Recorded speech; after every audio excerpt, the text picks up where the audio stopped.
Hey, yo, chaotic. Yo, glad to hear that everything went well. Good morning, everyone, by the way. Hope you're all having a wonderful morning, or middle, or end of the day, whenever or wherever you're located. Yeah, the Grove Raid fight can seem a bit overwhelming, especially when you attempt it for the first few times, but once you get around to it and understand what enemies do and what is like the general AI's plan, things can go quite well.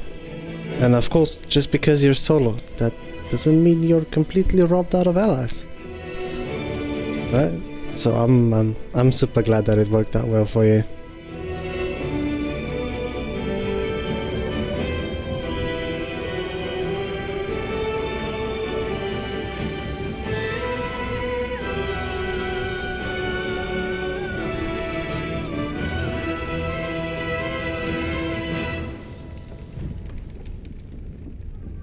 Thrown by a goblin with grease. Yeah, such an undervalued spell, especially at the times of the game when everybody still got shit dexterity saving throws, right? But yeah, mentioning the Wall of Fire, I believe that score alone can probably just finish the entire raid by itself.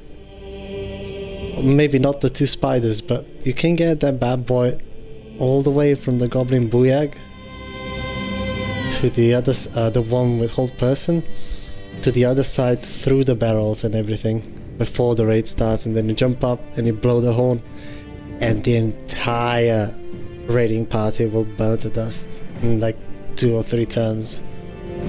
So like I kind of stopped doing that because it was over too quickly.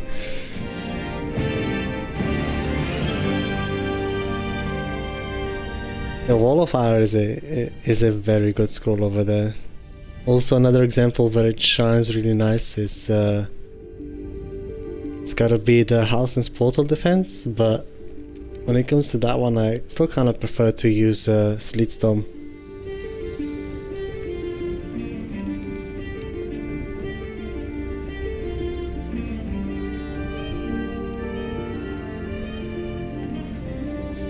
Nice. Yeah, fun thing, besides scrolls, I believe you can also give Zeblo some bombs, so giving him 1 or 2 can also change the tide quite quickly.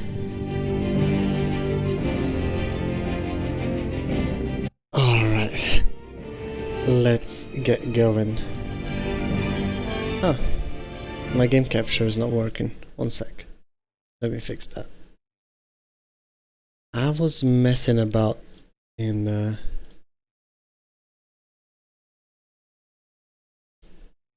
my OBS yesterday, and we got a couple of I've added some new things. Now the biggest change that I would say is now whenever we want to go and look up something on Wiki, I finally got myself a screen for it, so you guys are not stuck looking at a AFK screen of the game. So we got that going for us. I can just swap back. I must say I'm not really good with these sorts of things, and it takes me a long time to set up, but I'm really happy with the result I got. Giving some healing pots, had Shoal pop a poison resistant elixir on him when the fight started, and he just proceeded to wipe everything. Barely had to fight. I was probably over prepared, to be honest. Hey, always better to be over prepared, because once you know what's the level of commitment required and how many turns you have until scenarios start happening, you know, you can start cutting down on how many things you need, and you know, once you get to certain restrictions that you like, heck, make a build around it, you know.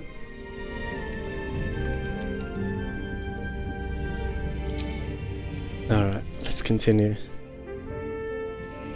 We left off yesterday by fighting Karnas, and just for the joke of it, I wanted to see just how much damage his attacks do, and bloody fucking hell, God knows it, that as soon as we let the bastard get one attack off, we were at like 14 HP left over. Like, the motherfucker almost did in our entire HP pool. So if we didn't have the temporary HP that we got, we wouldn't been dead where we were. But yeah, we're still alive and well, still kicking, still going strong. So let's go. That restriction is staying in the long run. That's great. Like, I'm a fan of restrictions, but not as to make the game more tedious to play and make fights more annoying. The way I like to implement my restriction is so my build gets more of a chance to shine, because a lot of problems can be solved with a good AoE spell scroll, but was it then really your barbarian that carried that fight, or was it your wallet purchasing that wall of fire scroll and going wild with it? So yeah, that's kind of what the feeling that I'm trying to go for when I place my restrictions. Morning, Kera. Hope everything is alright. You're doing well.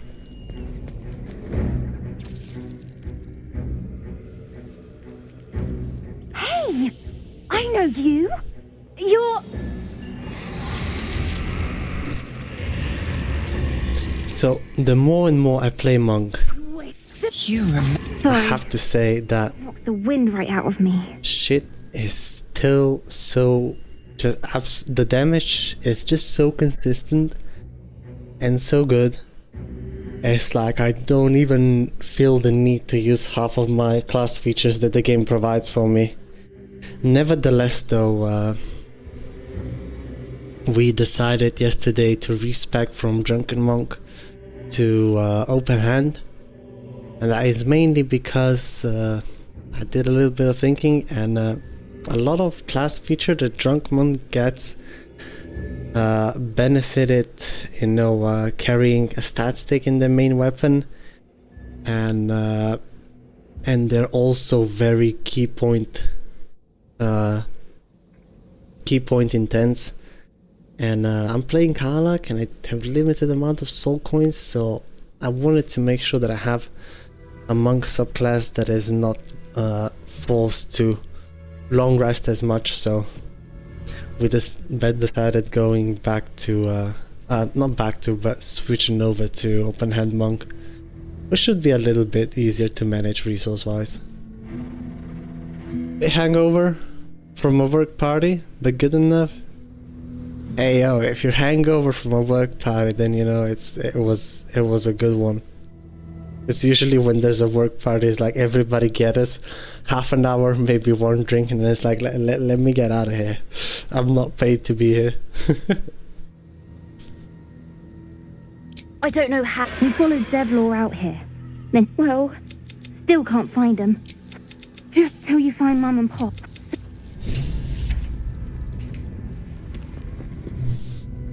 The hand is so powerful. Yeah, it's super strong.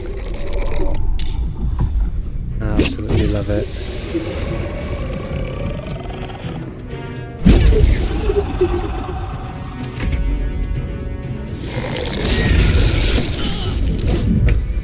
Actually close enough. And yeah, today we just continue. It's more or less just a sprint to level 8. So we can go start discovering other regions. But we got plenty of stuff to do in the meanwhile. Something over there. Thankfully I have a lot of nice people at my work. Oh, that's nice. Yeah, it's hard to find a workplace where you enjoy the actual work and there's good people besides it as well. But I guess it's also what you make of it. It's not completely dependent on the environment, so yeah. Sometimes a little bit of shift of a perspective and lowering expectations can also go a long way. At least in my experience.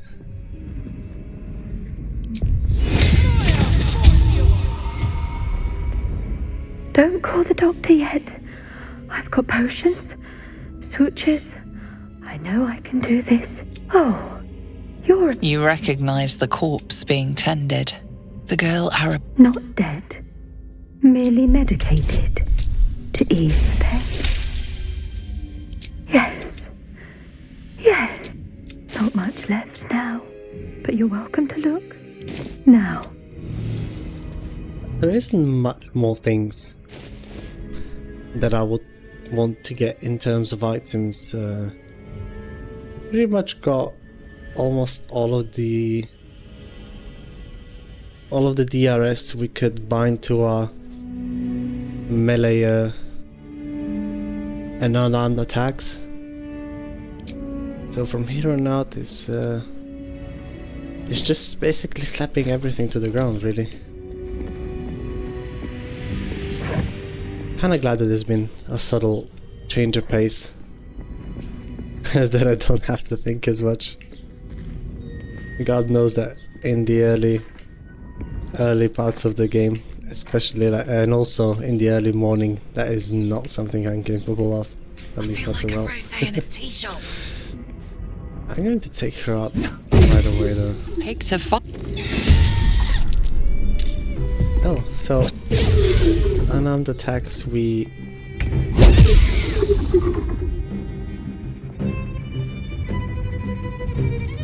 get to keep our extra attack? I think we might have just gotten lucky.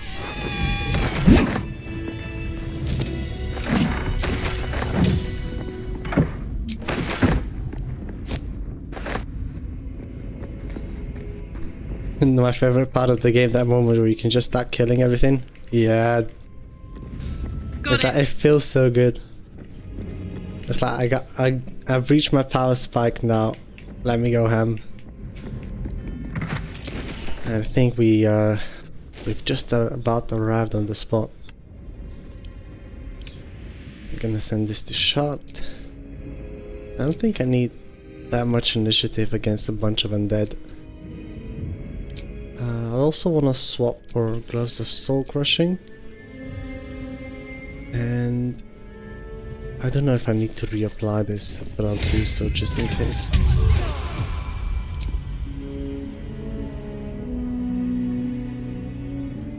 There's still not a boot that I'd be particularly happy with, so I think I'm just gonna keep on using the evasive shoes.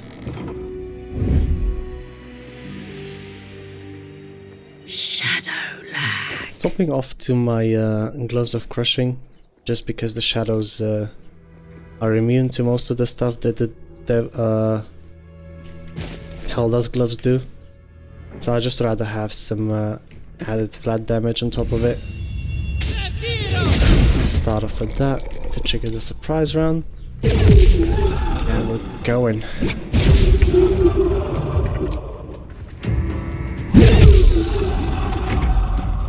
Hey Asian, how you doing?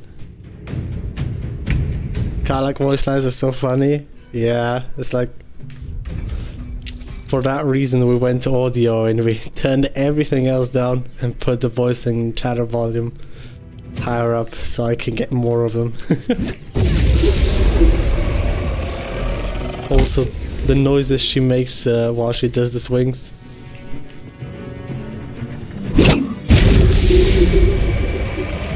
Just also one-shotting the shadows. It's so nice. I think if there's ever a build to try and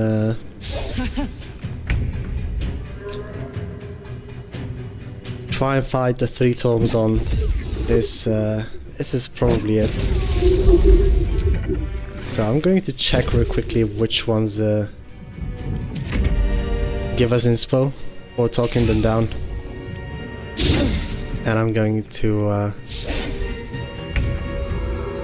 well, talk those down obviously, but kill the rest.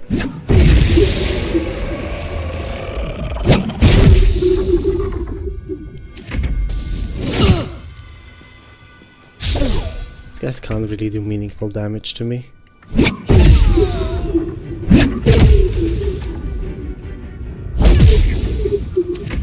Also, as an open hand monk, an ability that I haven't seen a lot of people use is Wholeness of Body. You regain half your key points and enter a temporary state of wholeness where you regain key points and have extra bonus action. This thing is flat on 18 healing per turn and 3 key points over the next 3 turns. And you get another bonus action. So like throughout that process, if you enter this with full key points on, you can do your staggering, your Fury of Blows on every turn, because you're always gonna just regain the key point back. This can be really nice going after certain heavy bosses. On my way.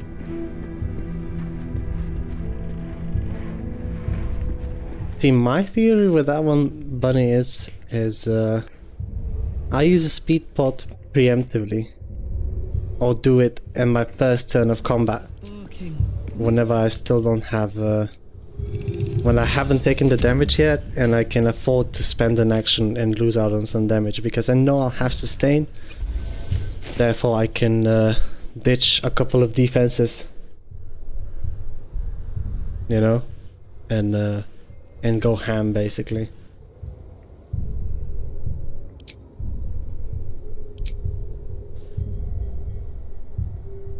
Yo, let's go check on the wiki real quick and see if there's any footwear that we would want to particularly get in the first 2 acts, because nothing really comes to mind besides the speedy light feet. I don't think I have a favorite.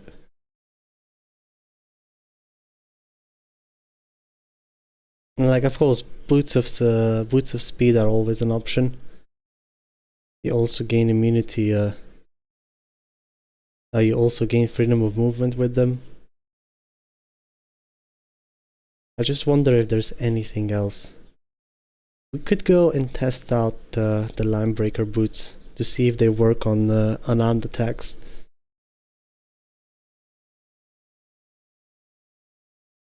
We got the water sparkers for some who want to play around with water. Not very likely though.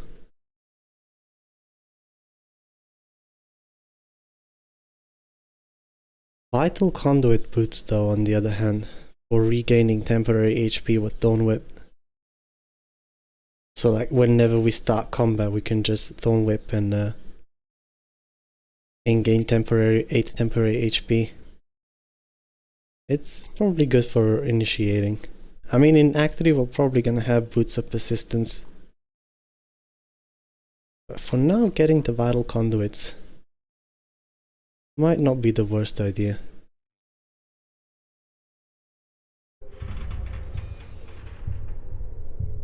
Is Thorn Whip concentration? No, this is a Druid cantrip that deals 1d6 or 2d6 after level 5. It's got a nice range and it can pull people. Oh, only procs on concentration, yeah, you're right. Maybe Vivacious Cloak then? We get that in the Gauntlet of Shah. To swap my shield, get some guidance going. Yeah.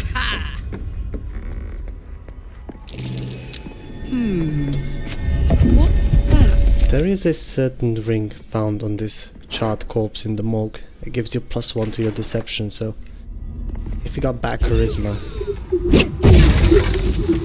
this can definitely help out. We got some deception checks to roll.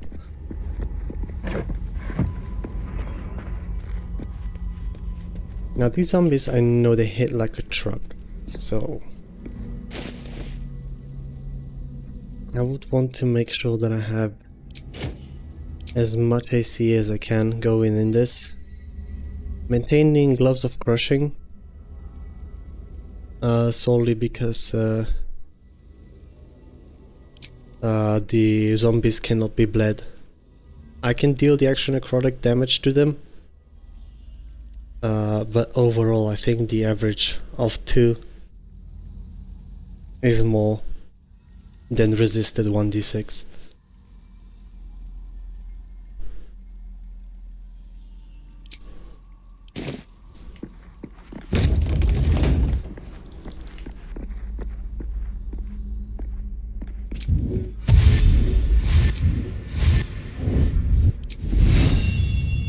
Alright, so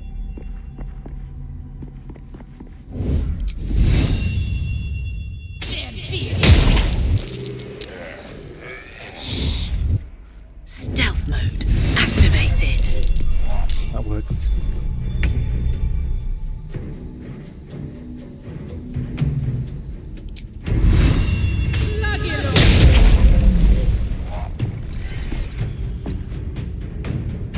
Get rid of you. And now that I have that shield, my initiative is not really that bad. I should probably swap to dual hand crossbows. Use that for a little while. Gain more access to bonus action throwables.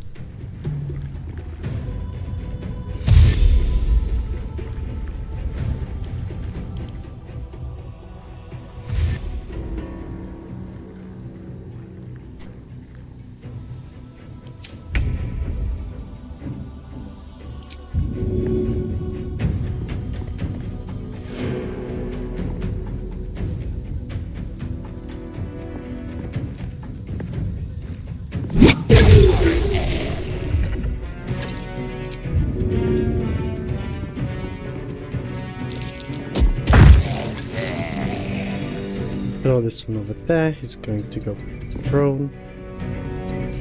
I can just back off a bit further. Should have done an offhand attack before I threw in though. But even the throw damage is not that bad, and Shadow Thief does work on these.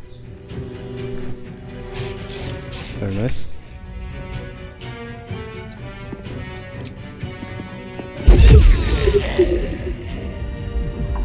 And doing the radiant damage actually helps out. Gotta give you a quick smack. Gonna get a bit closer and toss both of you at the ground.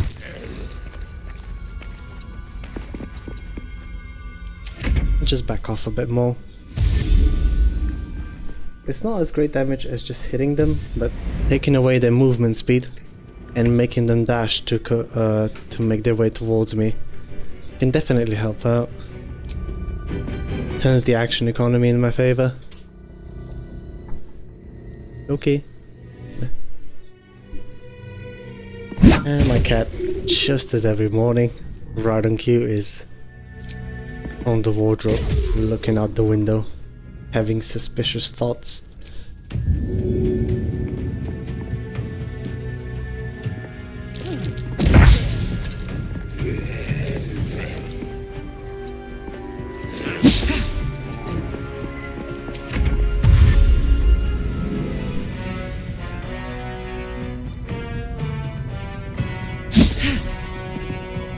Plotting evil schemes? Absolutely.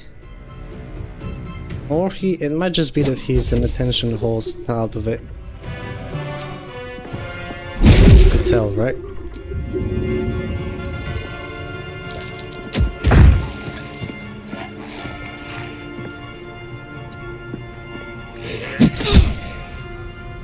Tactical.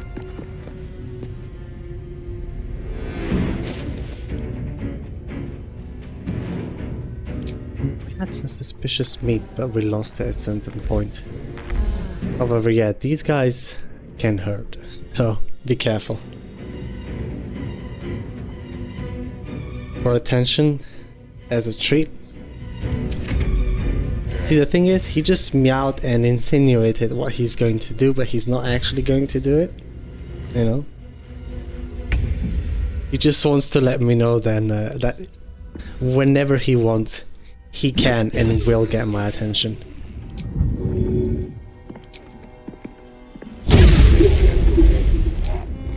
I'm just like, okay, dude.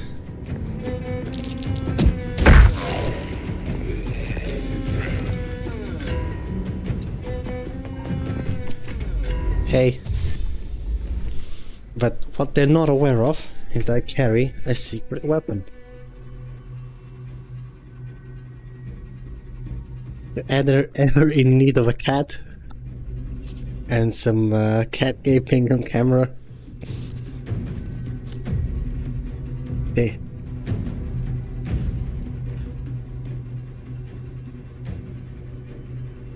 Alright.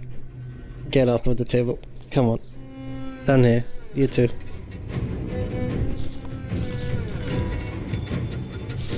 Gotta be a mastermind. Alright, let's wrap it up.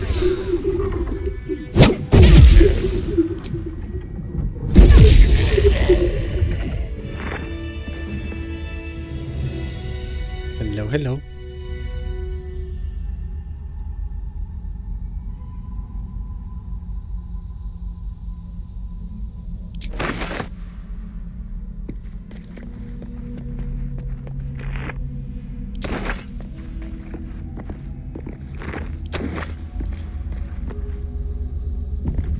Lovely button real quick. We got Vigilance Elixir on. Is there any fight that we would want to do while we have this on? Yeah? I think for Outlander only Thizzlebolt is an inspiration point for talking him down. So both the Surgeon and Garingot in the Toll House are on the menu. One item that I would like to try and get is see if we can muster up, get the Vivacious Cloak and profit from temporary hit points from Thorn Whip when we do it out of combat to trigger a surprise run. But also another thing that I wanted to try, so I'm just gonna really quickly grab Shadowheart and see what happens if we silence Raphael over there. Something the matter? All right. Join me. Go in the spellbook and take this one. What I wanted to test is can we get the predator's feast. Karlach armor in Act 2. I'm going to park my karlach right over here and get Shadowheart just a touch closer. Just to see what happens if we press this. You cannot harm me, but you can irritate me.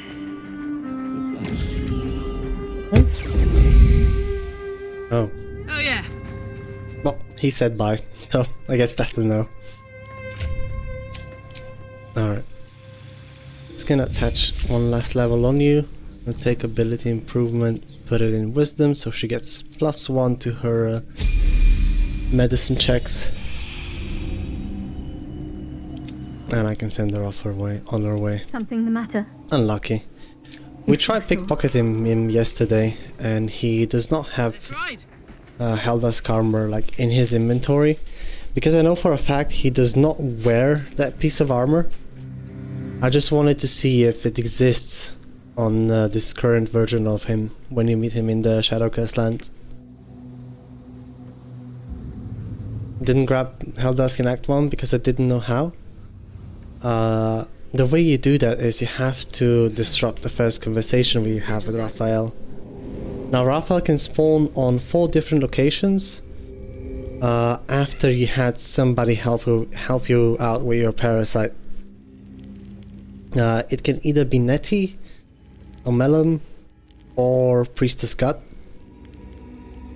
Either 3 of those will do. Now for the Priestess Gut you need to either drink the potion and have then Corilla take it care of. For Raphael to start spawning, for Omelum you need to drink the potion and do those saving throws. And for Nettie you just need to either get stabbed with a branch or convince her not to not to do so. I don't like the look of that. And after that, in 4 different locations around the wilderness, one next to the pillar where you turn left when getting down to the Emerald Grove circle. By that pillar there's one up where you find the Amulet of Harpers. Another location is in the Blighted Village, going north towards the burning building. As soon next to the shack and the campfire by the road is the 3rd location, and the 4th is down in the Selenite outpost. Right when going down the stairs, and when you reach the bottom, on the left side next to the chandelier. And what you want to do over there is get a surface that deals damage, and make sure that surface is covering the whereabouts where Raphael normally spawns. And when he spawns in, he takes that damage, and that interrupts the first conversation, effectively delaying it and making it so the next time this conversation happens is in your camp, once you try to leave the wilderness region, either entering to Mountain Pass or going to Act 2. And then once you get him in your camp, you can have somebody cast silence on him, and then you can just beat him up. You won't be able to kill him, so you do have to knock him out to get Helldusk armor and 1400 XP. But after that, if you have ability drain, you can also ability drain his dexterity away, making him a bit easier to hit, or his charisma, or whichever ability you want. Also, alternative way, without requiring a companion to cast the silence, is making an electrified water surface on those areas, and when you step into the water, you immediately take 1d4 damage, and then you get the shock condition, which makes you, after 1 turn, take another 1d4 of lightning. And what that does is the first shock, the first instance of damage disrupts the conversation. However, Raphael then stops existing until the next time you meet him, and that is then in your camp, right? And then when you get and then when he arrives in your camp, he's gonna take that 1d4 damage. But be careful with that method, because I learned that on the previous stream, and that is if you do that method,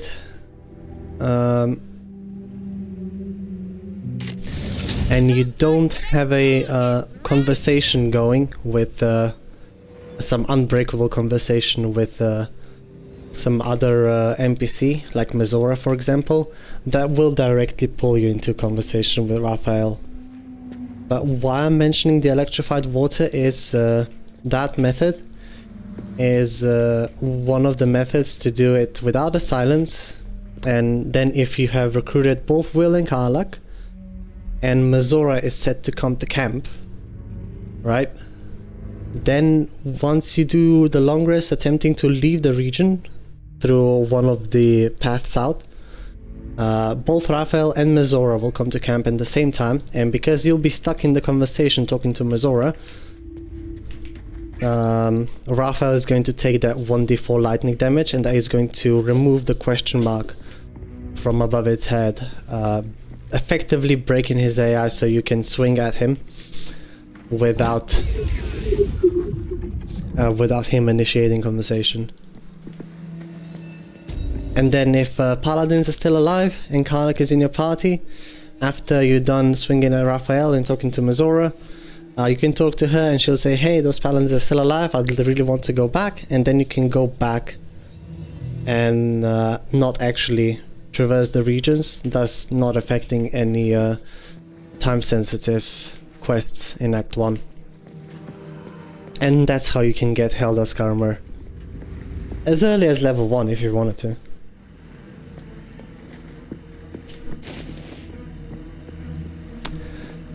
Alright, with Vivacious Cloak.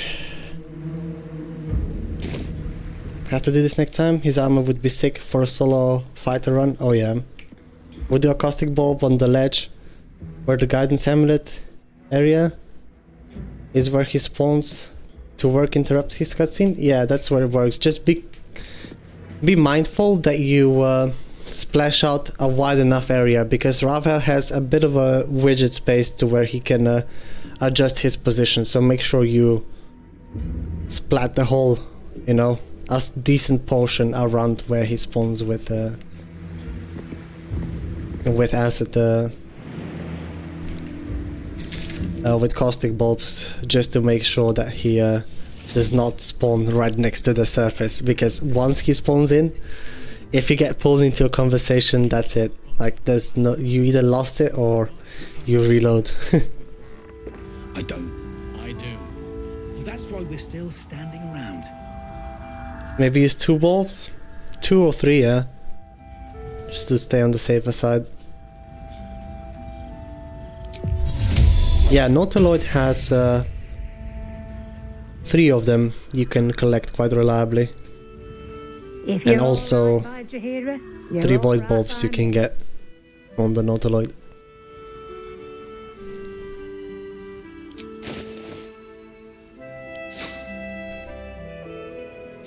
Alright, I wanted to give you this for some time now. I want to start stashing away the stuff I might find useful for later.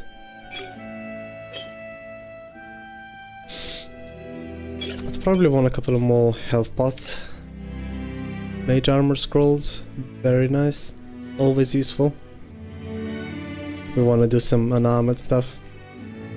And the next thing that I want to do is I want to get Grimforge down and complete it, because there's a certain piece of clothing over there that I'm interested in.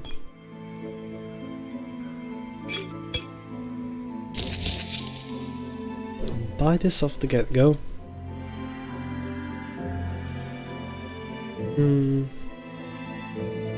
Level 1 spell slot, but we get aid on a shield slot. I don't know. With an unarmed attack, the wearer gains +1 bonus to their spell save DC until the end of their turn. We're not really doing anything with that unless we go to Mountain Crash, get the gloves that can deal additional frost damage, and then we get the ring that can make ice surfaces. So this one is a maybe. Shade Clinger, no, it's just kinda too good if you ask me. Rather not use it, unless I make this run even easier than it is already. Got to have a plan first. Got to trust Jaheira to come up with one. I don't. I'm going to leave Strange Orcs as he is for now. Just gonna check on them and see if there's anything I want. No, can't really use weapon stat sticks, so until Act 3 you don't really have anything for me. We could just form the Hellish Masks. Using something that's already fabricated is tough, but I can try. Got 3 masks. We can get some orphan explosives.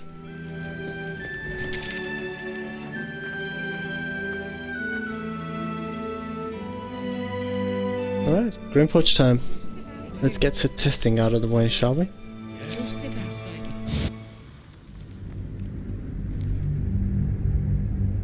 Vivacious Cloak states whenever we cast a cantrip in melee, we'll get 8 temporary hit points. Can we just be in melee range? Is my question. Or does melee refer to not having a weapon in your hand? Which is always when casting spells. So you just get 8 temporary hit points whenever you do anything.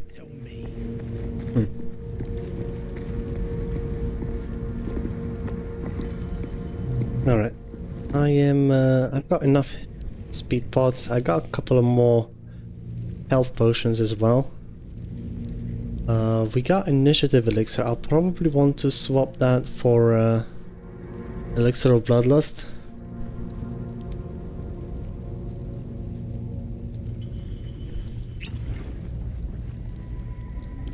Decide on a bit less AC, because I want to check if Wrath can work with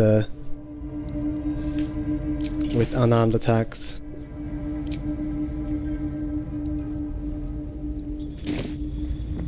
Alright.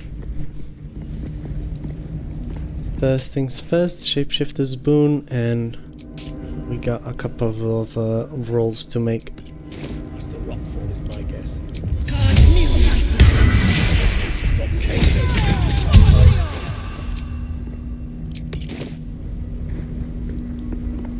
Seen her run with a barrel under her arm. Someone should... Can't go Oh, A ship. true soul, no less.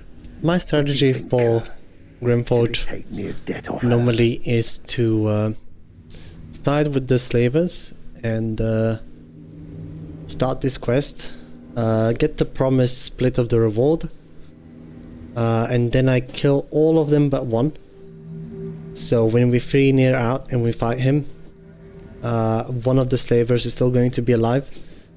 He will, we will then kill both Nier and him, and after that's done, the game will summon an additional slaver to give me my reward. And he's also worth a nice bit of XP and has got 500 gold on him.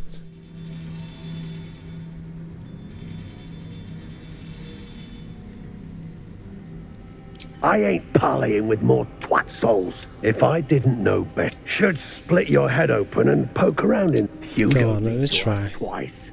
drop it, Britvar. Fine. Spill what you want, true soul, before I choke on your stench. The shiver I'm returned. not true The soul stench more than you don't are. lie. You're one of them. Was a true soul, but now I want revenge. Ring of Trading, already coming in useful. In that case, I got a proposal. Want to earn some gold? Depends what you need But done. we ain't. Whatever the spoils, we'll drop Sounds you good. a fat cut. I You want in? half.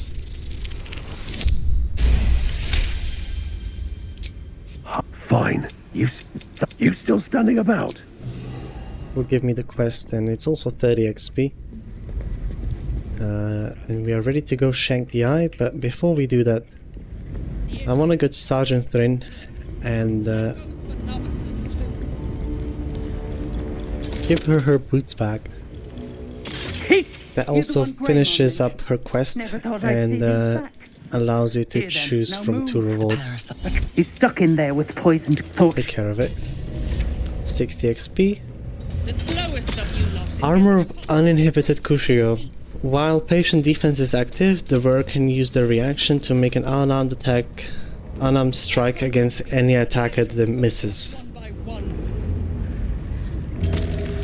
So, patient defense says attack rolls against you have disadvantage, and you have advantage on dexterity saving throws.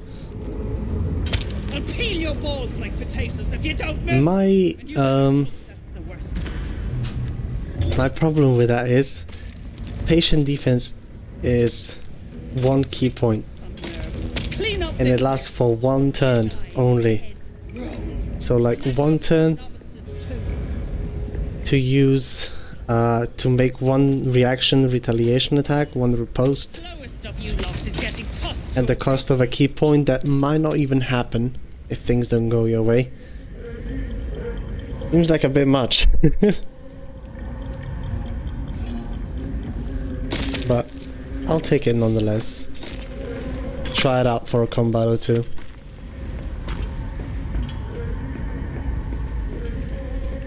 Let's go shank the eye.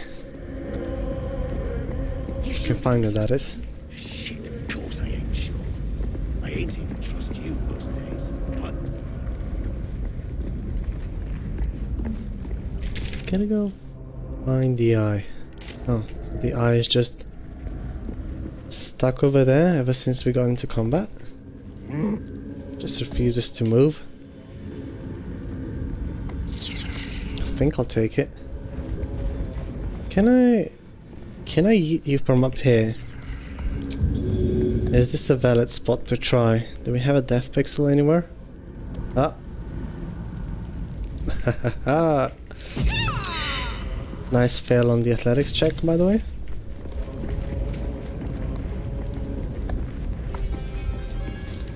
I've dealt with the Rothe slavers, but I haven't had my daily intake of beef yet. I also want to try the Vivacious Cloak, so... let's do this. So no temporary hit points from doing this out of combat. What about in it? In the combat though, we do get it.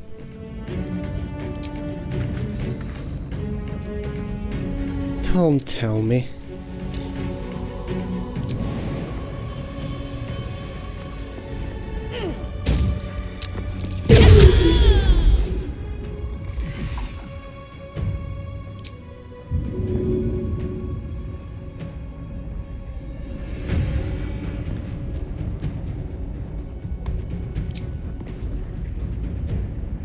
No. We can't use transposition arrows as part of our extra attack? Okay. I'm just gonna stay over here. I hope he doesn't have any fucked up scrolls on him. We saved on the Phantasmal Killer. That's good.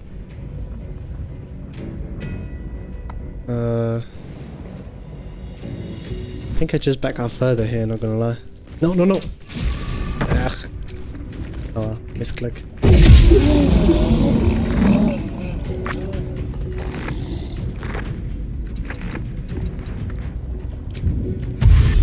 To get a bit further away, so I can have a 1v1. I haven't checked his inventory before we did. Before we fought him, so he might have some very nice scrolls on him. Although, she's down here. She's not fighting. Okay.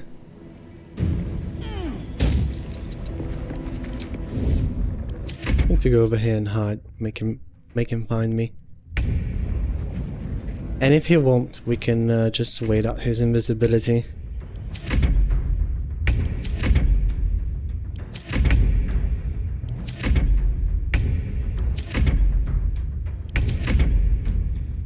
Ain't that nice? I'm hiding, but he's invisible. There we go.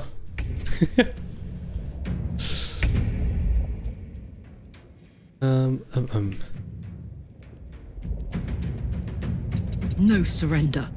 I think I'm just... Is it worth glorious vaulting though? Probably not.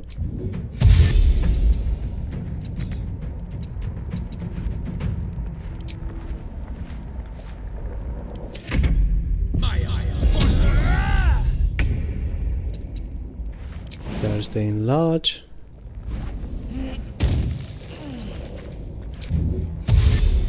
Just get a tad bit closer.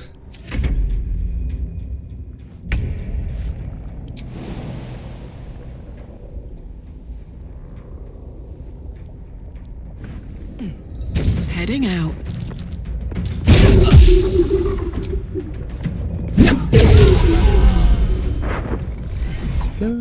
Get a scroll of dimension though, not too shabby.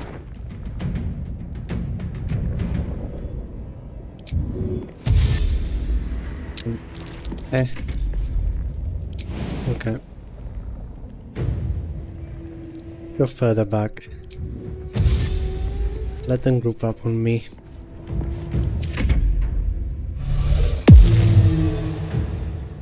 Turning the light off for when they approach. You can have the -1 to crit. Still none. They can stay invisible indefinite, but we didn't hide. Just so that hopefully they will actually risk an attack on me.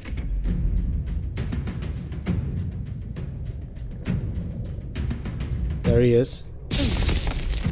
And there's the miss on the stone throw.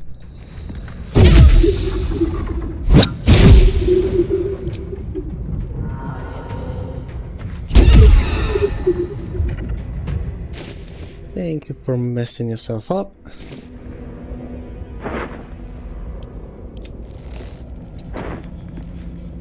I'm just gonna go back behind the corner.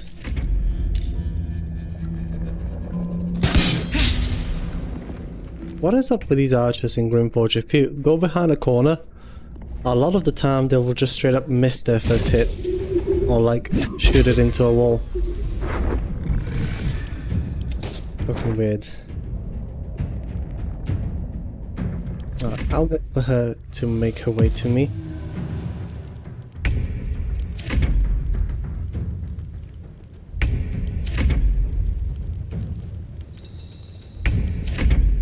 I don't want to pull unnecessary attention into the fight. Well, let's start dashing while we're at it and generate some wrath. See if that thing can be applied to our unarmored attacks. 7 stacks is max, by the way. How much damage do we take if we go down here? 3?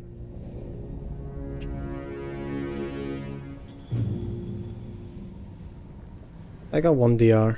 I'm fine.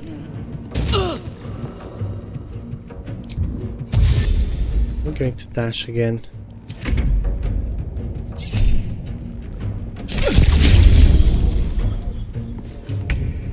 Here we go. Let's give her a good old smackarino. So. Strength modifier, crushing blows, tavern roller, 1d4 bludgeoning, shadow thief. So wrath has no effect on unarmed attacks. Good to know. So we can cross these ones off the list. It says weapon attacks, I just wanted to be sure.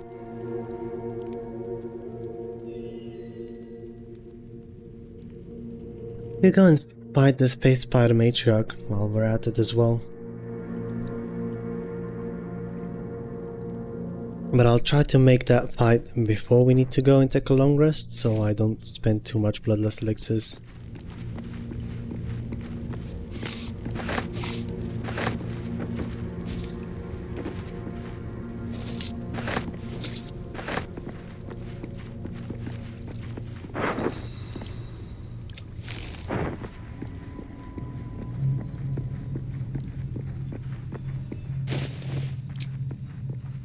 To swap back to those, and I'll get myself some more acrobatics.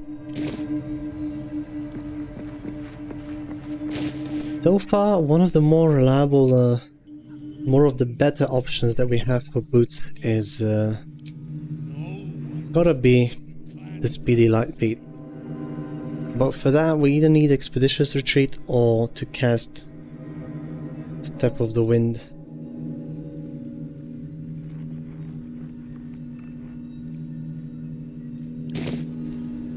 And they are both resources.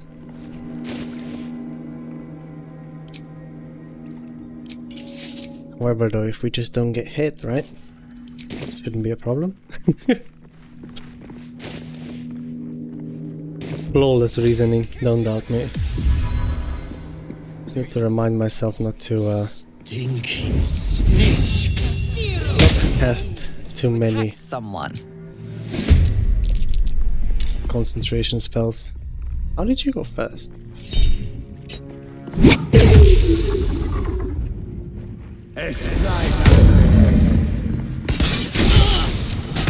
And there's the concentration already gone on the first hit. Okay. I will do Step of the Wind Dash just to check. It does work though, so if we got key points and we got an upcoming fight, we can also sneak in some lightning charges as well. You need me to wipe your ass while I'm at it? I won't be able to preserve all of that. I'm dropping my AC back and I'm taking more initiative. But then I said solid 7 should always be enough. Eat it up.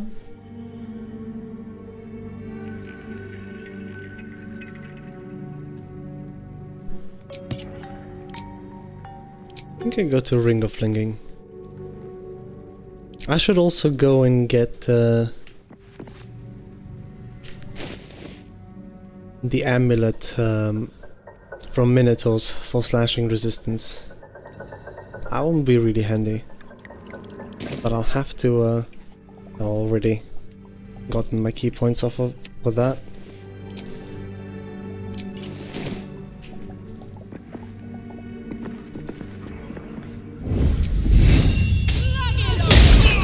You attacked someone. So, going first.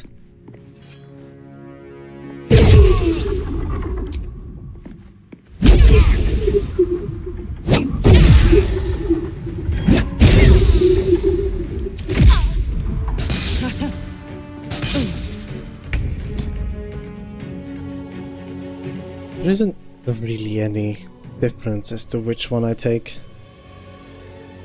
They are not resistant to any damage, besides poison. Shit! What now? Damn it! I know you might.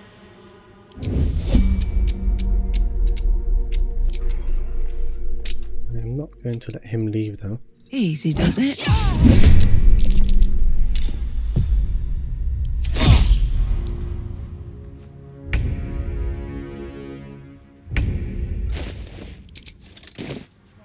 To Daisy. Can't have him dying on me now. There we go. Just do the knockout for the 75. Where to?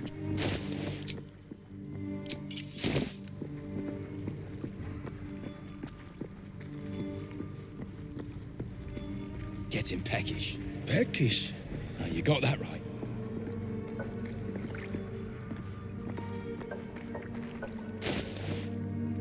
The Vicious Cloak is nice, but in tandem with Bloodlust, I'm just overriding that every time. So I think I'd rather not. Stack a touch more AC on top instead. You can't see me. You attacked someone. That I did. You're right.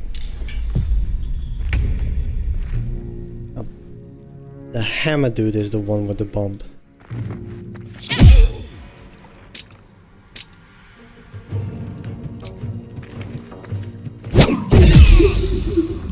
Please let it be him. Yep. No more bombs for these two guys.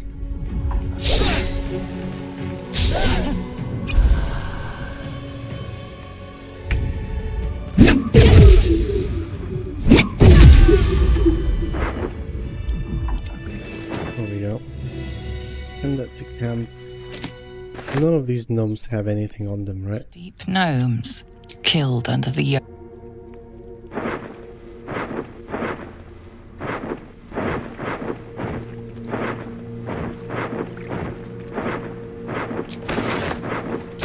Moving it.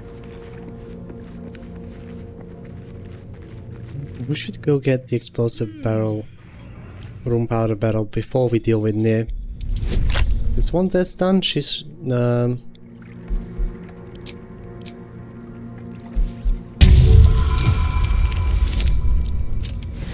one holding that barrel up top should also be gone. And I don't want that.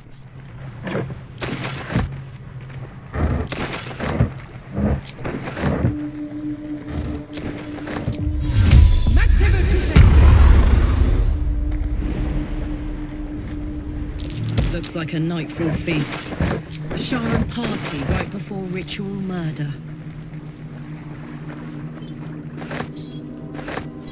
The oozes themselves are resistant to lightning and immune to acid. and resistant to normal damage, normal physical damage. So again, I don't have to adjust. Can they be bled though?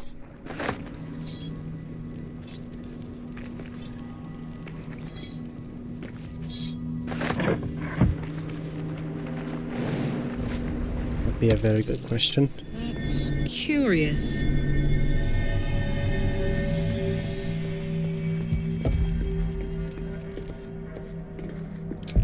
Loose stone. Look.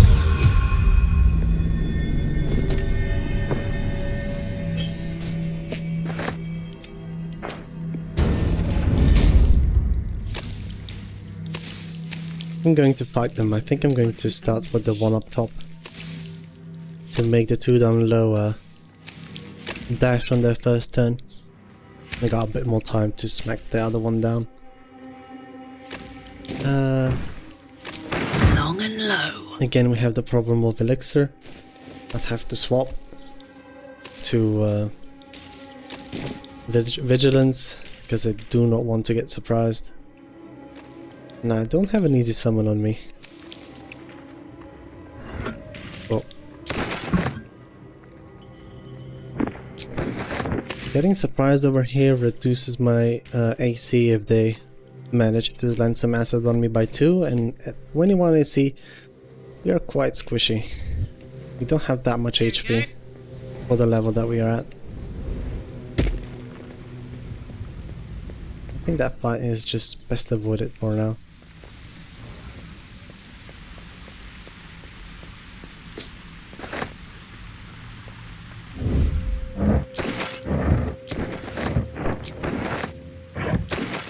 There's a lot of different ways to grab in the room powder barrel. For some reason you can't do it from the front. Blood was once spilled here. My blood, no less. Hey, you done, bro? But you can always just jump behind. You can pick it up from behind and start the dialogue. What? Go on. It's the whole damn reason. Just gonna we're give here. up straight away. Vague notions of rumour and myth. I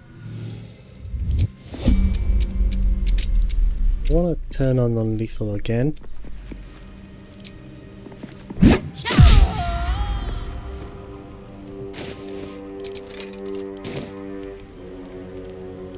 Let's be honest, she's probably done for because she's bleeding. That would leave her at 1 HP, but if I allow her to leave, I'm robbed out of XP. Pigs have fought. Oh, she was just gone? Ah, but we did get the XP though. That's nice. What next? Question, if you pass the perception check before the orchard jellies, will you trigger that combat if you still get surprised?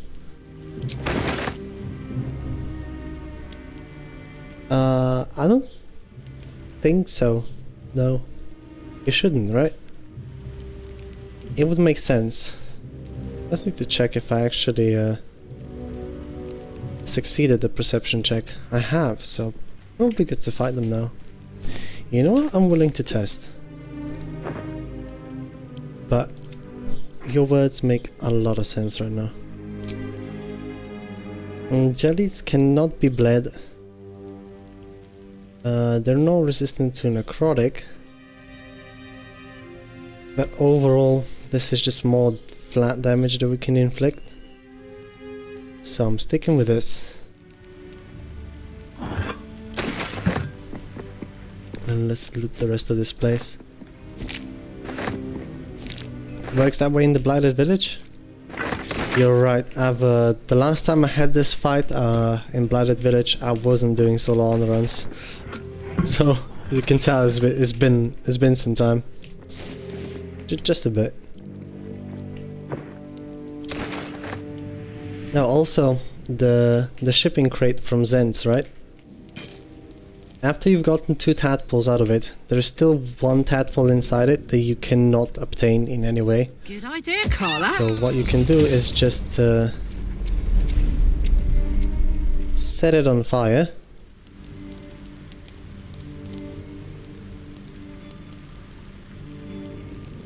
And it should be inside somewhere. No? There was no mind flare parasite in it. Or did I just miss it? Maybe I need to destroy it in Act 2? That was a bit weird. Normally there's one more parasite in it, and throwing an alchemist fire is usually enough to buzz it out. One thing though, we defeated Droraxlin without activating Lump's Horn, so I have exactly one more summon of these guys left. And I want to make sure that they die in that encounter, because I really want the circlet. So I'm gonna go deal with that right now, and we'll come back to the users in a second. That's the container that's at the Moonrise Towers, yeah. I don't know, there's usually like when you if you destroy it, there's one Mind Flare tadpole that comes running about, or running out, and if you have a fire surface that you created,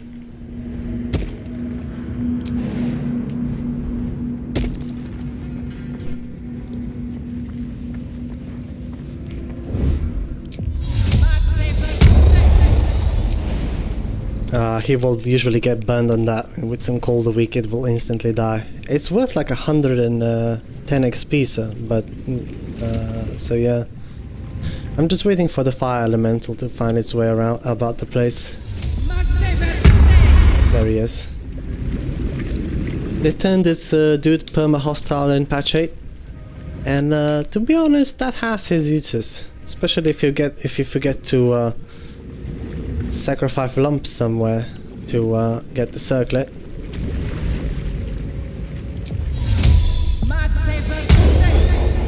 Hey champ. What we can do is we can sound this thing in combat, and they should start running, hopefully through some lava. There they are. Take a quick bath.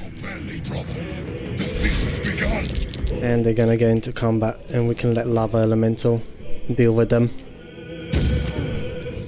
Moving. This guy?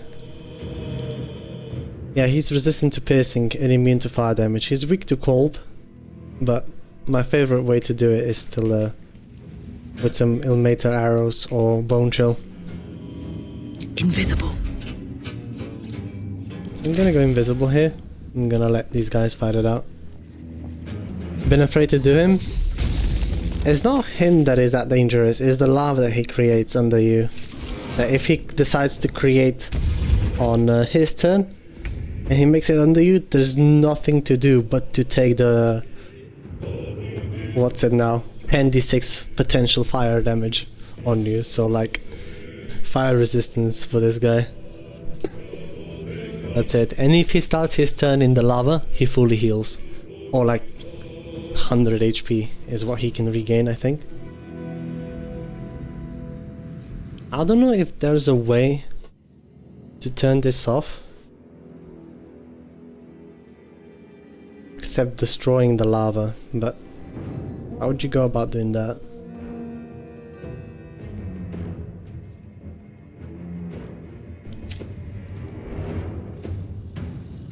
So Ice Arrows should work in tandem with Ilmater? Yep. Yeah, that is one way, yeah. Or if you're feeling real cheesy and you have access to Bone Chill, you can literally just stand up here somewhere and Bone Chill him to death. Sometimes he won't even enter combat. It's like real funny.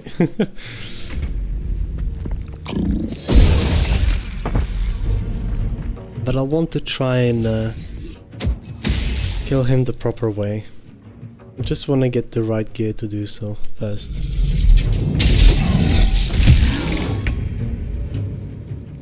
Definitely one way, yeah. And it's like, it's still an encounter and it's not an impossible one. I think Wiki would have something to say if it were possible to destroy lava.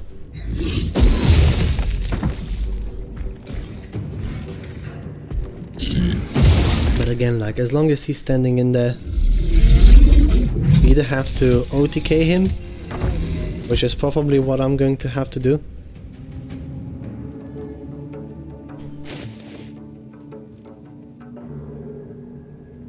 Which, now that I think about it, this might be one of the better times to do it. Now, one thing to test out though, really quickly, is... And I'm just deriving through my own logic right now, but... Where is it? This is just fire surface, right? No lava anywhere. Did he create any that we could try and put out? I want to see if water bottles would like harden the lava.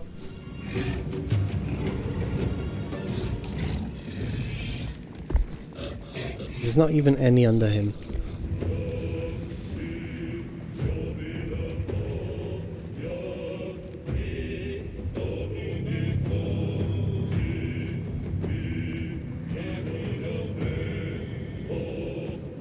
Yeah, let's try it. Let's try this.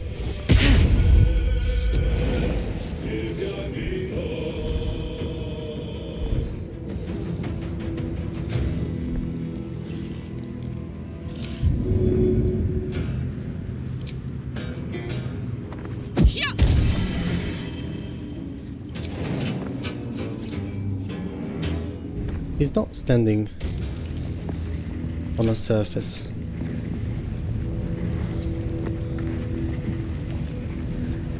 I'm gonna try to help my boys out a bit.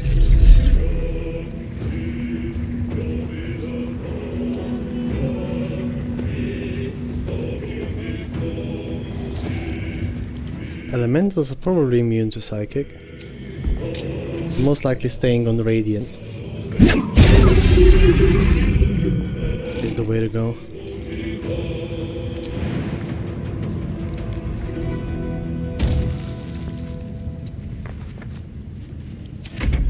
And he's not starting off on a lava surface. We'll use create lava so he doesn't get to heal. I'm just going to do another disengage here. I'm really afraid of this guy, as you can probably tell. But it'd be fun finally taking him out for the very first time without including any cheese.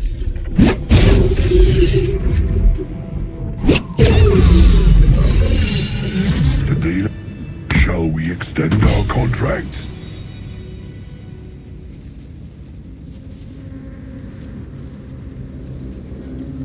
Oh.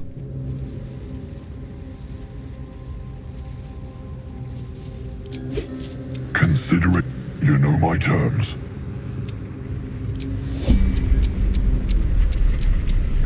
Before you heal. Vile. Because these guys will just run away now. We want to make sure that we kill at least Lump off. No. Turn off non-lethals. There we go. And we can get our gold back. And the circlet. Beautiful. Alright, get the fuck out of here. We killed the elemental. We got the inspiration for it as well. So that's nice. We're sitting at 4 now. So it'd be a good time to start and go some make some rolls.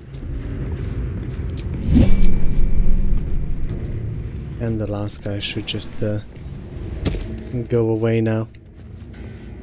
Alright. That was the lava elemental.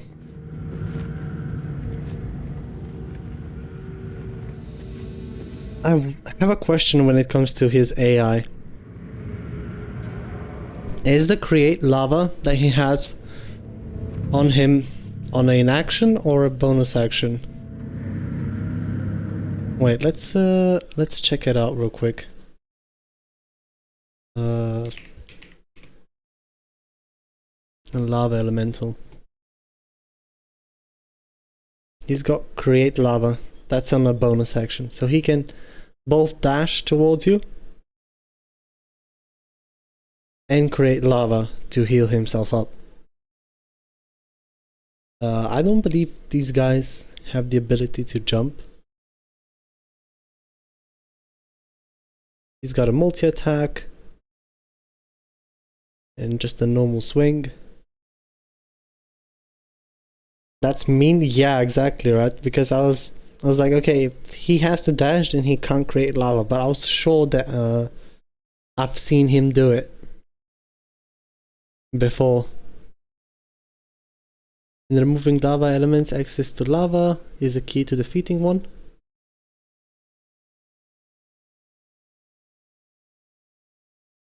Note the effects that prevent the target from regaining hit points, such as bone chill, but prevent regeneration, regardless whether there's element of lava.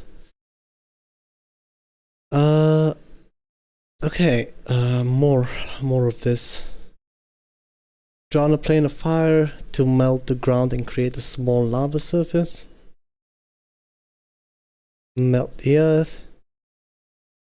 Lasts for 3 turns, deals 10d6 fire damage.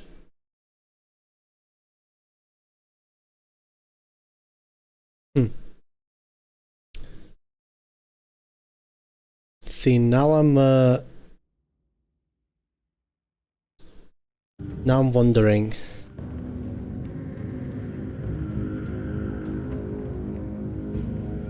Yeah, exactly, Bunny, right?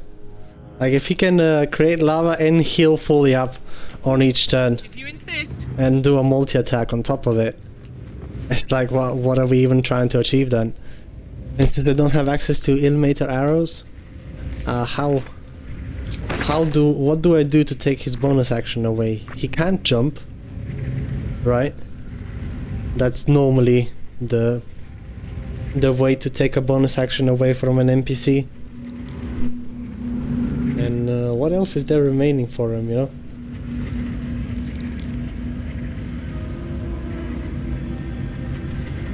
They can't throw, I doubt that they can shove. No dipping weapons either. So he can just create lava whenever he wants. So basically what I have to do is stand at the ready and watch him move. And the first time he doesn't create lava underneath him, run in him and do the damage you need. Or what? It's kind of a mean encounter, not gonna lie. Unless, of course, as I failed to test on this, the water bottles can maybe extinguish the lava, although I doubt they would. Sincerely doubt. There's 2 Maragon halberds that can be collected over here, by the way. They're not much. They're just real nice gold value.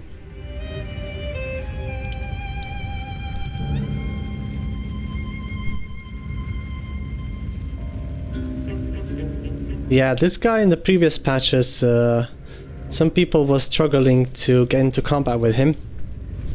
And in the way Larian deemed an okay fix was to,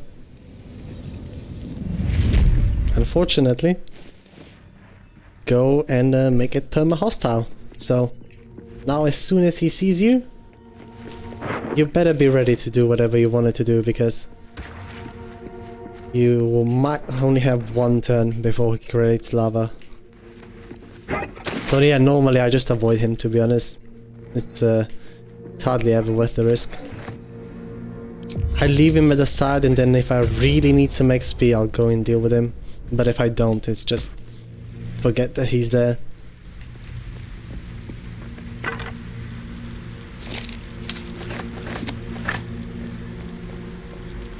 I refuse to touch the method fight, and so this whole area goes kinda unseen. I do Grim and then I leave. I always do the methods though. Those guys have almost 400 XP to them. And the thing is, even when you're in turn-based mode, when you kill a method, right, they explode and they do their fire damage. What you want to make sure over there is that you, as soon as you kill it, run in a straight line away from it, and you can actually avoid the damage from the explosion upon their death. So that can be really handy, and I really wouldn't pass up the XP that they offer. It's quite a significant chunk. I'd say more than 400.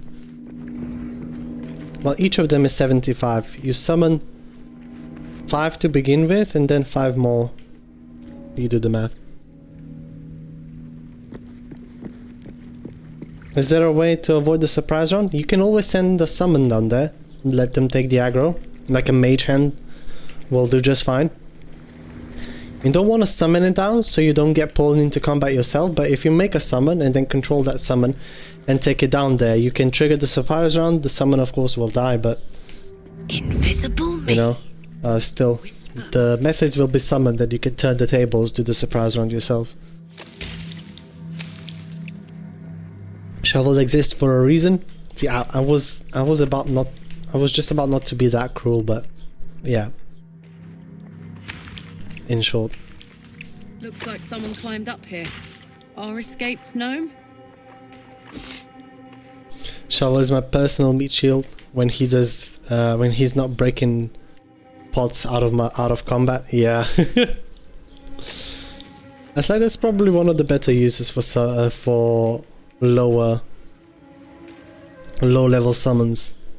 I mean, the damage is nice, but just having them take the aggro away from you, and be it just 1 dash extra that they take from an enemy, it's probably already enough. I'm concerned as to how hard these guys can hit, so I'm going to go back to Iron Branded Shield and try that. I love Shovel though. Yeah, she's got single-handedly the best lines in this game. Alright, yeah, we did avoid the surprise run. You were right. Quick examination resists slashing and lightning. Why is it not immune to acid though? It's a bloody ooze. Oh well. I'll take it.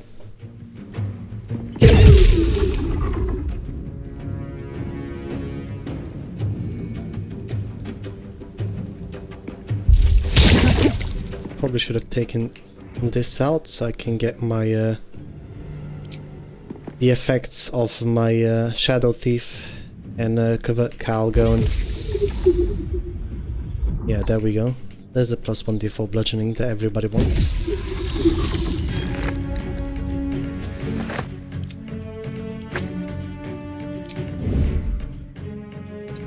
And I'm just going to hide myself over here. Let the oozes dash up, so I don't have to waste my movement getting down there. And if they have to dash, they're not attacking.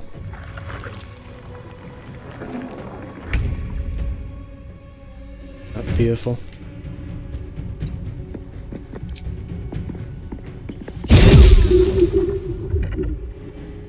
Yes, we are obscured enough. It's one less.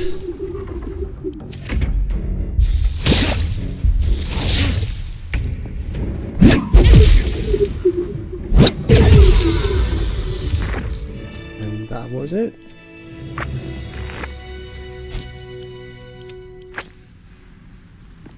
This is the earliest in the game where you can get Elixir of Guileful Movement if you don't want to wait until level 5 to go confront Auntie Ethel. And you have an Elixir slot available, obviously. This is where you can get it.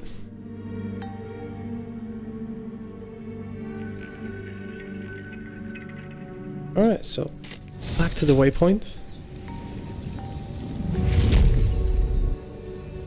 Just gonna go loot the 2 smoke powder satchels in the back room over here. Now, comparing smoke powder satchels to bombs, right? Smoke powder satchels have a pushback effect that is no saving throw. So, as long as it deals damage to them, aka the enemy does not have evasion, they will always get pushed by it. It's not a long push, but there's no saving throw to it. So if you have some deadly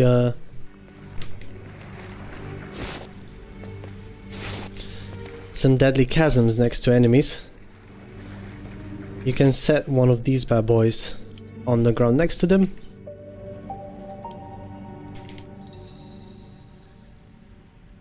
And fire it away. It is a dexterity saving throw, so be mindful on who you use it on. If it's rogues, like Orin and that, make sure to take their reaction away so they can't use uncanny dodge beforehand.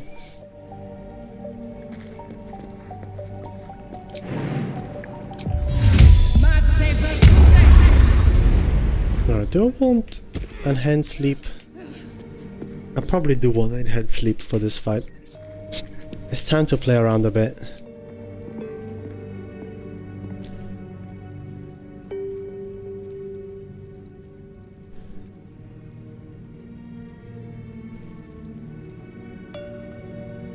Satchels are great, but I gotta be careful with them. I had them aggro enemies mid cutscene. Damn. I'm looking at you, Dwaga, before near. Hello. Also on this executed drow you can find the harper pin. A harper pin? Must have been on a covert operation day. And you can use this to unlock Jaheira's table in case she does not make it with you to Act 3. Just keeping our options wide open. Alright, I think we've gotten pretty much everything else out of here. It's just Nia and the gang left.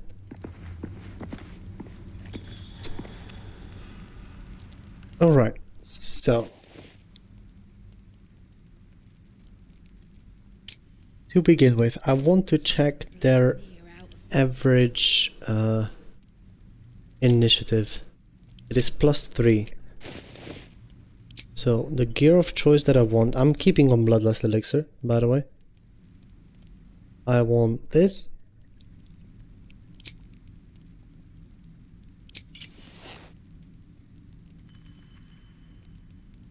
And probably Mistress Grace to renew my Featherfall. I only have one potion of it. Wait, what's the table? I've never followed the Jaheira storyline before part from getting Misk. No, I'm just saying, like, if you kill Isabel in Moonrise Tower in Last Light In, and you don't manage to convince Jaheira that it wasn't you, right? Then she will not be able. She will not want to join your camp, and you're gonna have to fight her and kill her. In case that happens. But the table that I'm talking about is in Act 3. You can find her house near the Baldur's Gate waypoint. And there's a when you enter the door, there you'll find a room, which is Jaheira's office, and there's a table there. I think there's like a perception check you have to make. A button to press, and you need to put something into a slot that then opens up. And that's the harper pin. And here is where you can find the earliest one.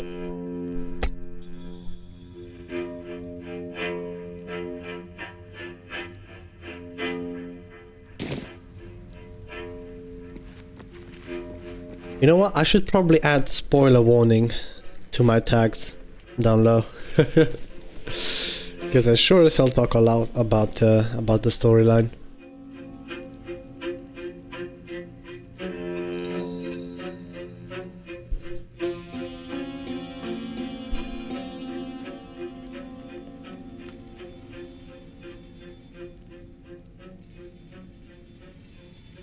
That's not a terrible idea. I mean, on the other hand, also, like, the game is already, what, almost 2 years old? So, like, spoilers about the main story at this point is like, come on, man. But yeah, says a guy that has never played as a full class fighter yet. Or a monk. Alright, so the incoming strategy for this fight.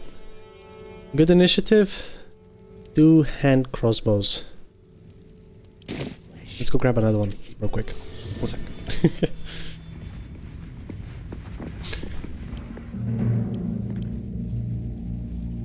Not for hitting the enemies, but using it as a way to deploy different throwables at the cost of my bonus action. Good initiative. Convert Cal for some Ayo! Tagamenon coming in with a raid. Welcome in, everybody. My name is Nemeser. I do BG3 solo honor run content. And we're just about to fight near. We are playing as karlach, barefist karlach. And she is a level 6 open hand monk. About to be 10, and we're also taking a 2-level dip into Spore Druid. Tagger, if you got a raid and run, I completely understand. Go do your self-care routine. If not, you're more than welcome to tag along. I'm working on my second playthrough and my first honor mode attempt. Let's go. Yeah, the first time about it can be quite intimidating. So I'm a bit more seasoned player than that, so I try and explain as many things as I can as I go. But if you have any more questions, feel free to ask them. You can also do !build and rules in the chat to see the rule set that we're doing and why we're making certain decisions that we're making. And yeah, we were just about to take on Nier. Fortunately, got a bounce. Been a long day, but an extra long stream too. Got a crash since it's 3 AM here. Yo, enjoy your well-deserved rest then. And thanks for bringing your community over here. Much appreciated. And thanks for the follow. Alright, so what we're doing is we've pretty much defeated everything in Grimforge. We've taken the slavers up on their offer to group up with them against Nier. And now that we have secured our room powder barrel and everything else about the place, we are going to eliminate all of them, all of the slavers but one. So once Nier comes out, there's only 2 people to take care of. Stuff that I want at the ready is I want some Featherfall going, and I want some Enhanced Sleep. We're also going to swap to Evasive Shoes. We're going to pre-stack our dashes and start with a Thorn Whip. You attacked someone. Thorn Whip is an action refresh, so now that the combat starts, you see we got our action right back. Doesn't matter if it hits or not. We don't really care. We just wanted to get into combat, possibly get a surprise round. We didn't, but it is what it is. Alright. And the joys of Enhanced Sleep are endless. To finish my turn, right over here, we could go and grab this pot over here. Turn off the torchlight because we're using items that reduce our crit chance if we're obscured. And also give us additional 1d4 on unarmed attacks. I'm just gonna pass this up. If you have noticed, everybody has joined the combat but one. And this is our champ over here. He's going to be here for the combat whenever we break Nier out. And I'll just make sure that I take every other one out before we do that. Makes the whole things more manageable, and I want to make sure that I kill all of them, because each of these guys is worth 75 XP. And that will allow me to get to level 11 before we go and take on Merkel.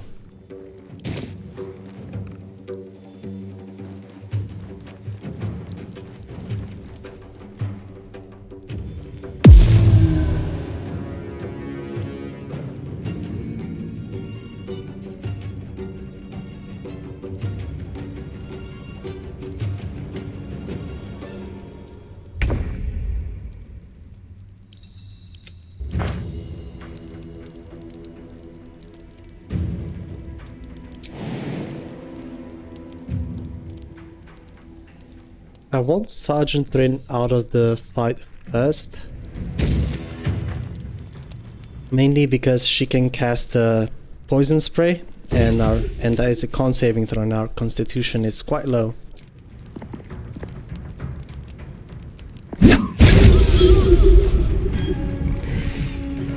So I'm getting all of the other unique damage out of the way. We also get our boots of speed back. And I guess I'm going to just have to tank the damage that this archer can do to me. Everybody else should be busy enough trying to get to me, so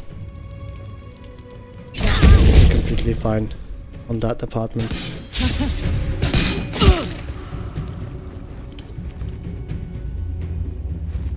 And now that I think of it, I should probably swap back from my gloves of crushing back to Helda's gloves.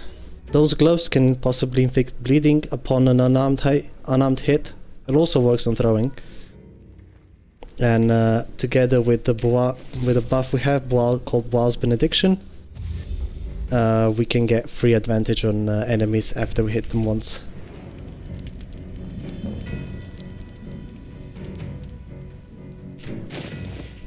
So I'm going to spend my action swapping the item and getting behind some cover. And I'm just going to let everybody else group up around me a bit more.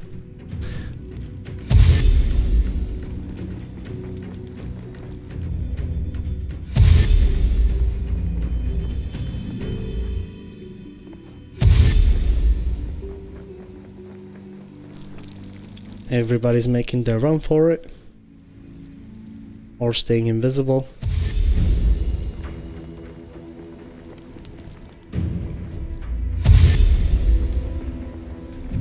Thud is still just chilling over there, repairing the wall. Exactly where we want him.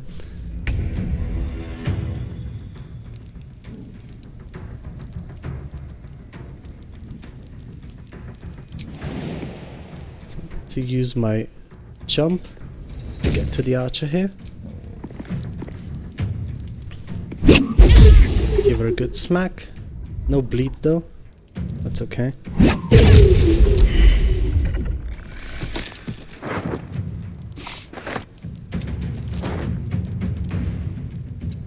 And we're just gonna get backed into our spot.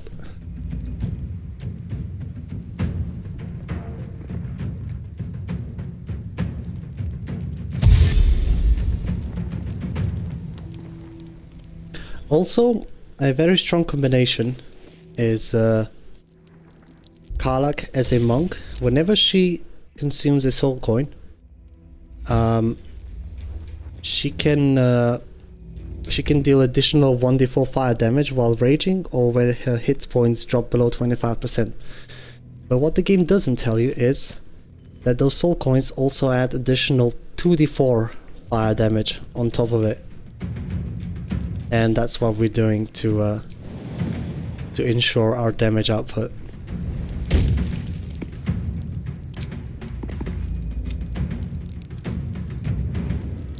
So I'm going to turn off my Call of the Week, just because I want to try and profit off of my Bloodlust Elixir a little bit.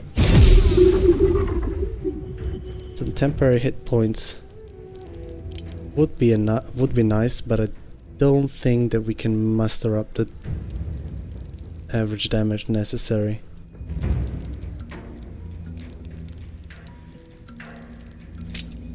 So yeah, I'm just going back, reactivating this. Aye, aye.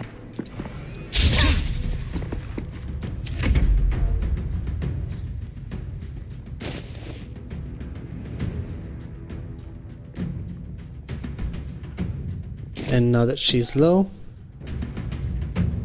we have a guaranteed way to proc our Bloodlust Elixir. So we can get an additional action, which I'll probably spend on swapping my shield back. But yeah, both of these mind guys have to go.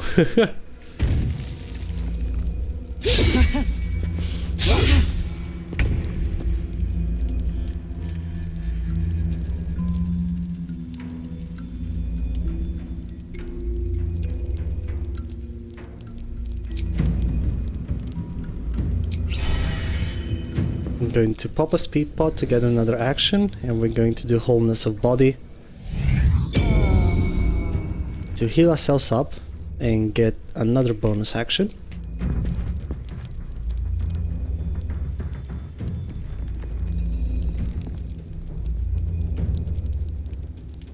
We're also going to start to regain key points as we go. So I'm going to do Step of the Wind Disengage, not to trigger any opportunity attacks. And our jumps also don't require a bonus action anymore. So I can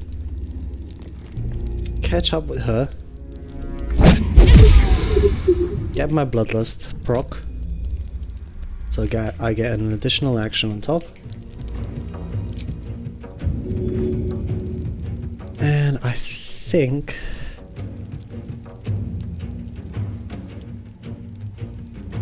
what do I want to do next? Well, 2 hits. Can we do the 49? Not really.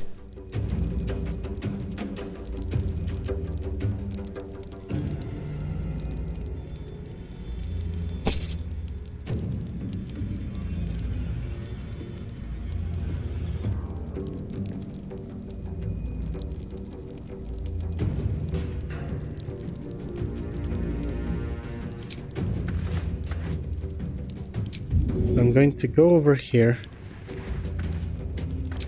going to kidnap this dude, get him just a touch closer, cancel the action before it actually goes off, and we're just going to make sure that we knock him prone, so he'll spend his entire turn standing back up.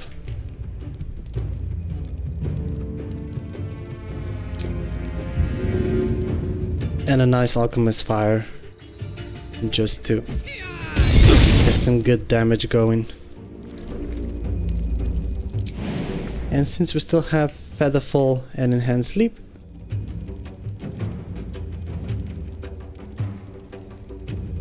we're just going to back off real quick. Monk movement with some help from Druid can go really insane when it comes to movement.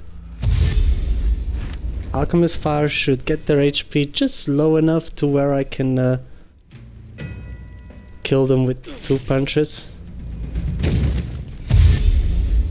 and get my Bloodlust Elixirs proc.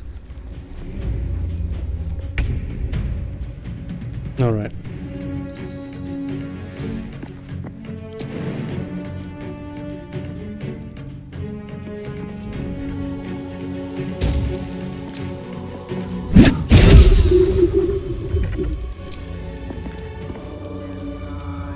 I'm going to turn off Call the Weak, so we get our Bloodlust proc.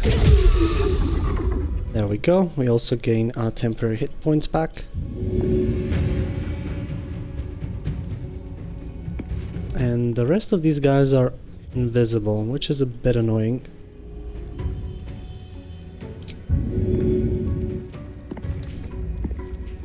How much movement do you want? A lot of it.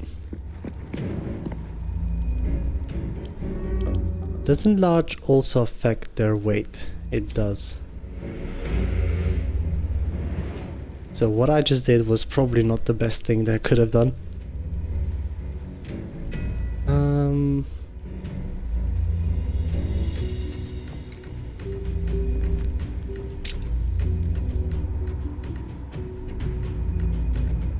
a bit of a mistake, so now I'm thinking about my defensive options that I have right now. And I don't have enough to get patience defense going. So I think I'll just stun one of these guys. Get the stun going.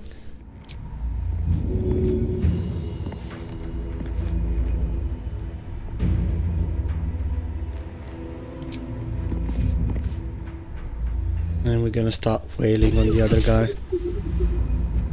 Alright, good enough.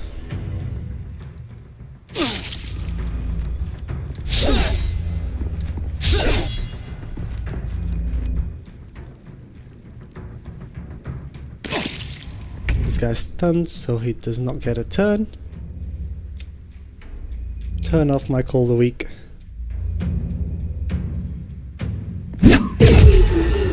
Get my Bloodlust proc. Turn this thing back on. And we can wail on this other guy.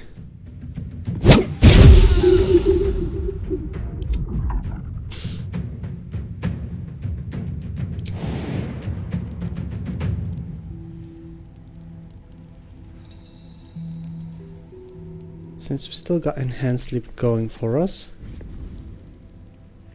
I'm going to position myself over here and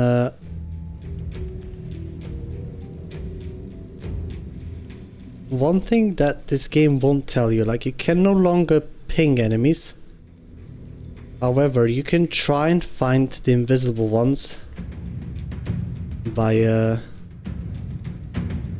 searching with your path travel. See if it twitches out anywhere. If there's a space, because if there's a space you can't occupy, that is usually where the invisible target is, and it does not appear that any of them are over here. Ah, there we go. See this movement that it does? This is normal terrain over here. Normally I should be able to stand. However, my path tracking is not allowing me to position myself exactly over here. So it's a good enough guess to say that they're somewhere around here. There we go. No need to ping enemies. It's not like you can do it anymore, but still. Alright, one more turn of Wholeness of Body. We regained that key point back. I don't think I want to spend any more of them. So let's try and find the last one if we can. Now this is rubble. Over here you're usually not supposed to be able to go. And my guess is I was thinking that they're both on the stairs over there, but I assumed wrong. Is she over here? She's probably over here. Okay, not much that I can do about it right now though, except place myself next to her. Oh, she's up here, it turns out.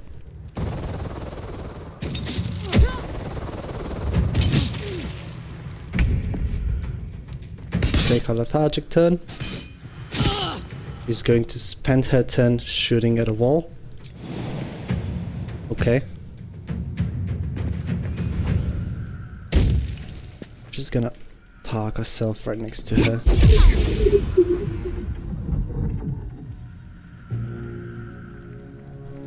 And start wailing. We got her to bleed, so now we have advantage on hit chance against her. And it's, unless we roll a 1 on our reaction.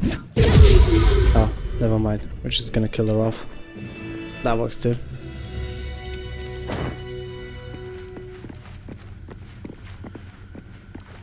And that was the slavers. I would have positioned myself next to her. Just so, because I still had my reaction. So I could have taken the opportunity attack with a 99% chance to hit. And if she tried to go away, she'd get hit, I would kill her, and if she didn't, she has disadvantage on attack rolls against me, so...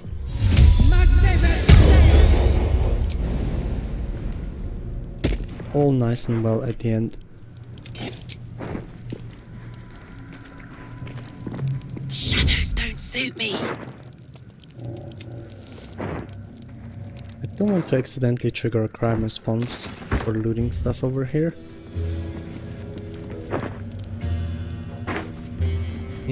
Vicious. Whatever. Just gonna heal ourselves back up. And now that we have eliminated every slaver but one of them, Bud should be over there.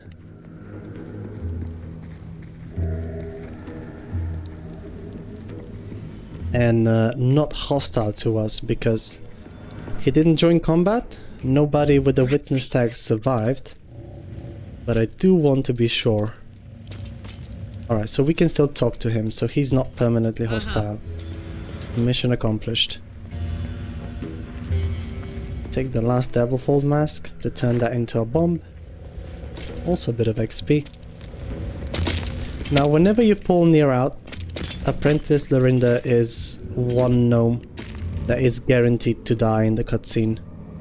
However, what you can do is you can take her away, waypoint abduct, and you can kill her yourself for some additional XP.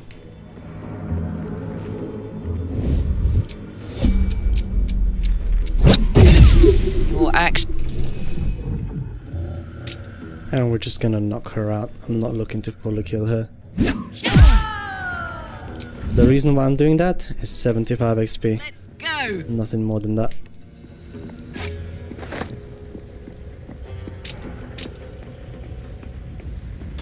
Alright, going back over here, most of this area is well illuminated. When you waypoint abduct, I can't get it consistent. So whenever I waypoint abduct, first things first, 20 strength for medium or smaller size, for medium sized creatures, 16 for small sized creatures. So want to make sure that is in check.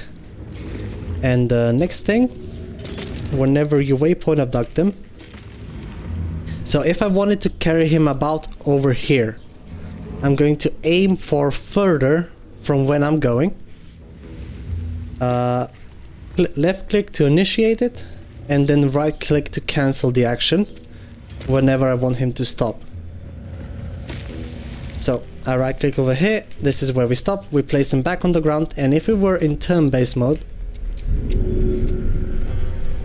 cancelling the action does not consume your action either. Now when it comes to abducting to a waypoint, you need to make sure that you're outside of turn-based combat, so you can still region travel. And again, overshoot, the longer the path, the more time you're gonna have to choose the waypoint. And you click, and you go to the map, select the waypoint while you're carrying them, and you're gonna take them with you. As soon as you arrive, you're not going to drop them. The action is just gonna get cancelled by itself, so yeah. Oops, run away. Don't want him accusing me of murder or anything. He just doesn't care.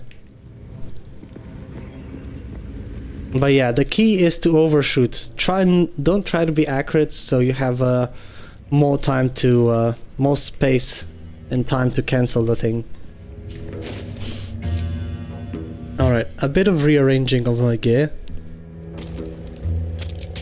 I'm swapping to Float Helldusk, so I get +2 on my saving throws against spells, and I'm swapping off the Shade Clinger for, I don't know, something else.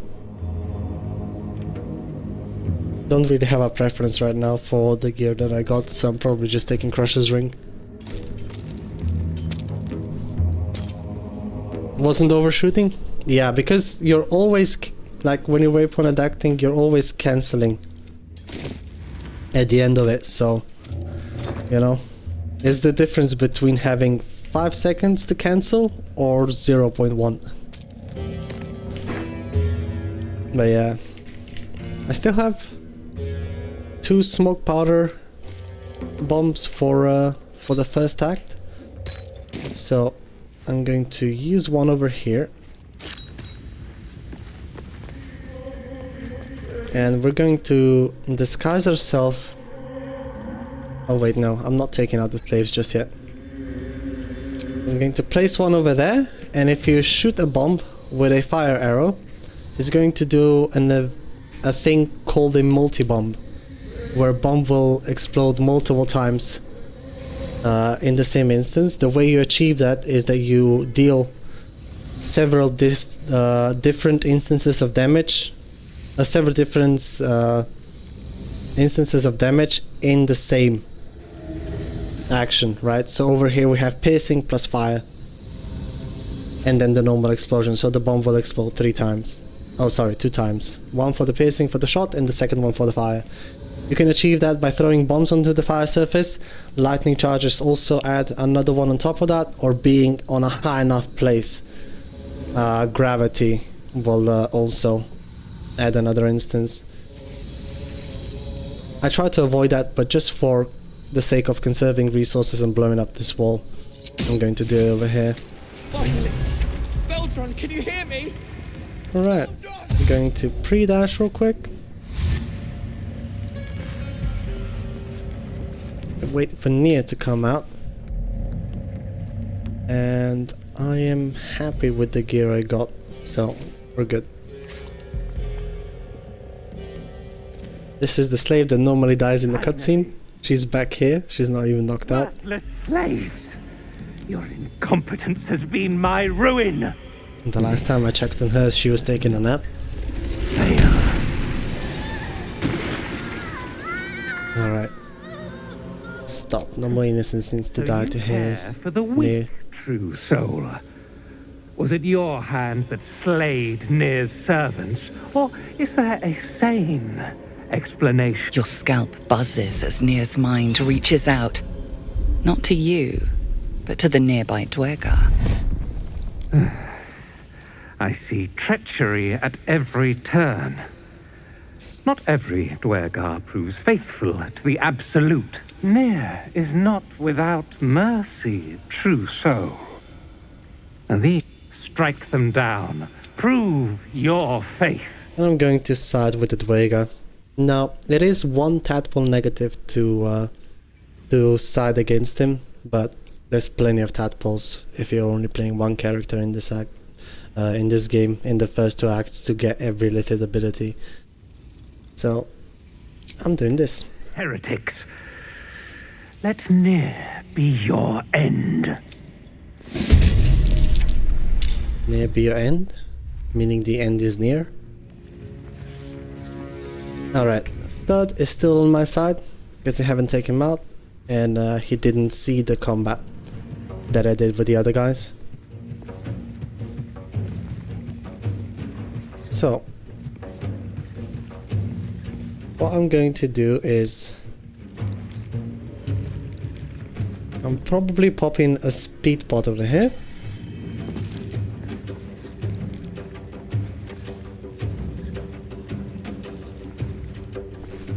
And we're going to start by wailing on Thud.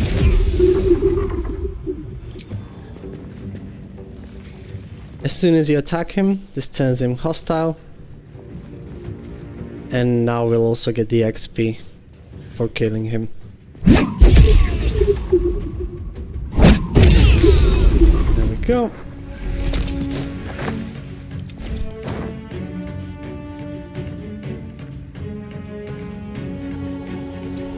And I'll just let Nir approach.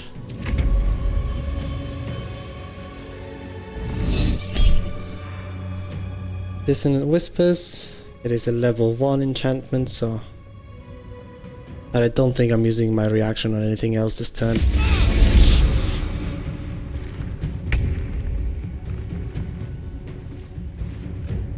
I got frightened. So in order to remove that, I'm going to cast one protection from evil and good. Get my movement speed back. We're going to walk up to Nier, and we're going to take an opportunity attack off of him. I hope, or rather I assume, that this is going to take away his reaction, ability to use his legendary action Psionic Vestiges, so... No, it does not work that way. That's good to know.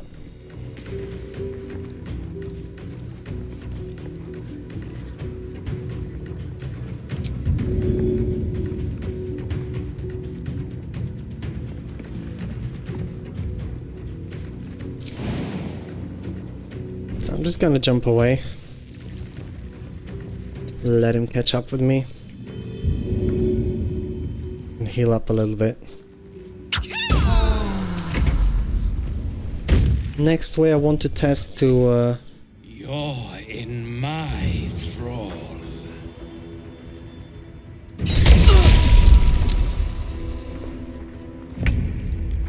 to try to deny his Psionic Vestiges is by picking him up and throwing him on the ground.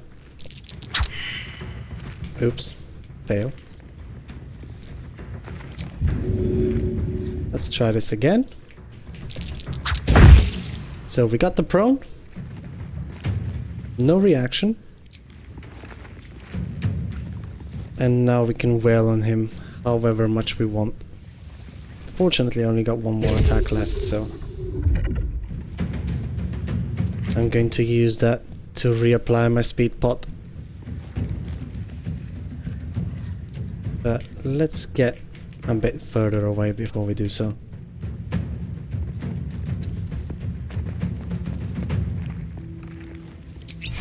Heretic! Nice thing about Nier is that you can start over the certain lava grid. He gets disadvantage on his attacks. Why? I mean, fun, nice fact, Kiara, but which one? Like one of these grids and he'll just get disadvantage? Because... oh, sunlight sensitivity. Hold on. You're right. So standing either wherever there's the full sun, it will just get disadvantage. Oh, that's good to know. That's really good to know. Thanks for the tip. Alright, I'm going to walk up over here. We're going to toss him on the ground once more. Failed the athletics checks, as it's the custom. Dude, would you mind? Just like laying on the ground for a little bit. Oh, we can improvise melee him. Well, this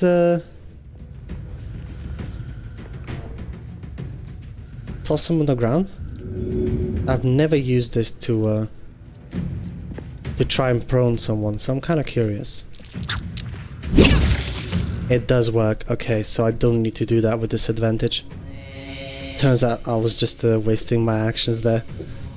But proning him removes his legendary action. I can just start wailing on the poor cock. It is nice and obscure over here, so I'm standing over that vent. Now we're just going to lay down, good sir, for me, and die. Parasite in that corpse. Brim. Shit. And this is the extra Dwega that appears only if every other slaver is dead already. Here's your cut. And he's only here if they owe you money. Flameshade, we'd have cut and run. It's time I scram before the buggers at Moonrise charge in. Gotta love Muscular, one of the only characters in the game with that passive, yeah. Something about the dry loud sensitivity? Correct. Alright, so now that he's given us money, I have no more use for him.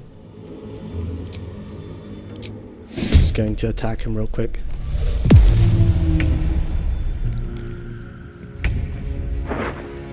I'm taking the disintegrating nightwalkers, but I'm sending the rest to camp. Let's find our champ. He's somewhere over here.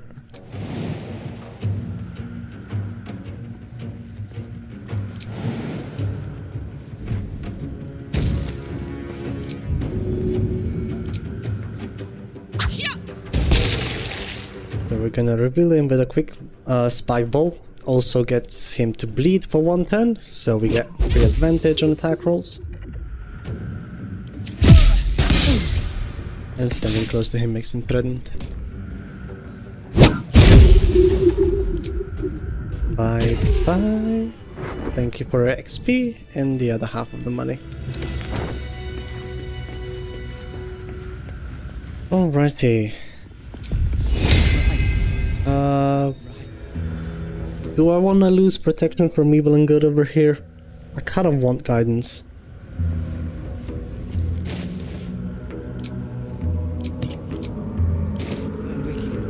But I'll risk it without. We have enough inspos and I have to go and claim a few quite soon. Beldron! I was so worried! So I'm not going to do it. I'm alright. Talking to these guys and succeeding the persuasion check. What has he gotten himself mixed up in now? Or intimidation. Can give you another nice tidbit of XP. Let's just roll good. Easy. You'll call me mad, but they could flatten the whole of. Just have to free him first. If you knew half as much as you and not. Bickering won't save your friend. And here's the 125 XP for succeeding that persuasion check. Very nice. I'm going to disguise into a different race. A throwaway race, so to put it. Just so I won't lose attitude with Wolbrin. And we're gonna go back to non-lethals. I'm your husband. And start wailing on these guys. Your assault has caused. We did the temporary knockout. I'm going to take off my gloves because they can inflict bleeding, and I wouldn't want that.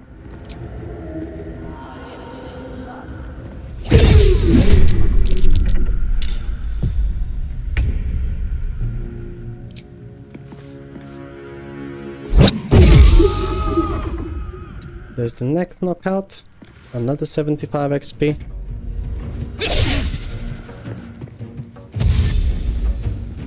As if he sided with Nier? Probably, Kira. I'm not certain. I've never sided with him yet.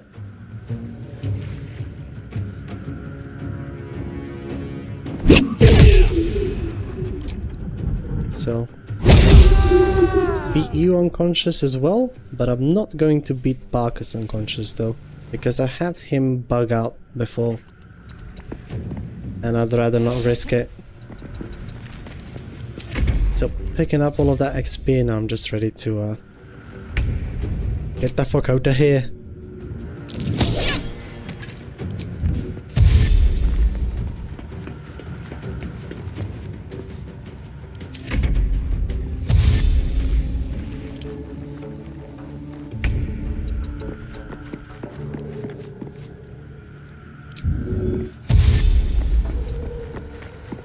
And let's flee. Nifty. Coming right back, dropping my disguise. So I get good attitude with him. And Barkus should still be over there. He is. Beautiful, let's have a chat, shall we? Well, you did it! I shouldn't be surprised, considering our history. And yet, nothing good happens in the Underdark. As you know, some of the Iron Hand gnomes, my friend Wolbrin, they're not even going after him. I wish I were surprised. And so, to Moonrise Towers I go. Farewell, Barkus. I wish you luck on your search. Won't be needing it. Thank you. Goodbye, my misery's favorite companion. And, well, thank you. I'm alright. Your friends were a bunch of assholes. I'm also glad that I beat them up. Alrighty. This will send Bacchus off to Moonrise Towers, so we can get the brilliant retort later. And we can just loot the rest of these things.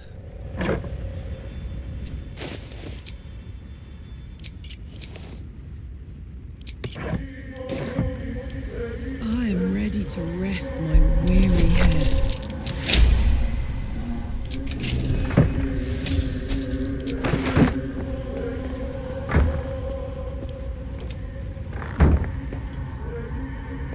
I don't really need camp supplies. I'm not gonna be long resting that much on this playthrough. We'll take the weapons for sale.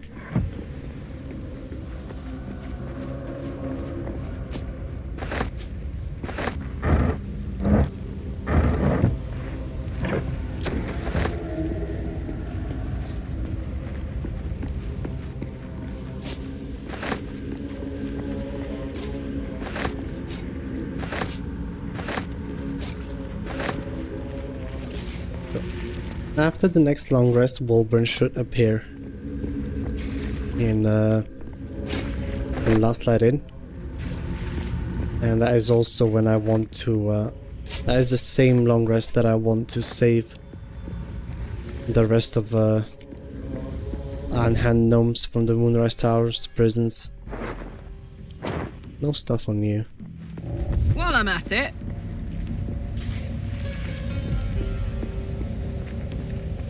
Alright, I think that was it when it comes to enemies. We got the level elemental, we got the methods, we got the mimics.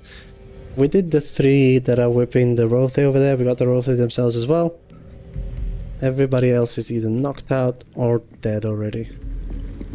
And that's it when it comes to Grimforge. GG's. Next.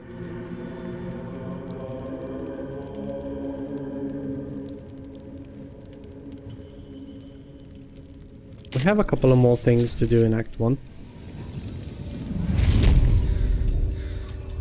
Face by the Matriarch being one of them, and I'd like to reapply my my AC from Priestess Gut. I don't know why it got turned off.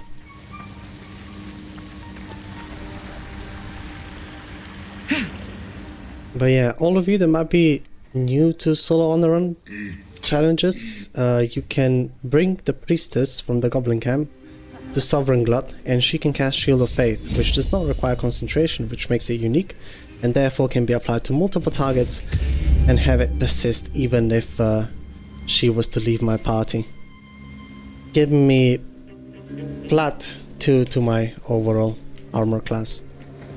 Also works on summons. Wanna dance?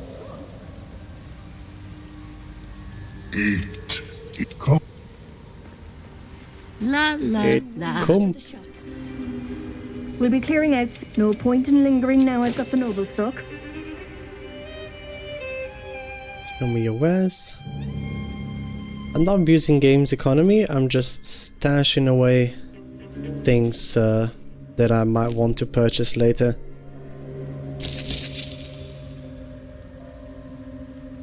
And putting them inside of a backpack prevents them from getting rotated whenever vendor's inventories refreshes.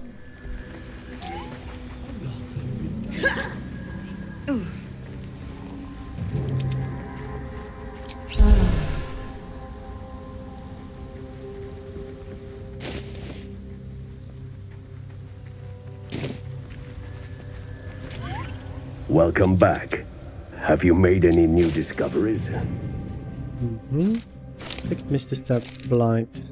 This thing, haste spores, this. I will stash these bad boys away for now. I'm going to buy the rest of these. Talk to Melum again. Oh, I greet you, son child.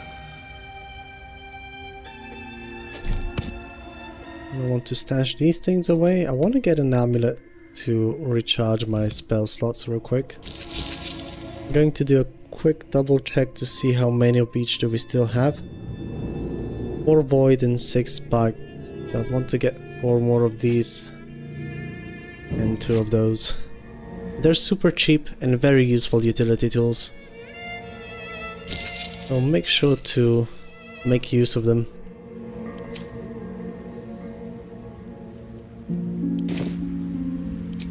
Alright, that's it. The best way that at least I think to make use of them is you can split them up whenever you're in a fight and toss one on the ground. If you're dual wielding crossbows, you can just shoot it with your offhand crossbow shot, thus getting the effect of the bulb at the cost of a bonus action instead of an action. So if you were, for example, to cast Cloud of Daggers, you can put the void bulb close to it and just shoot it with your offhand attack, and that will pull everybody in. And it's quite a high strength save DC, like 18 or so. Definitely nothing to be scoffed at. I'm gonna go down to the beach and cast the rest of Gek's crew into the water for some quick swimming lessons. Toast, toast. Taste, taste. 75 XP each, and I want to reach level 8 before I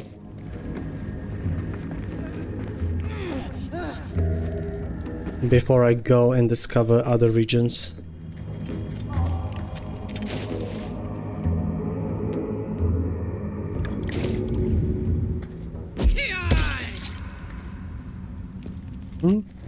That didn't reveal you? I think I might have killed him already. Yeah, we killed him already. I wish there were more ways to get void bulbs. They're so clutch sometimes. You can buy infinite amounts of them from Omelum. Bunny, you just gotta remember to do it. He refreshes with a new supply every time vendor's inventory is refreshed.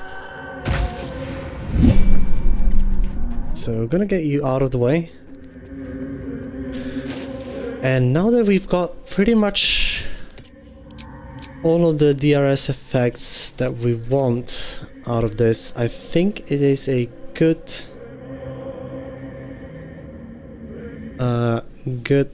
time to go and try and take on the bullet.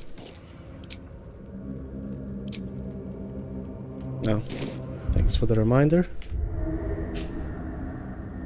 Let's make a quick save.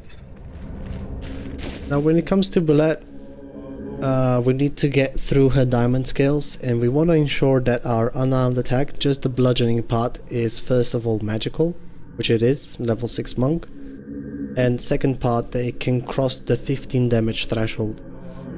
Right now we're sitting at 13 bludgeoning in the minimum.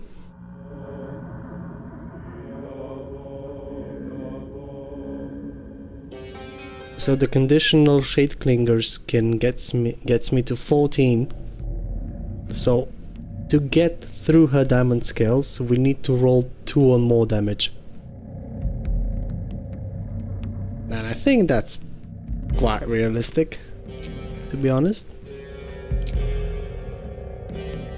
I'm going to keep Amulet of the Harpers, but I will recharge my level 1 spell slot just so I get more procs of it.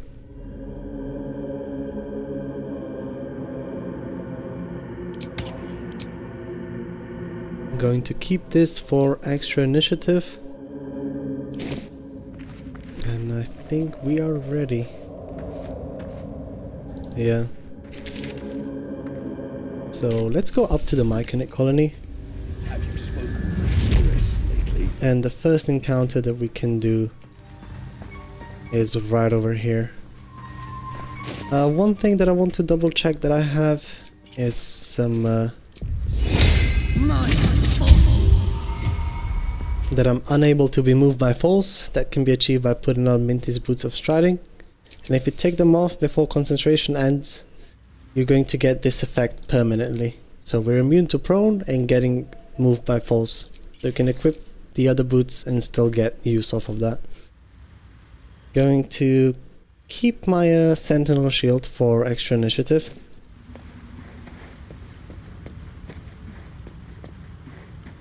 And just check how the terrain over here is looking.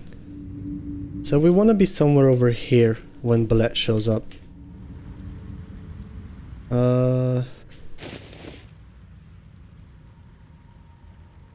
And just for an additional chance to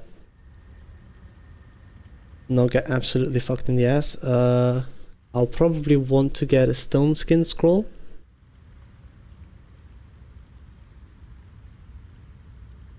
Which we don't have. No. I think I left one with Blurg, if I'm not mistaken. We should sell one. Excuse. I could use a universal resistance elixir. Welcome Actually, I'm back. not sure which one is cheaper even. Any new discoveries? No, he doesn't have it, so I'll just get some divine bone shards. Dareth should also have another one ready and waiting. Diamond Scale might be the single most annoying ability in the game, making an early tanky enemy even tankier. She's got a lot of HP, but understanding where your damage comes from can definitely help. Like right now, I have a choice between Flawed Helda's gloves and these things. And you might wonder, like, Flawed Helda's can bleed the bullet, giving me advantage. There's additional 1d4 necrotic, so it's technically more damage. However, to pass through diamond scales, the damage needs to be done on the single instance. So for example, when bullet gets hit, right? The damage that will get through in all of these, you don't combine these, you just watch the singular one. So this needs to be 15, this needs to be 15, and this needs to be 15. So realistically, we want to buff our base bludgeoning damage. That's why I decided for Gloves of Crushing instead of Flawed Helldusk.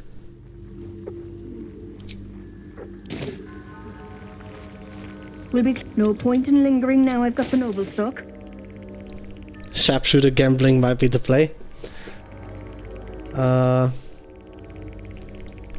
Hear me out, Bunny. Let me just get this other Divine Bone Shard from Dareth real quick. It is important to understand where when your damage is coming from. So, just for the sake of explaining it, right? If we take a look at the bullet on honor mode, Diamond Scales, this creature gains 100 temporary hit points. While it has these temporary hit points, it is grounded, so it cannot be moved by force, and any damage lower than 15 will not affect it. It can also use Shredding Scales immediately after being hit. For the first time in a round, Shredding Scales is a 3d6 slashing that cannot crit, but does apply bleed on you. And it's a dexterity save. Our dexterity is okay. And you could avoid that by taking an opportunity attack from the bullet, but I'd rather take the 3d6 compared to 4d12 plus 4 that can crit. If you don't have crit immunity, of course.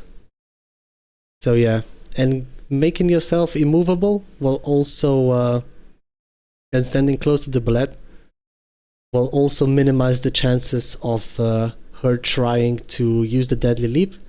And our immunity to prone also removes this effect. We're getting immunity to this from Minty's boots, right? So making the AI thing, this is not a good move. And just keeping things to bite and corrosive spit can definitely help out a bit. Now going back to gameplay, our minimum damage that can come from these things is we have 1d6 bludgeoning, 2 times strength, which is +5. So we are currently rocking minimum 11 damage on this. And then if we add Shadow Thief, that's another +1, given that the target is obscured. So we're already at the minimum of 12, and then plus another 2. Plus the bludgeoning damage puts us at a minimum of 14 damage. So any attack that rolls a 2 on the damage roll on the 1d6 bludgeoning will go through. Hey Alfredo, why one level 1 of Druid? It is for gear proficiencies. Monk is not proficient with medium armor and shields, and since I don't allow use of any weapons in my main hand due to my rule set, the level of Druid is one of the ways that I get to be able to wear adamantine scale mail or the adamantine splint.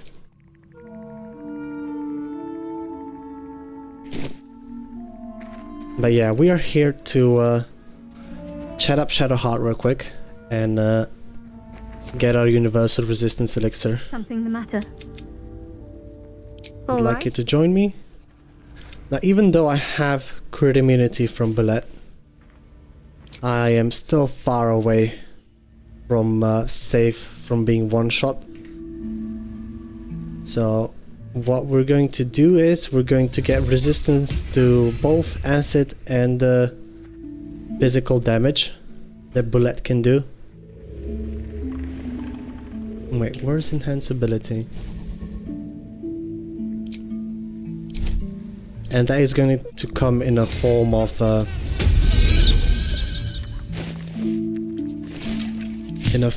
universal resistance elixir. And together with adamantine splint, which reduces all of our damage by 1, we're first going to cut the damage in half that bullet does, and then -1 on top of that. So spending all that money to get one of these just to make sure that bullet cannot absolutely wail on us can be very nice. Also, another thing that I would want to craft is probably Elixir of Cloud Giant Strength. I'm going to get this crafted as well. Yeah, no, it's Shadowheart that makes the medicine check. And Owl's Wisdom gives her advantage on that check. Mark of the Shifter adds 1d4 to this. I could also cast Guidance on with my main character. And because she's a Transmutation Wizard, she can craft 2 of things instead of 1. Maybe another health pot wouldn't hurt too much. We're still good on the speed pots, so that's kind of all I want from you.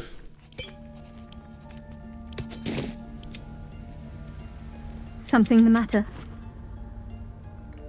If you're sure. Separately, I'm quite certain. Now, we still have Bloodlust Elixir active, so I'd want to do one more fight in the Underdark before we go and take on the bullet. And that is the dude with the hook horrors. So let's go mess him up first, and then we'll do the bullet.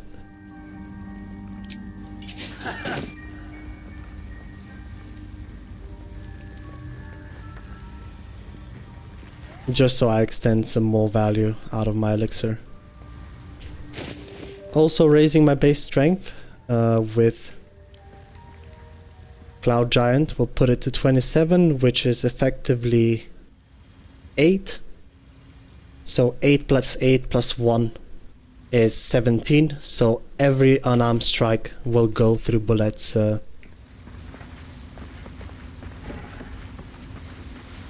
Diamond scales, no problem. But I think I want to gamble and keep the Bloodlust Elixir for later fights. Let's turn down the fire. Alright. Region traveling with this ring repressures it, so Up to. it's your source of infinite invisibility. We're just gonna use that to travel to our friend up there and beat him up real quick. This guy can use Tasha's hideous laughter, which knocks you prone, so be mindful. But altogether we should have enough damage to just burst him down. I'm going to start with Thorn Whip for action refresh. Get the surprise run hopefully as well. Beautiful. So punch, you're out. Punch, get bleeding, 99% chance to hit. We're obscured, so our crit chance is also increased. And that was him. Not too exciting, isn't it? Saddle up.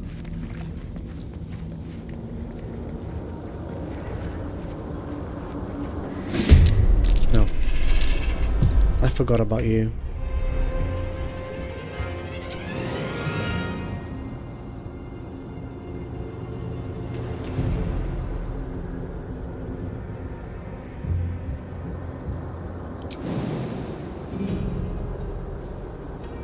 Come on, that was a pixel, I saw it.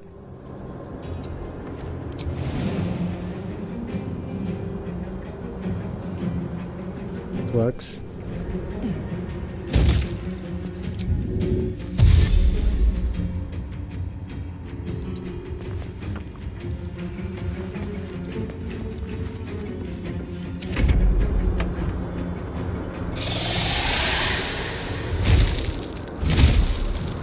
Calling for backup.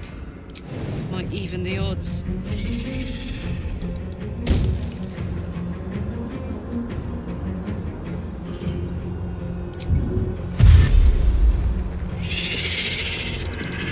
I don't want to get too close. I don't want to get thrown off a cliff.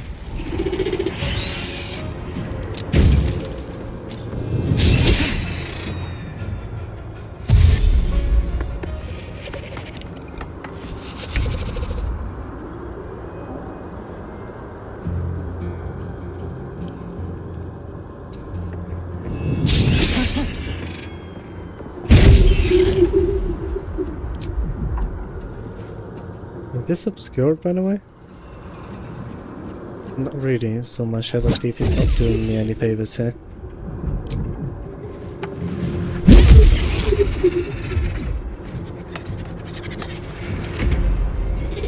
We didn't trigger the blade spawn, which is nice.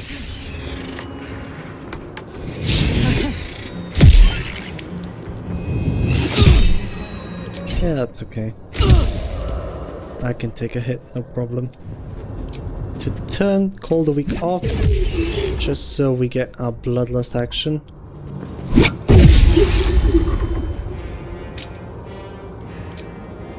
We were 1 damage off, by the way. There you go. Could be alright. Staying close to them possibly prevents them from jumping, and if you're prone,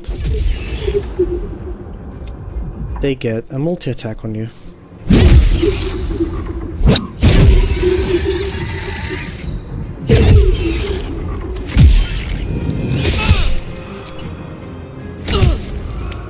I can tank this damage, no problem.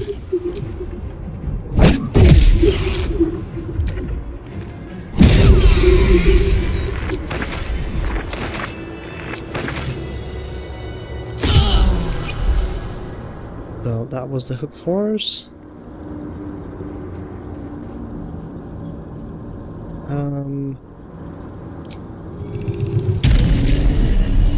I will want Field of Thralls on myself to potentially stun the bullet. And just to check the environment over here, it is obscured, so Shadow Thief does help.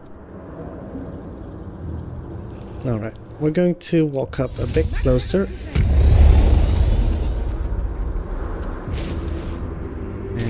let's get going, shall we?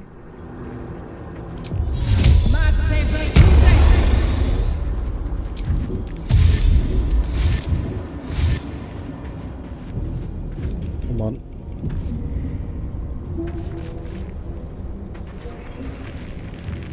Want to walk back so we don't get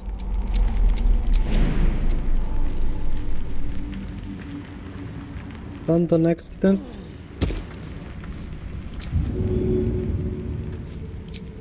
Oh, these guys can't be thrown. Oopsie daisy.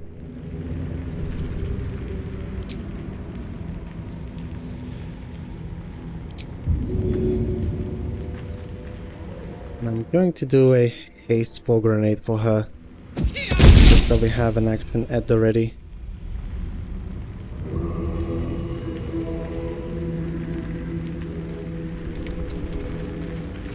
I'm gonna go back here and try to crouch. Who knows? Maybe we get a surprise run going. No, that's okay.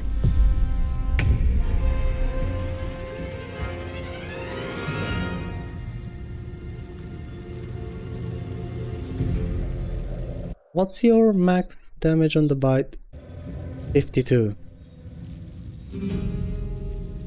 We do not have enough HP to take that.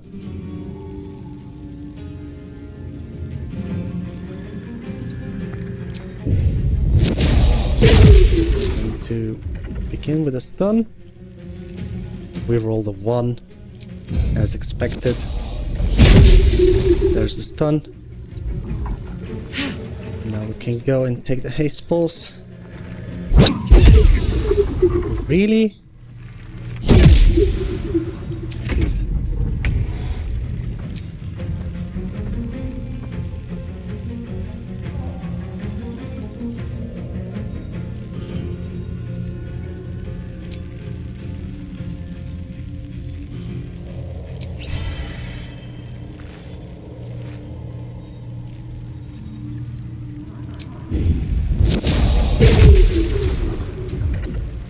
I'm swapping to strength elixir because that gives me better roll damage output. And it's not like we're proccing.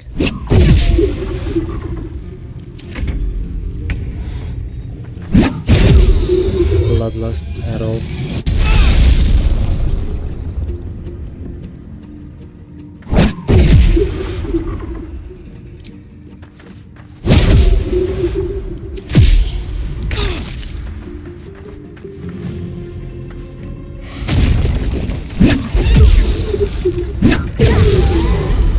That's it.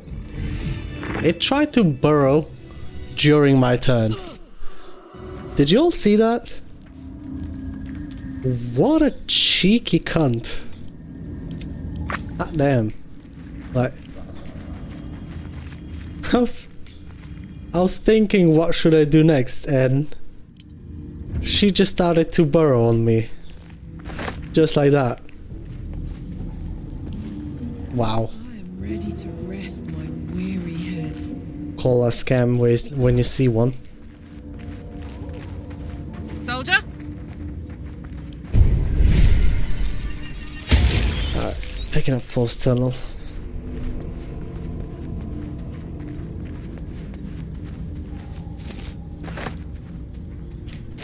And I forgot to swap the gloves, so that's why I messed up. Should have taken the bludgeoning ones. Wouldn't have needed to take the strength elixir that way. But GG nonetheless though. So Bullet is dead.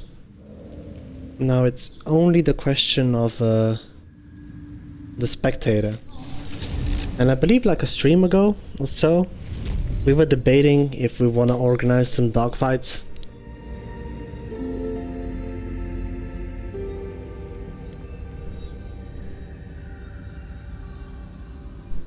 But I don't want to do that until I get access to necrotic resistance. So let's find some other way to get more XP.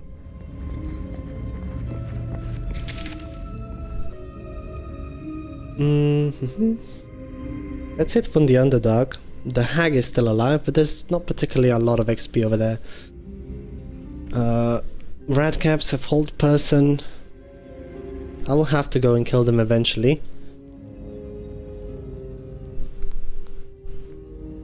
But for now, I think I'll just go and deal with the measles.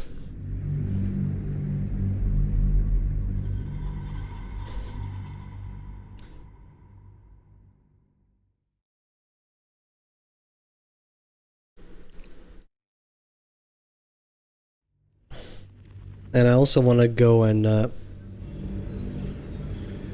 save Minty from Moonrise Towers. Where to? But I'm gonna have to deal with all of the guards before I do so. And that should be enough to get me to level up. All in all. Alright, so this.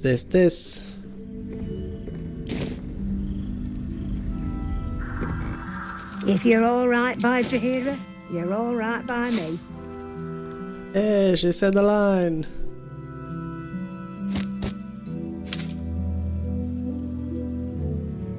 But always make sure you're alright by Jaheira first. I'm going to stash this away for later. Take care now. And let's go.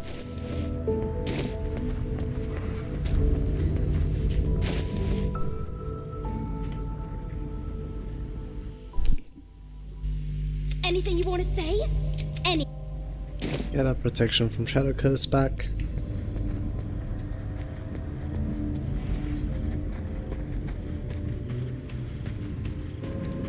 And we also gotta perceive that it's an ambush. So I want my shapeshifter's boon on and guidance at the ready as well.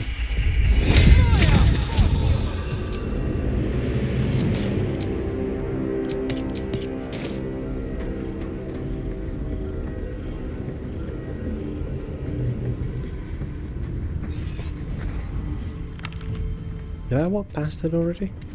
No, it's right past the hounds here. These guys have a lot of HP, but they don't hit very strong.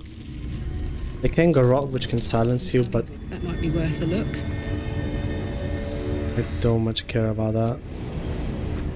We succeeded on the perception check, so I'm swapping back to more AC.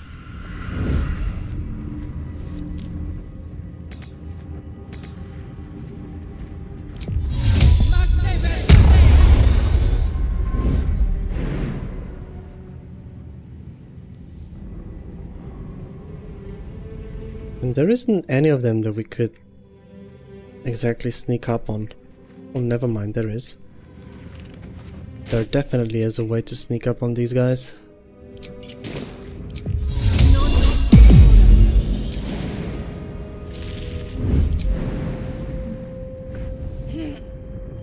Just gotta improvise a bit.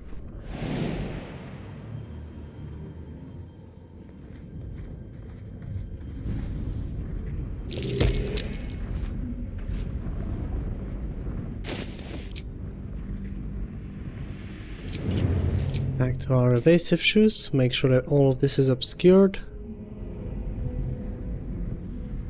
Alrighty.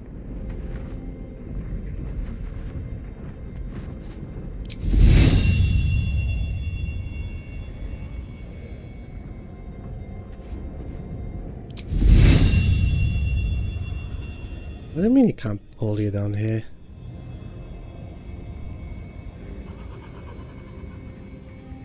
Yeah, either way. Won the action refresh. We got the surprise round. And we have very decent AC.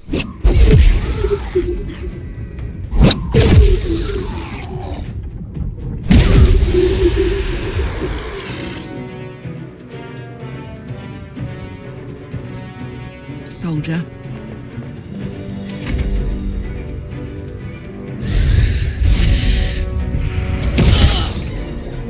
You hit? What was that roll? 19. Lucky roll.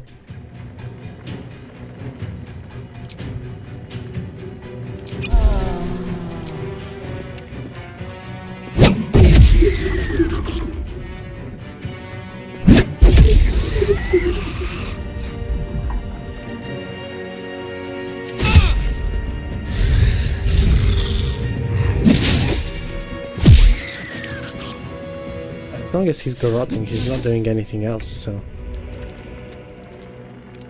And I can counter the disadvantage on attack rolls by just bleeding them.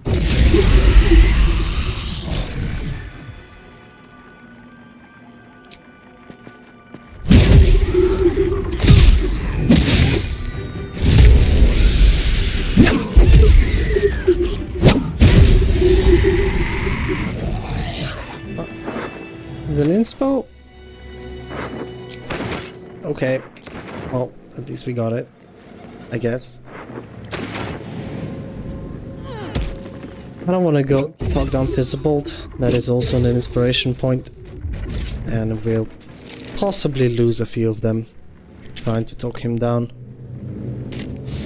Premium trinket. But as an Outlander,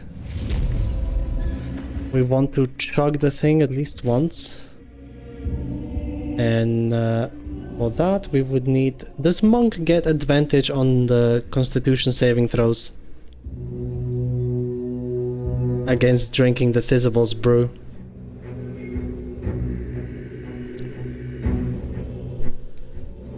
Or do they have to be a certain level to do so? Let's check real quick.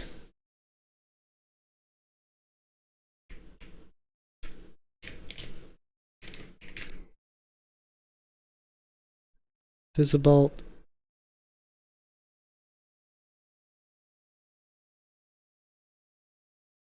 So Barbarian gets advantage, Cleric gets advantage on Con,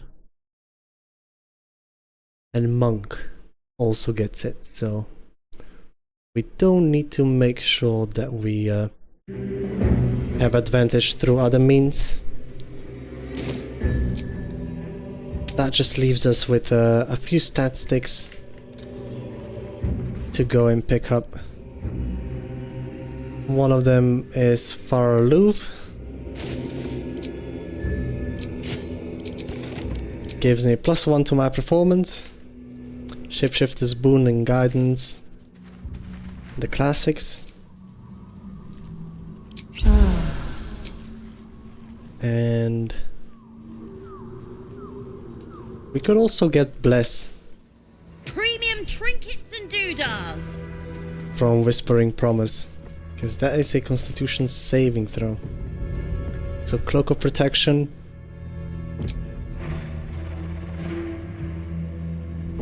Float Helda's Helmet, ironically enough.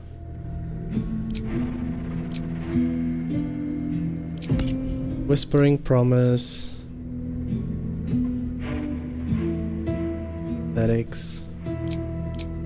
Nothing else, and gloves are mainly for strength saving throws. Alright, so make sure that we have that.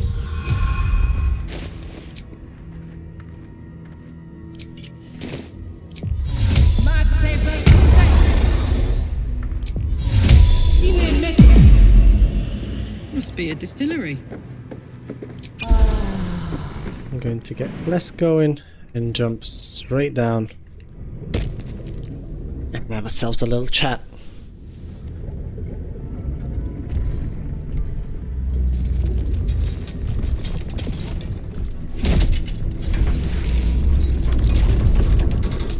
In case anybody was wondering, this is how centaurs in BG3 look like.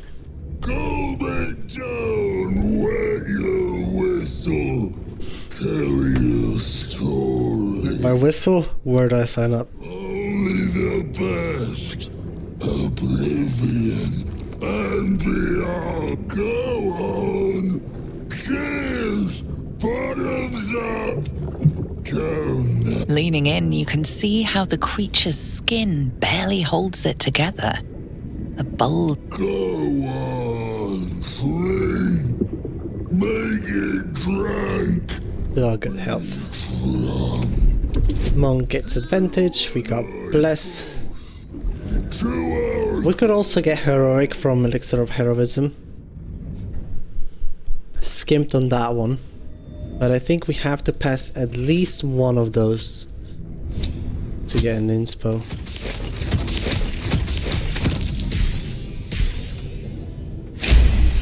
Let's go. The liquid burns your throat as you swallow, but otherwise you feel no ill effects.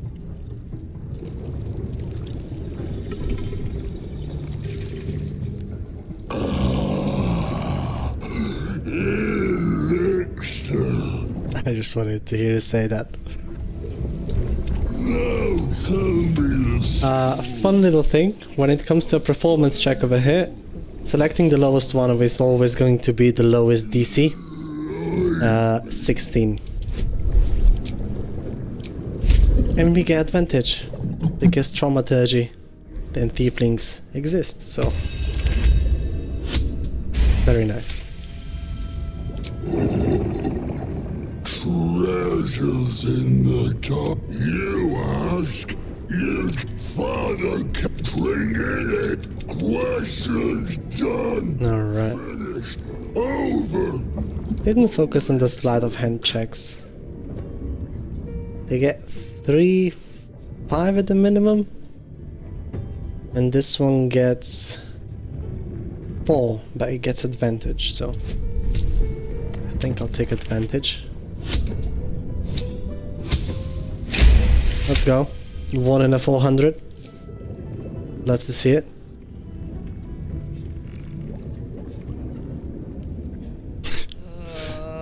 And there's just something to karlach drinking. Brew fills it. Fits the character, I guess. Remains miraculously steady. What? Say what now? More stories. Never seen that? Welcome. Tell me of foes. I mean, he promised us to wet our whistle, and we're still waiting on that part, so... Like, I think we might be getting scammed over here. Take the lowest one. Because it's always going to be 16. And the lowest for that, in that case. Ask, quest, more, now more. The customer is always right. And the last one we have to succeed, DC 18. Easy. Didn't waste a single inspiration over here, but we gained one. So, at least there's that. Saved all the net 20s for this. Is as painful as yeah, I mean, we did it to get inspo, and we didn't spend a single inspo, but at least it's more XP. One father's personal, mysterious secret. No. Never. Never. Father told. Alright, enough about your daddy issues. I've had worse. Too much drink, too quickly. If ain't that true. If ain't that true. Alright. Take this off again. Get some guidance going. And there's a perception check. We want to succeed over here. Curious. Ledger for the one who was. Please. 35 XP. Flatter the pardon.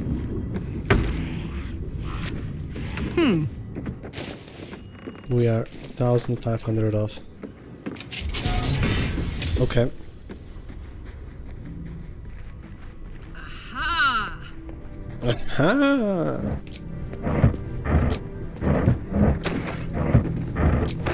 Bunch of alchemy ingredients about the place. I don't know where the key for this is, but I reckon it exists somewhere.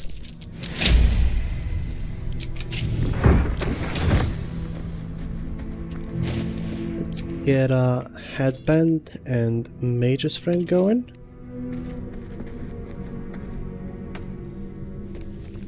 Research notes. He put this.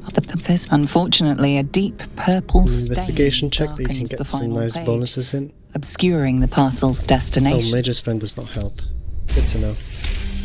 So it's just a headband. Your mind with the corpse rose. We got access to Feasible's belly brew. Not that we will ever be able to use it. It's just not nice to have, I guess. This'll be fun. Do some karlach picking. Oh, we can already punch through medium objects. 42 damage. Damn. So we want to punch everything.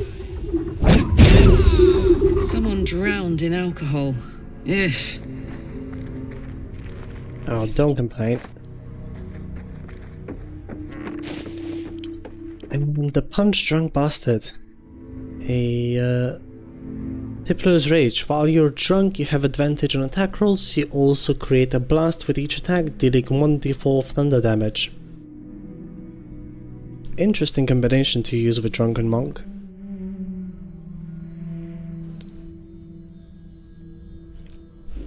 And what I want to know is, if you play Drunk Monk and use this, does this passive, or rather the second part of it, apply to your unarmed attacks?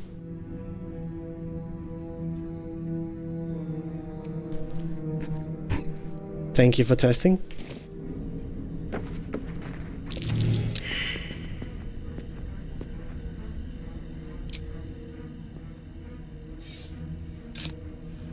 Because Drunken Monk can punch with stat sticks really well. Even if he's got both of the hands occupied, he can initiate. He's got an action for a key point to get a target drunk. And that way he can have a weapon in both hands and still use his fists to punch at everything.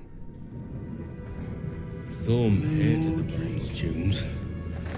Maybe we'll get some proper... Is that the way to have Tavern Brawler? And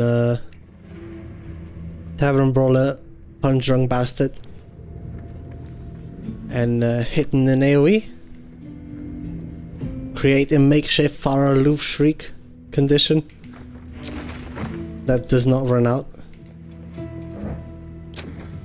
Because as a drunk monk you also don't get disadvantage on attack rolls whenever you're drunk, so you know. You're only getting advantage then from the stat stick. So like permanent advantage. As long as you have enough alcohol to sustain yourself. Which shouldn't be too hard, there's plenty of vendors about. I actually want to test that. But we'll keep this one in mind. And we're gonna do some science. It's like one of the most obvious items to use on that subclass, right? What a shame that we lost the boy. I've already forgotten his name. However, there's a chest on here with a guaranteed potion of angelic reprieve. One of two that you can find in the first two acts. The second one is on Wargaz's corpse.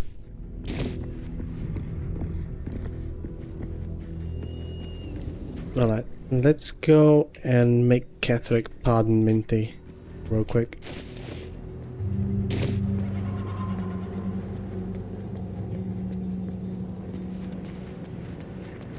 But before we do that, I want to go and slaughter everybody in the prisons and at the docks. Gonna do that real quick.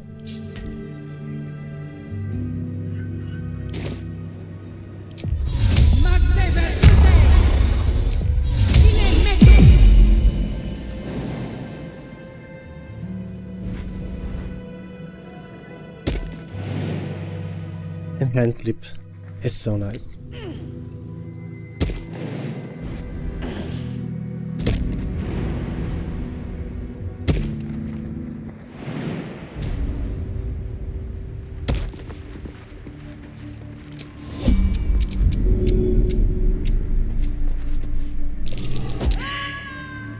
Nice fail on the athletic check.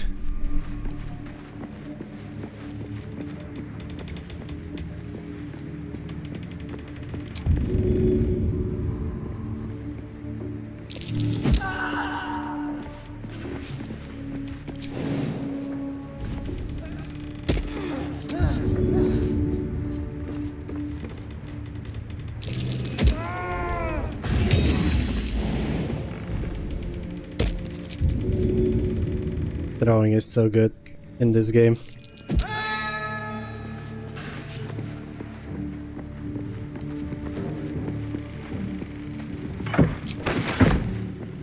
What do we have here? I don't want to say the tieflings until I have a long rest, though. So I want to make sure that I get that out of the way first. Now, the bug we discovered on one of our recent playthroughs is if we toss down a scrying eye and we do not get seen by one of these guards and start combat, everybody else will just turn hostile. So I want to get this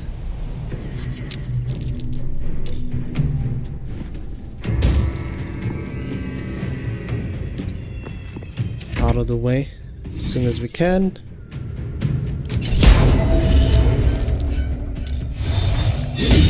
Don't tell me you get to take a turn already. Such a scam.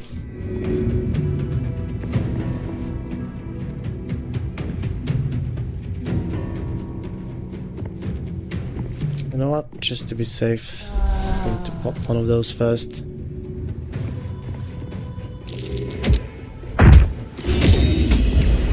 Alright, I didn't know if that was going to make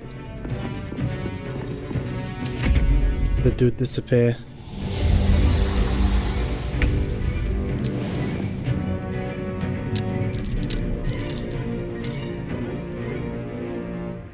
Hey Anna, how you doing?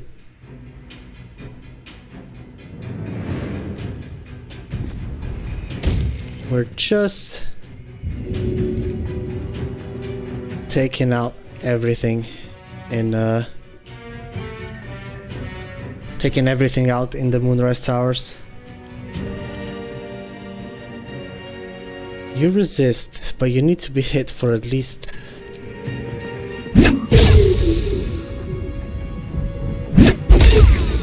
some damage. But having that high strength shouldn't prove too much of a problem for us. Let's go.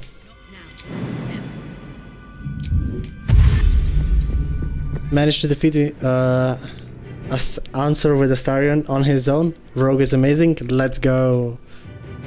But what do you mean Rogue is amazing? Rogue is bad. It's a martial class that doesn't get extra attack. How the hell are you supposed to deal damage then?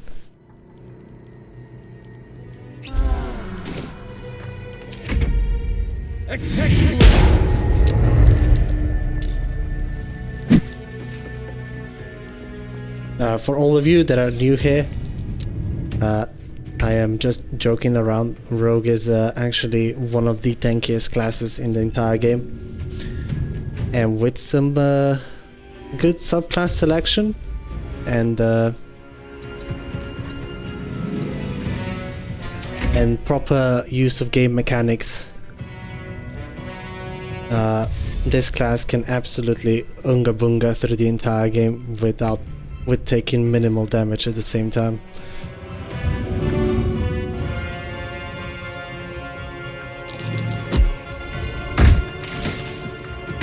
Rogue is not actually bad.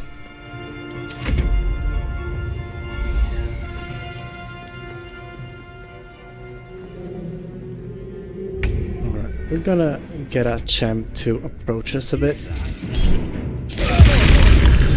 Oh wow. Hunger of Hadar already? That's a bit rude. don't you think?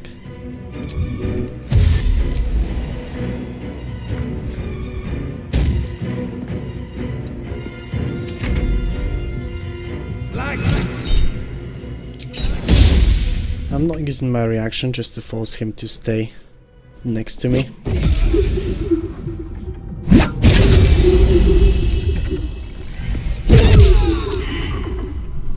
I just want to play Rogue from here on to the end. Understandable reaction, absolutely. Rogue is just one of those classes where you don't really need to put many 2 and 2s together.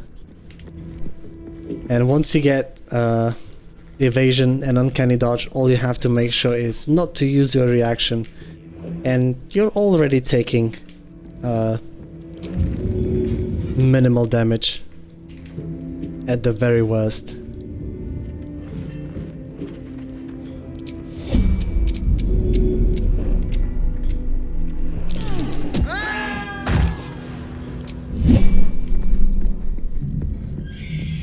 For all of you that don't know what I'm referring to, Rogue gets evasion at level 7. That passive states whenever you need to make a dexterity saving throw against the spell,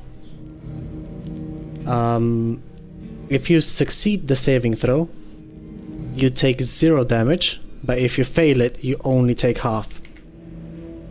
So Raphael's incinerates, every fireball, every AoE spell, it's quite highly likely that it is a dexterity saving throw, so all of those in the worst case scenario deal only half damage to you. And then Rogue at level 5 also gets evasion, which is a passive that works based on if you have your reaction available or not. And what it does, it can half the damage that you take from an attack. So as long as you're not using your reaction, you're just taking half damage from everything, right? So let's apply this together right now. If somebody's casting Fireball on you and they deal 30 damage, for example, right? You first have evasion, and let's say worst case scenario, you fail the saving throw. You're taking 15 damage off of that. Hold on a minute, there's still an uncanny dodge because you didn't take your reaction, so you're halving that again. I'm guessing that thing is rounded up, the damage. So you're taking only 8 damage from a fireball that would normally deal 8. And then if you have resistance to fire, you're also putting that in half. So a fireball, you can get this resistance through an elixir of fire resistance, which are quite common in the early game. Uncanny dodge, yeah. Am I saying that wrong? Hope I'm not. But yeah, so then you're halving the damage again. So from 8 goes to 4 damage.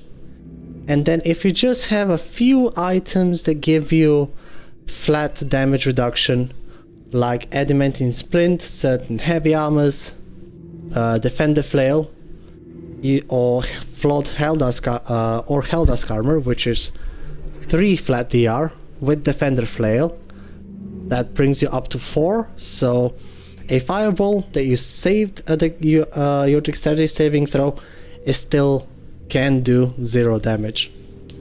So yeah. Yeah, they can both work together, Kira. Uncanny dodge, I believe, works if you, as long as you have your reaction, no matter where the damage source is coming from. If I'm not mistaken.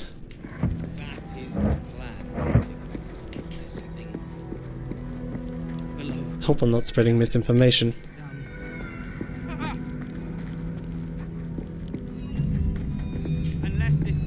But yeah, you can basically halve the damage 3 times with a proper resistance.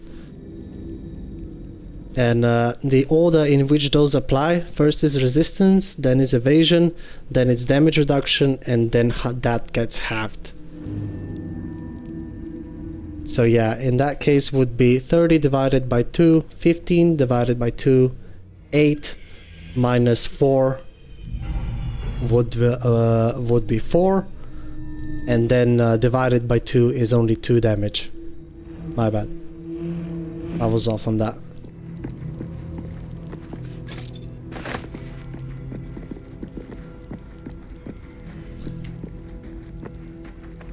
But yeah, the thing about Uncanny Dodge is a passive, and as soon as you use it, you have to turn it back up again. And to be able to do that, you need to have your reaction available.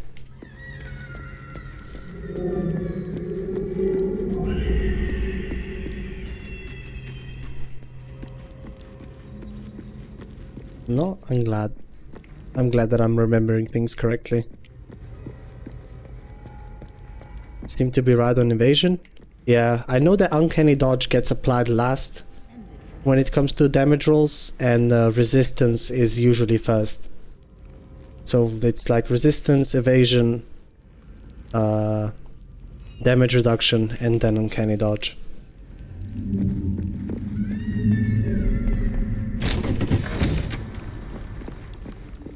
Alright. I can get a bit more movement speed if I just take these things away and put on click heals, which can stack. And I can stack up my dodges, and because I'm a monk, I should be able to carry her all the way to the cliff.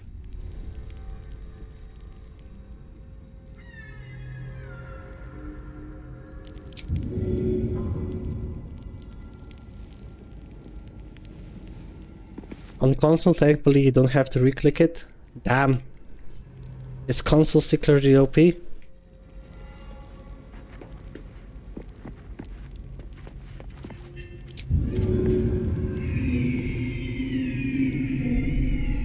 Because it works for your, with your forgetfulness, not against it. Rare console W.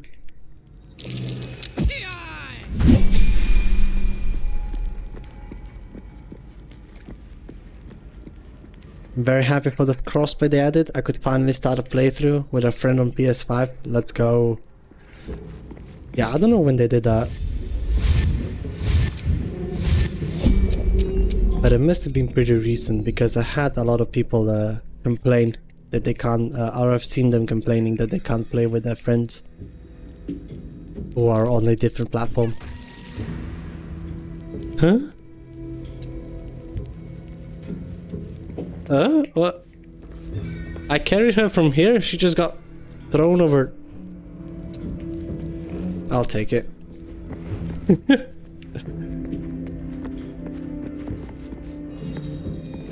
It came with patch 8? Ah, alright. In patch 8 we can finally play together. How you doing, Latranda? Glad to see you over here. By the way, did you all see what the hell happened? Like, I carried her from here to down here, and I just yeeted her, teleported her down here and knocked her prone. Like, the fuck? Anyways, I want to get rid of these two torturers, because there's the ones interrogating Minthy before you save her, after you save her from Ketheric. And getting rid of those two prematurely just makes a whole quest line a breeze. It also bugs out the two the two adepts that are escorting her. I never learned. So yeah, Yes. it's quite nice. Had this happened in this place before sometimes? I know that there's been a bug with that when it comes to stairs, so I've been mostly paying attention to those. But no, I haven't had this happen on just that door over there. But I'm writing it down for memorizing it for future reference. Because if there was another one still inside that room, things could have gone badly. Those two torturers both have Confuse, Cloud of Daggers, and Repelling Blast on their Eldritch Blast. So what they will do is they will confuse you, they will cast Cloud of Daggers on you, and then they'll use their AI to, their Eldritch Blast to push you into the Cloud of Daggers. Meanwhile, you don't have control over your character, so yeah, they can be quite rough.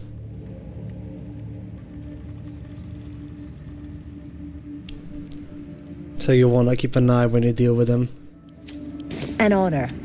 Just checking the vendors real quick to stash away any of the things I might need before I level up. The Absolute's war drums beat loud in your chest. How may I serve? And it's these things I'm mostly interested in. And also to put the Linebreaker helmet over here. I might buy it later on. Then the dreams came. My brothers had the dreams too.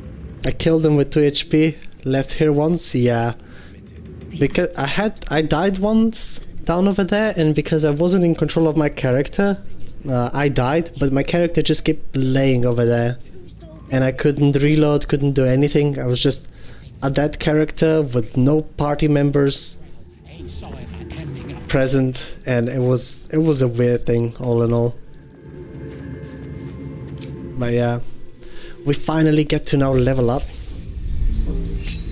And we are choosing between evasion and stillness of mind, or a second level into Druid.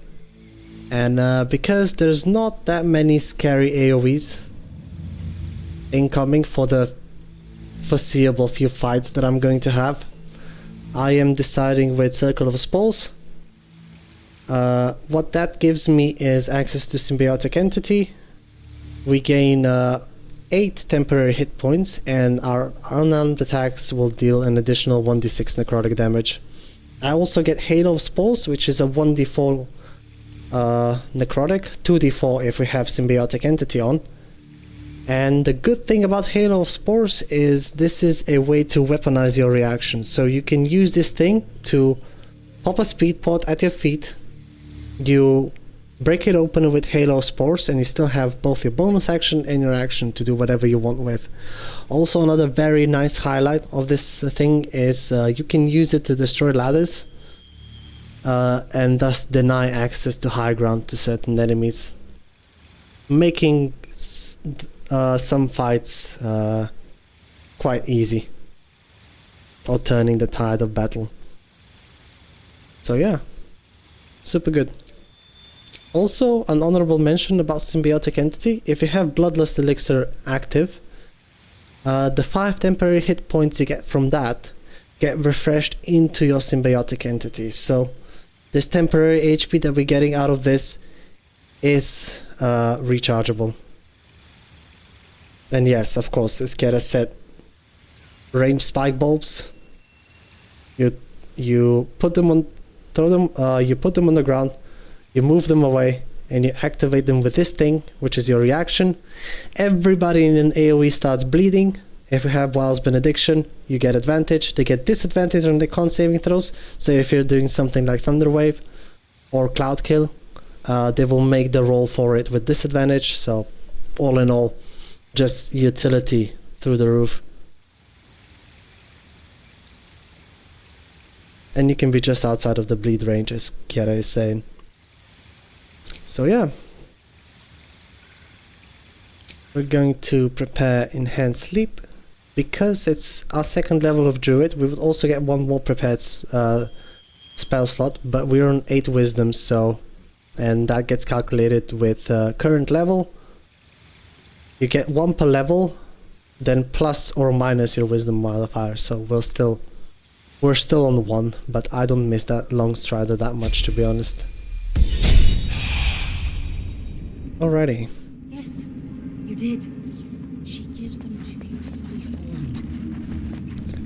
Antav has war drums beat loud in your chest. a few more short rest potions for us. This will be a source for me to regain my my key points without short resting if I needed them. So yeah, it's a good thing to keep on hand. Ever at your service.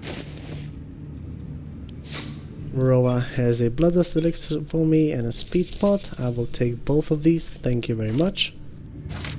I'll stash all of these things away for now. Also stone skin, an interesting thing to have. And we start getting the big healing pots, so I'll buy 2 straight away just to have some on my reserve. I don't reckon I'll need anything else. Stash away the necrotic resistance for my summons. And that's it. We're among friends. Too damn friendly, you ask me. So now that we're level 8, the exploration XP you get from certain spots around the game has increased even further. And this is probably a good time to make my way into Githyanki Crush and buy anything that I would want. The Absolute calls us all to her design. Your family will answer. One thing though, does Arcane Synergy work for unarmed attacks? Just a thought. Because if we can, later on, when we get Boots of Kushigo, to add our Wisdom modifier to our unarmed attacks, this can become quite useful. But I don't think that's the case. I believe it's only for weapon attacks. Anyways, Shapeshifter's Boon, Guidance, and let's go have a chat, shall we? No, wait. I will want this back on, and also this.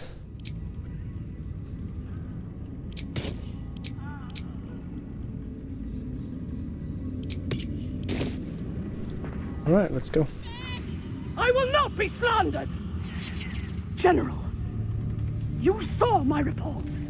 You know it's not my fault. The facts suggest otherwise. You were ordered to retrieve the artifact. You failed to do so. If I had been given drow warriors instead of goblin trash! Oi! What?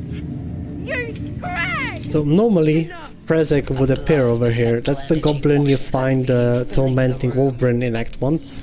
But if you kill him over there, a replacement will show up. And that's how you can get some additional XP. I understand this. Yes. You blame the Absolute. Of course it's Who's then?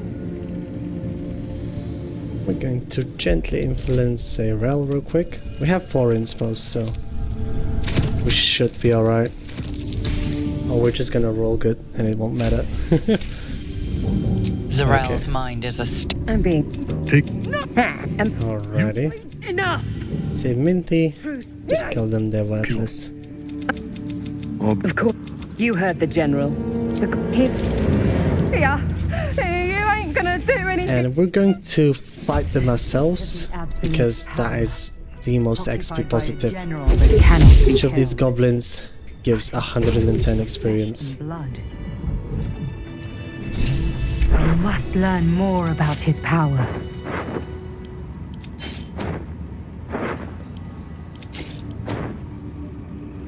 Alrighty.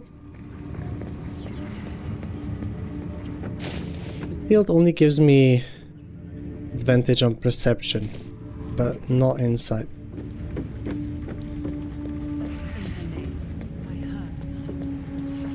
Time to take a load off, isn't it? We're going to walk up, and there is a insight check I want to succeed on Zariel real quick. General Thorm's prayers and preparation. Even you decide. Excellent. The goblins. No. Betty. I see you like to handle underlings physically. Any more for me to punish? Every emotion so Distract her by drawing her towards your hunger for power. She gave me everything I And wanted. we don't want to go with the show me the power she gave you, because she kills, that way she kills an ogre behind her. And that ogre is worth some XP, so good for you. How to get what I want. Play along. The closer you can get. Live to serve. Lost contact with him. What exactly was this relic he was sent to retrieve? She's suddenly nervous. We succeed the insight check, and talking about the now another relic persuasion. makes her anxious. Wow. Just all good, I guess. General Thorm will not leave Moonrise without it. The Ketheric is vital. The relic is vital to Ketheric's plans. You should give me more support. And this will unlock the secret stash from the bugbear down low. They gave us the... They gave us the soul coins earlier in Act 2. Now, it is an Outlander inspo to reach Balthazar or Ketheric's quarters from the outside. So we're just gonna quickly do that.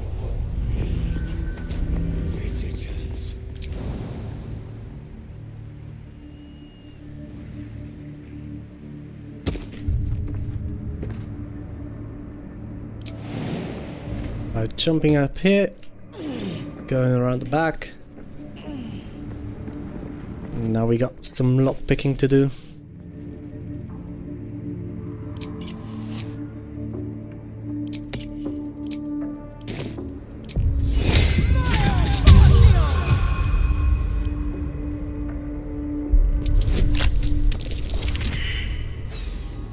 Quite a high DC, but you can always get more thieves tools. You cannot get your XP back.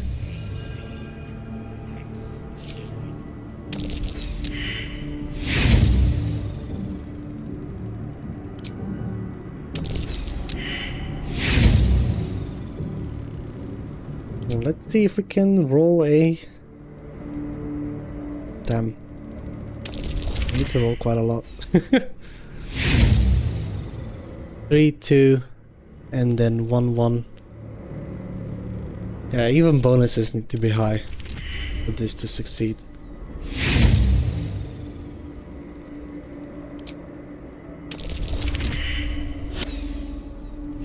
One off.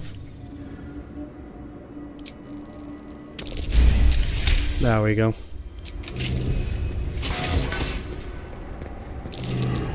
That's curious. And we got the inspo. Beautiful. Take one of the hearts. Activate Mystic Tomes. This will highlight this thing.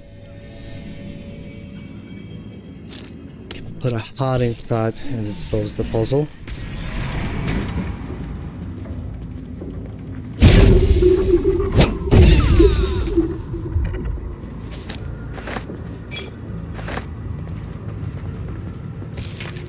This night song The research note. key to taking Ketheric down. The necromancer was experimenting on the tadpoles. But they were already imbued with Nethery's magic. So where did that magic come from? Grab the moon lantern. It can be useful when you're trying to apply Karlach's glow.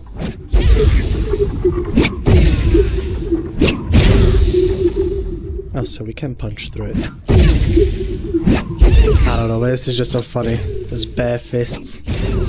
Straight through the chest. Move aside lockpicks.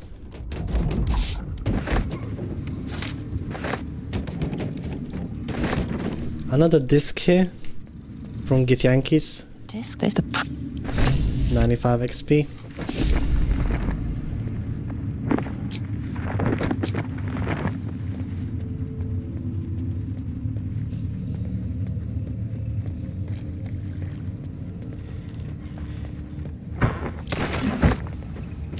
Now, waiting with these chests, you can come and loot them later for some better alchemy ingredients.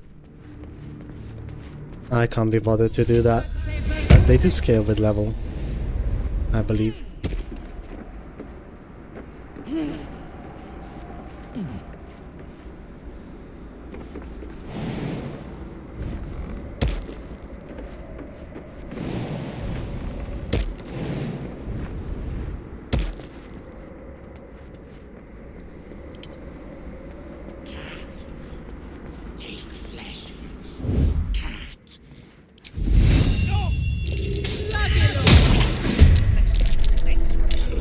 surprise round.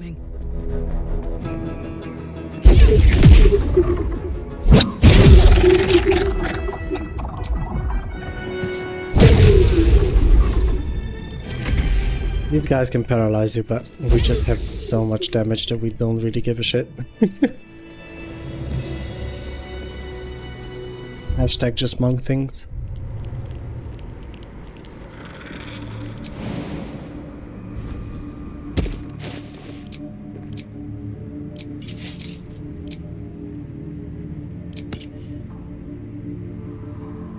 Now I want to go on the roof and kill the necromites and want Kethric's helper that is up there.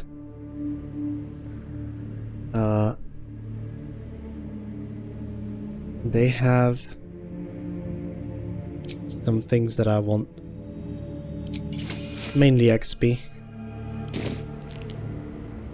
But before we do so, I have fallen, hit my head into a wall and fallen on my ass, almost killing myself, trying to jump up here before, so I'd rather not repeat the experience if I can. Feel me? Alright, let's go.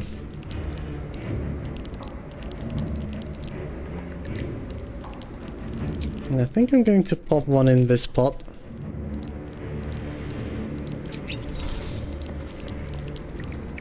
Just to begin combat with her, since she can make additional necromites. And we're gonna stay away enough from Kethric to not pull him into combat. There we go.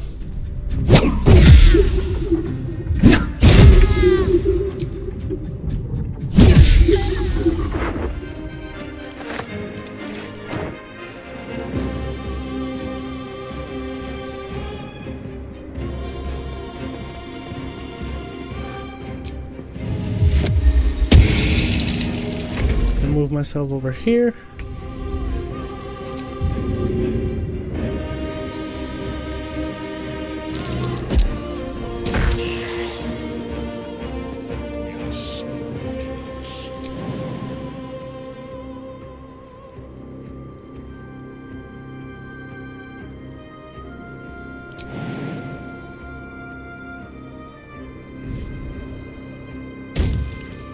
As long as we don't get too close to Kethric, we should be alright.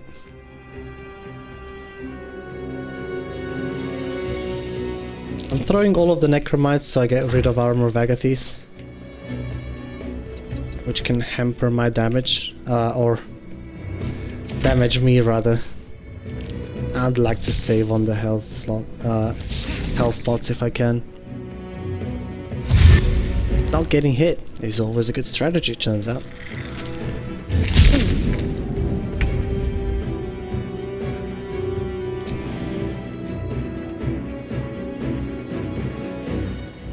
I'm going to jump down here.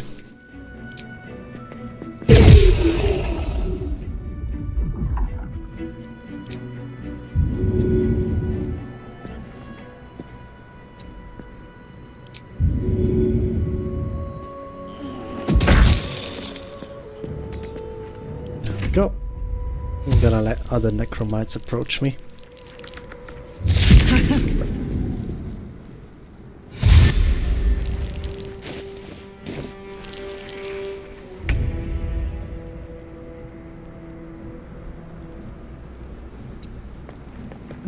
Send myself over here.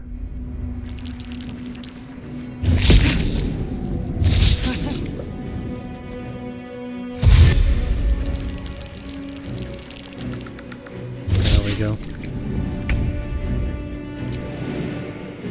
Just to maintain distance from Kethric.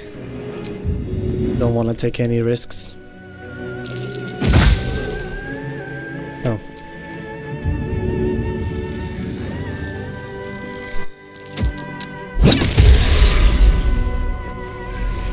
There we go.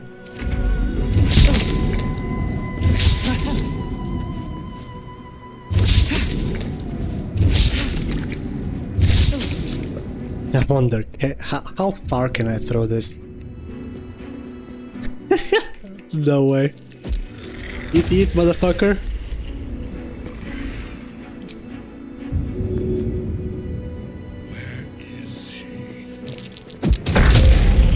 Oh, this is so funny. I fucking love it.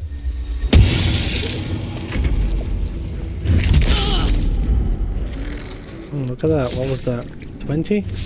Yeah, so they only hit me on 20.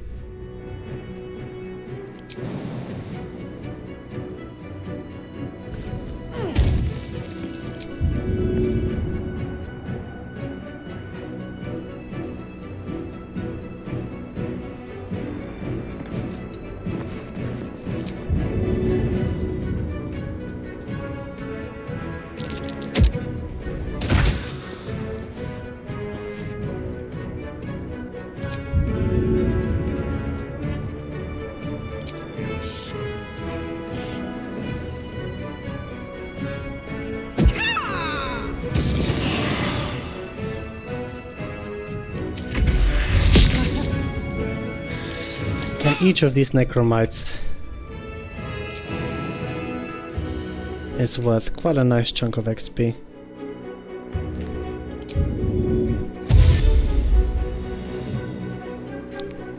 I'm going to run back down.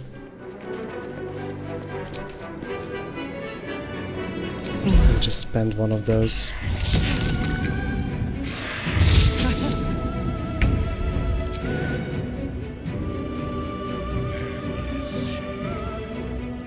That's great. We have resistance to fire damage, it's fine. And the armor of Agathis is also gone.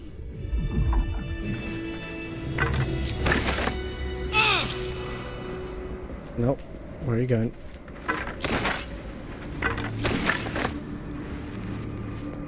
Yoink! Just gonna loot them up real quick. And that is the Moonrise Tower's roof. Finished, and Catheric fight is prepared. Or whenever we are ready to take him on. It's not really gonna be anytime soon, but still. Like to get everything checked off the list. Don't be shy. Have a gander at the finest stock. Yaha!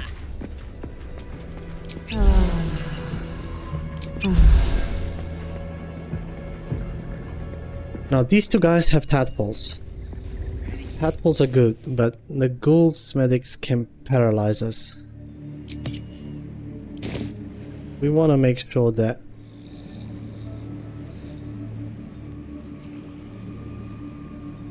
Premium trinkets and doodahs. that we're not too close. It's going to lure them over here, so they are in an obscured area. See if I can trap any more ghouls. No, it doesn't look like he'll come to us. Last night's best bargain, right here. Yay! Get some money, I guess. Like a vandal. And we're gonna crouch real quick and start the surprise round. I wanna do you first. Get the surprise round. I forgot to put on my symbiotic entity, so I'm missing out on damage.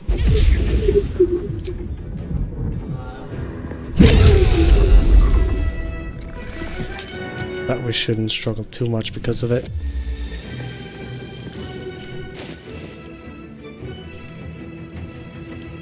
And this is what I meant by destroying objects with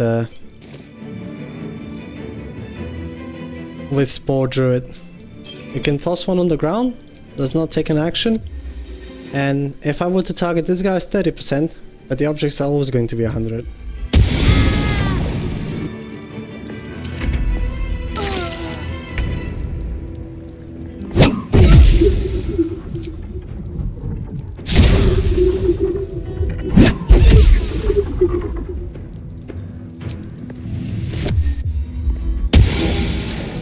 saves, but that's okay.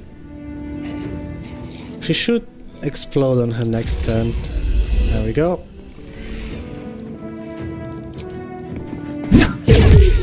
Now we just gotta take her out.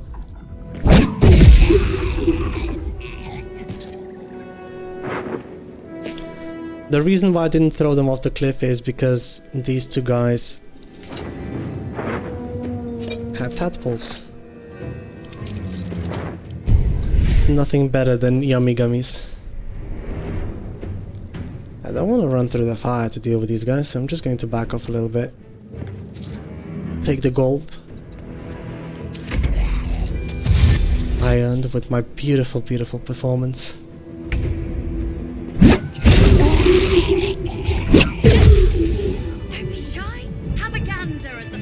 And that's it. Time to raise our all the weak threshold by another 2. Up 2. Alright, back to our symbiotic entity. I want my additional 1d6. Also going to swap these boys back out for all of that. Put acrobatic shoes back on. And yeah, we can just start killing things off over here, to be honest. We have enough damage to take on scrying eyes and everything. Let me at it. I think I'm going to start at the top with Zerel. She can give me another tadpole. And we can just beat them up.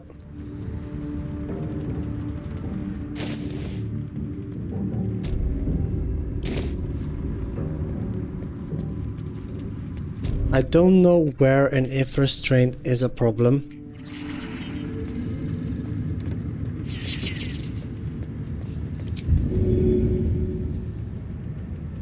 However, the one thing I want to make sure first is that I deal with the freaking scrying eye. And I want to have more flat damage on my punches to help me clear the threshold. I don't even know what it is right now, but no. Examine. Ethereal form. All incoming damage is reduced by 8. We do way more damage than that.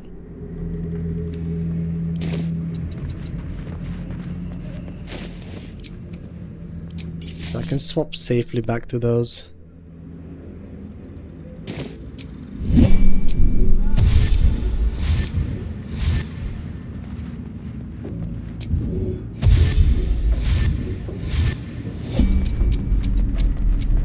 I'm going to grab this scrying eye and I'm going to take it to the balcony so it joins combat on my terms.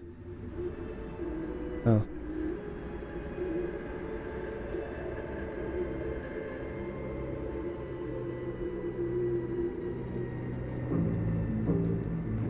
It's gonna take more than one round to do this.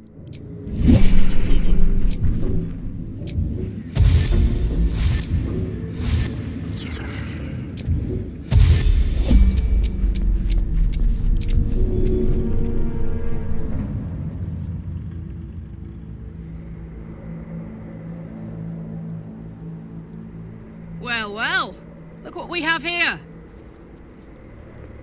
Carry is somewhat over here. And I want to make sure that I'm somewhat close to these other two guys. Check the cone vision.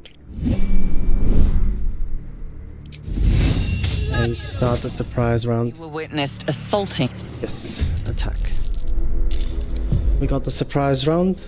We got our action refresh. I can just plop this one out of existence. I've got it. And the next biggest threat is this guy.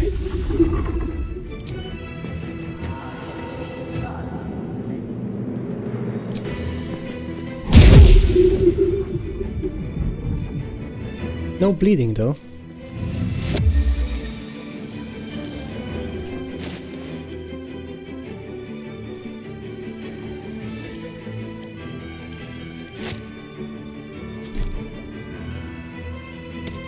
But with a well-placed spike bulb, we ought to have what it takes. Go! Ordered Lul, but it is what it is.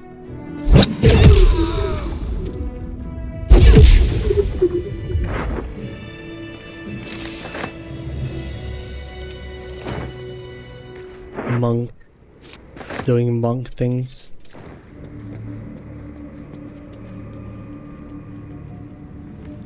Going to turn off this candle real quick. Scrying eye is no longer an issue here. And this candle, thank you very much. To swap back to a bit more AC. Oh, we're obscured over here. Beautiful. You were witnessed assault. Yes, I was. No surprise run though. Unlucky, I guess.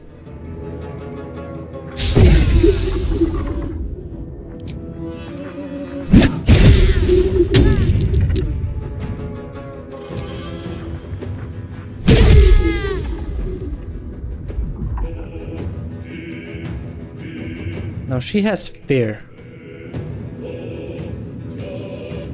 So let's try and move away from her. Not like this. We have enough? No. No kill.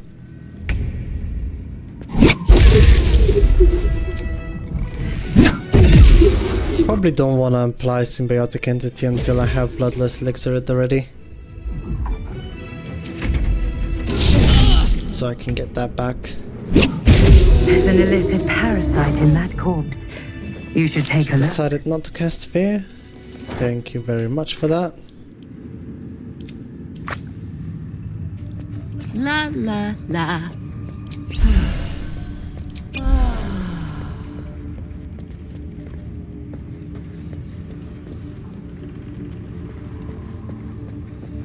Not used to lying low.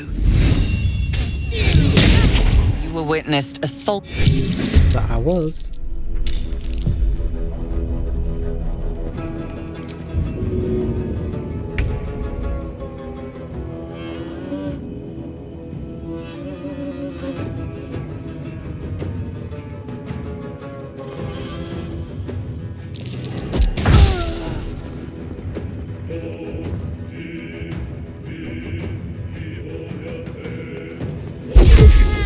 I'd rather get you out of the equation first. Nice.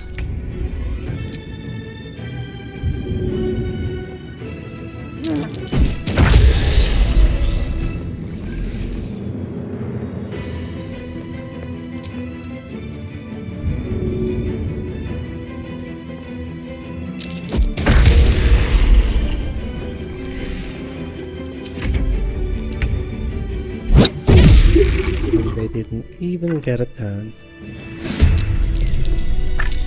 Where the fuck is this crying eye? Oh, nice. Handy actually.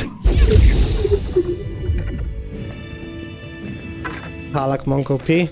Yep. This is why I was hesitant to play Monk, because like this, it's got a bit of a power trip. Me? Oh, thanks for the reminder. Oh, what's the time even? It's getting close, so I'm probably soon going to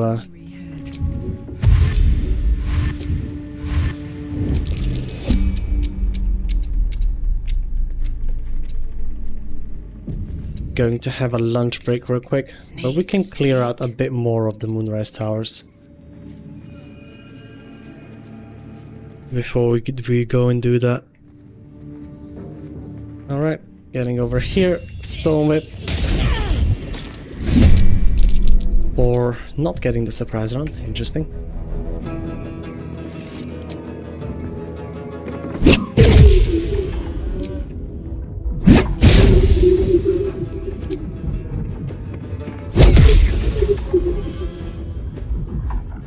we're just gonna... Count on me. What? Back away.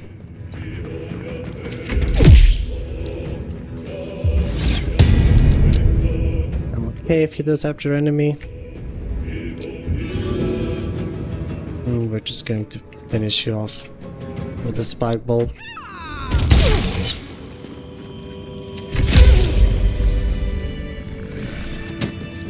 And the best part is, we still get access to their very valuable armors. These things sell for quite a bit.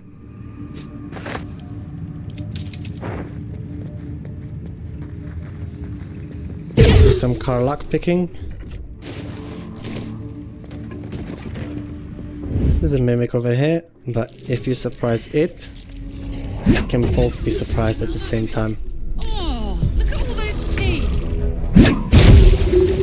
Karlach, they're not pets. Can't you use your eyes? Spine Shredder Amulet, very good on an Eldritch Blaster. Especially once you get multiple sets of beams going.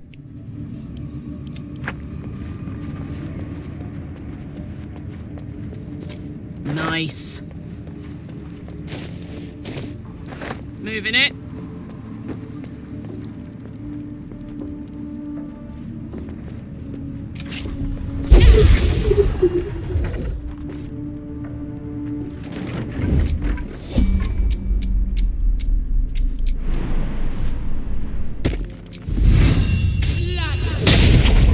Even stripped of flesh, the Warhound is formidable.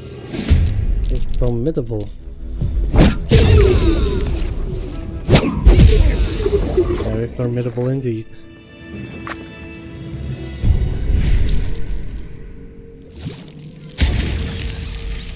And the tadpole that we got.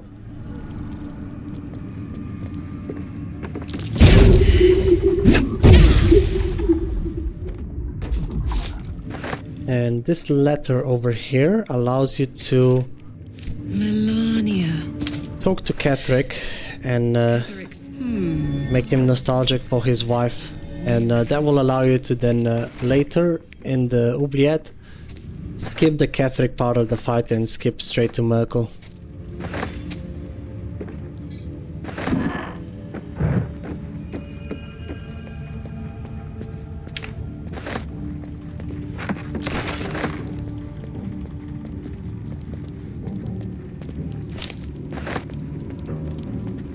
Let's ride. Alrighty, that is it for the top floor. Let's start making our way down then, shall we? Progressing quite nicely through level 8. Let's see. Does it make any difference if we go for exploration XP from 8 to 9? Don't think that it should. Either way though, I'm going to begin this fight from up here.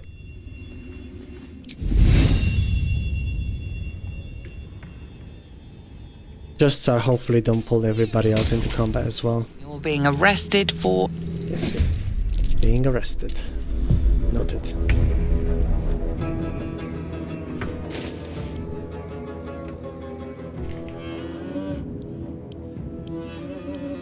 Spike balls for bleed. Bleed is advantage. Advantage is 95% chance to hit. Moved up to 99. And also you can proc Call the Weak.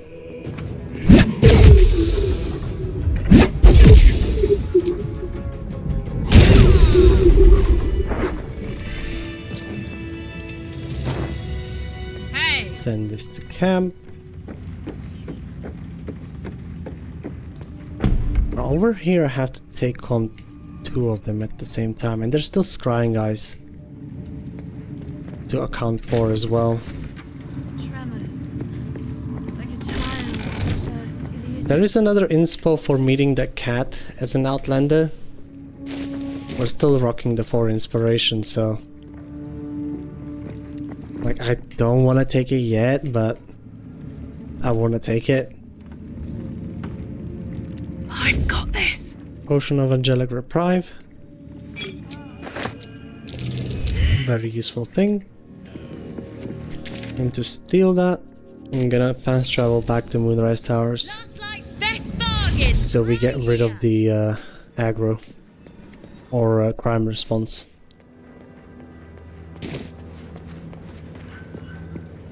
Now let's find scrying guys and take them out.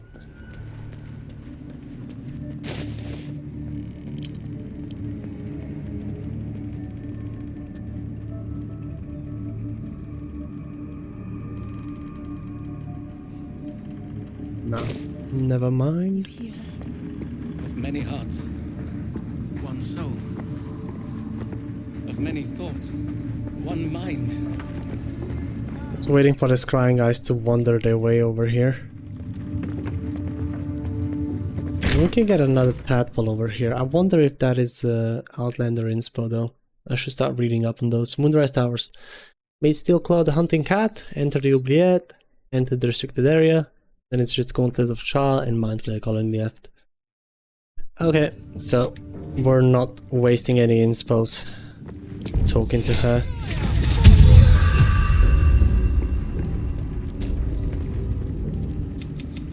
Now, that is the...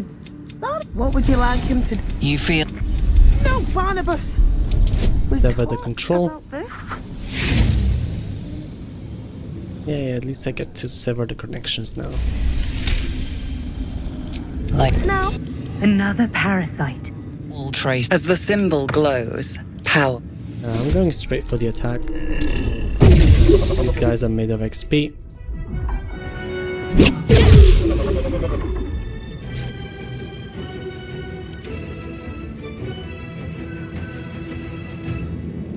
You know what? While I'm at it, I'll kill the scrying guy as well. In the deflect missiles, that is just a reaction, but we're not going to redirect. Actually, I'm not going to kill that scrying guy. It's on my side technically, so everybody that joins this fight shouldn't be too mad.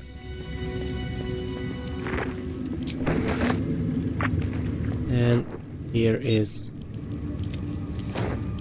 the last tadpole that we can consume, bringing our cold a weak threshold all the way up to 15. Alrighty.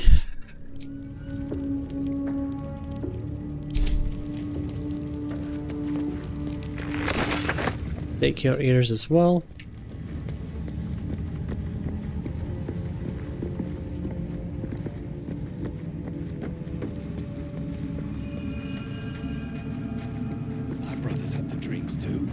Crying guy stuck. They wouldn't admit it. The Absolute calls us all to her design. Or Your camera, family come on.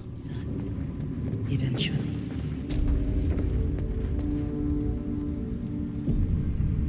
I'm going to save over here real quick, just so we don't bug out on the geometry. Or rather, in case we do. Going to carry this side over here. Have a gander at the finest stock. Crouch and give him a good old smackerino.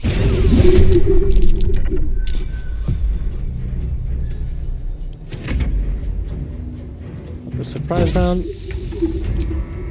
The threshold. Oh, the threshold. Oh yeah. This monk being monk. Okay, now.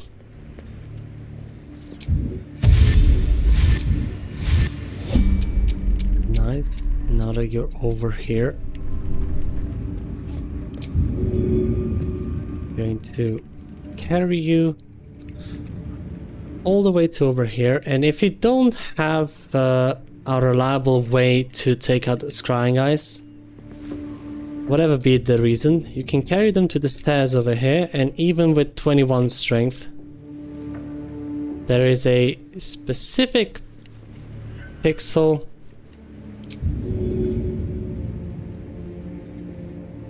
right over there Then you can just toss them off a cliff.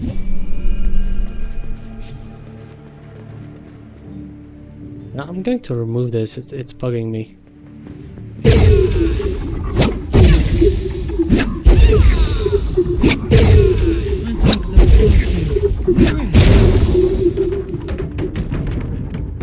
I don't like those in this game.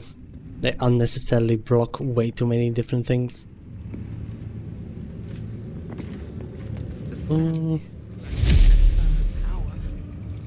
I'm going to take my symbiotic entity. And now we're gonna start kidnapping.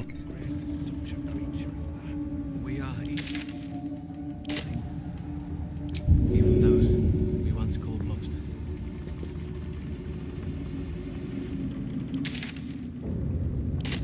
Hello? Do you mind grabbing him? Ready for this? Premium trinkets and doodahs. Starting over here, route and base this thing.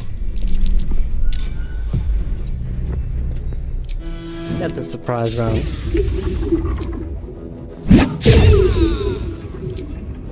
Two ones in a row? Okay, now. Not that it will matter. Since he's still dead. Last night's But still best though. bargains right here. Now, my cats are slowly starting to annoy me a little bit. Come here. Come say hi. They are of an opinion that it is slowly going to be lunchtime already, right? So, on that note, I'm going to say goodbye for now. I will leave you all with some words on stream. But I'm really quickly going to take a lunch break. And we will see each other in about 30 to 45 minutes or so. For anybody that don't know yet, this is Loki. He's the older of my cats. And he's also the inspiration behind some of the emotes. A very fashionable baby. Premium trinkets and doodahs. So yeah. Thank you all for watching, and I'll see you all in about 30 to 45 or so.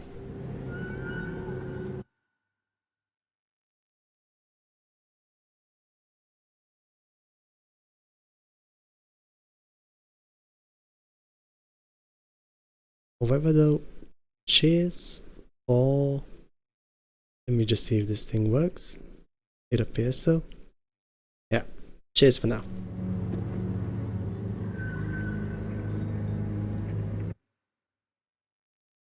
See you later.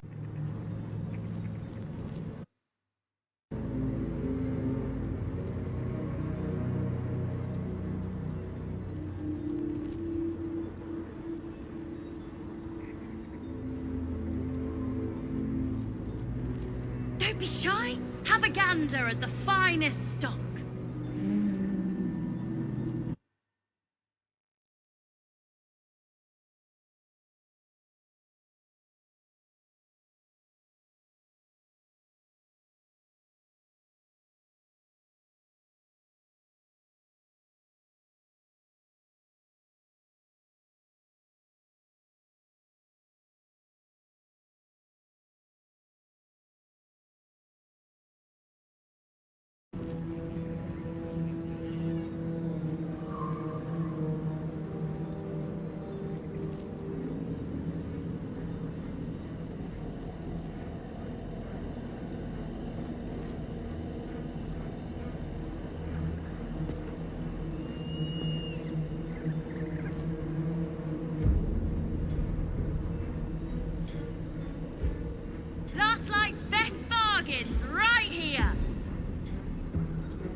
be shy. Have a gander at the finest stock.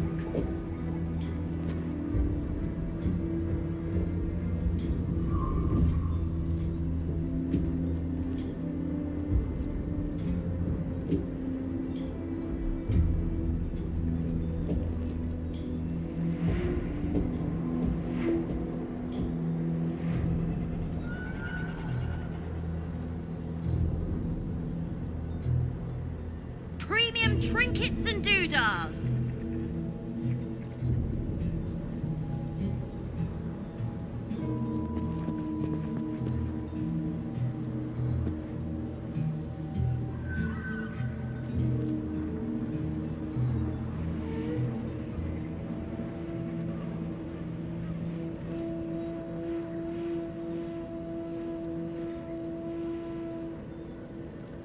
Last Light's best bargains right here.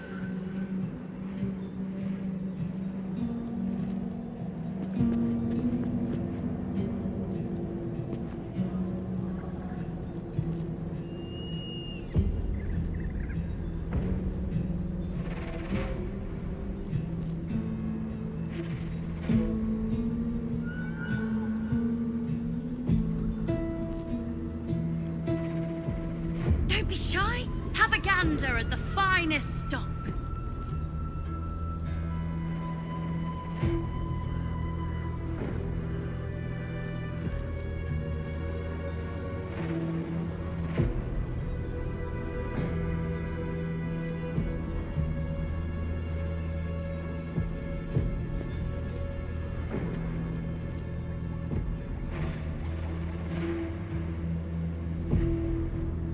Premium trinkets and doodahs.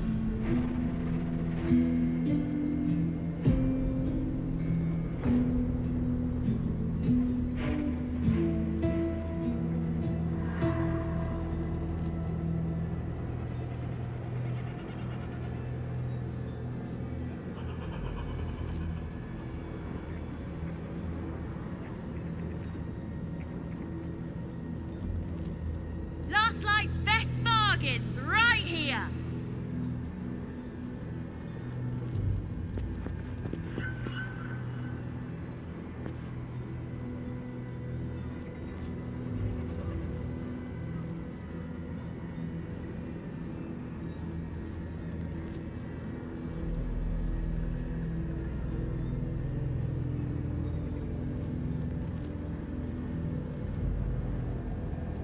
Don't be shy. Have a gander at the finest stock.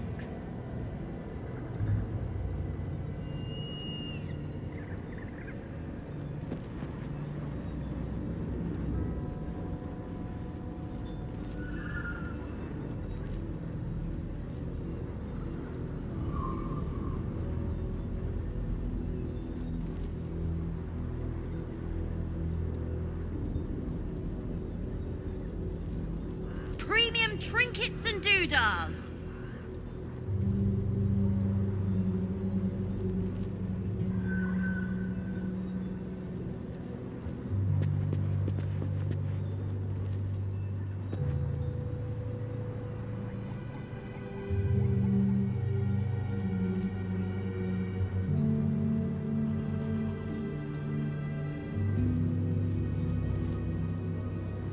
Last Light's best bargains right here.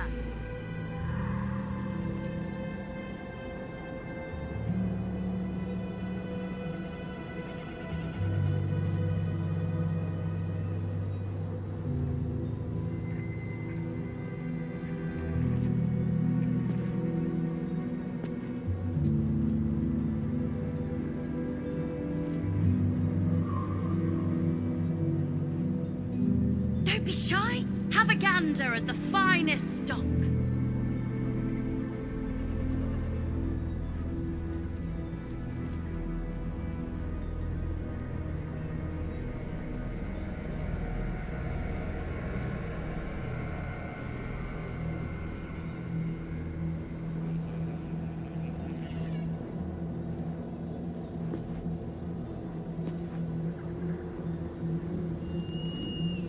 Premium trinkets and doodahs.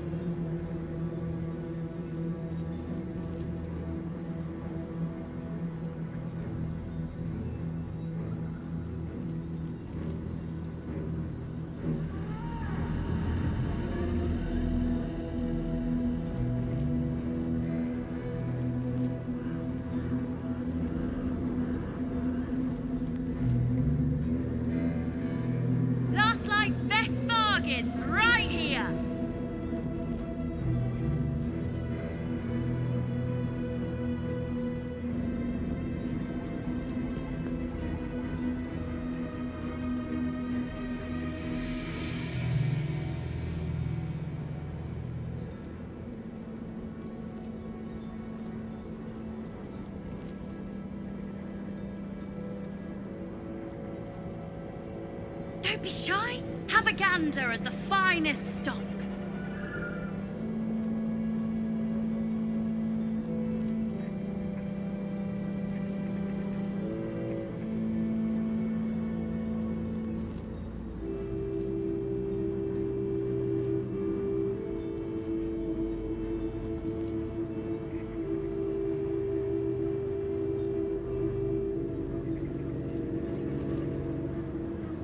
Premium trinkets and doodahs.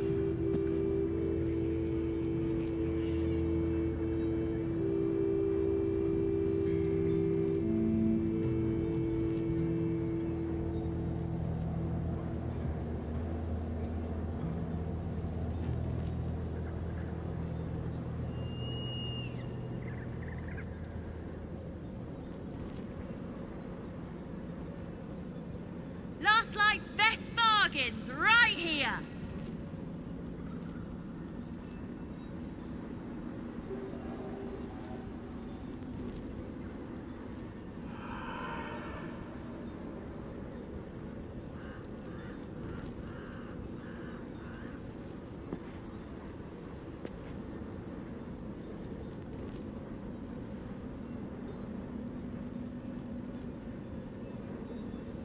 Don't be shy. Have a gander at the finest stock.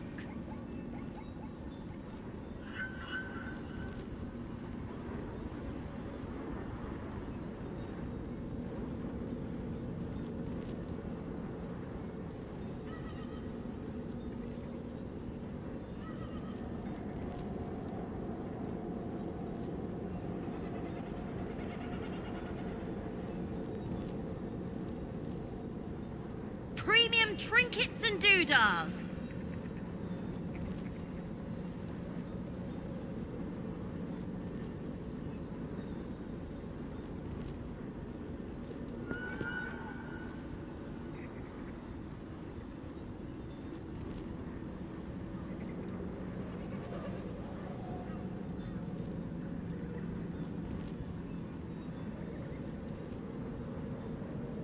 Last Light's best bargains right here.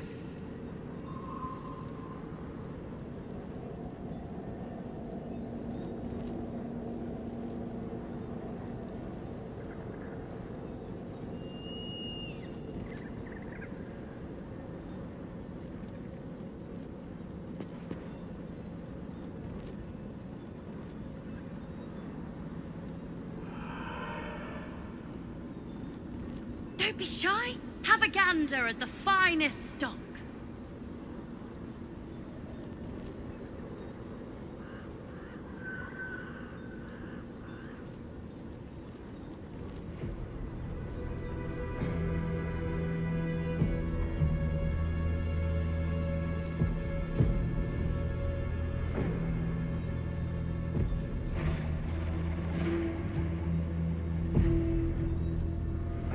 Premium trinkets and doodahs.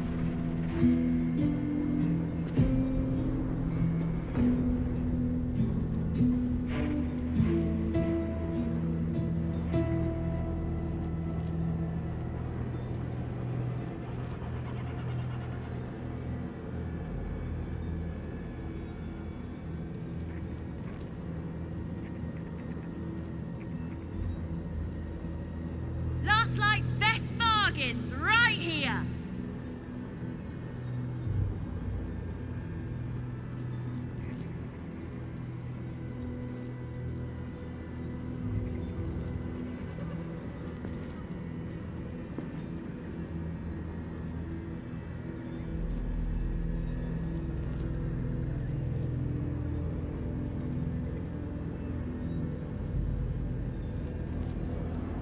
Don't be shy. Have a gander at the finest stock.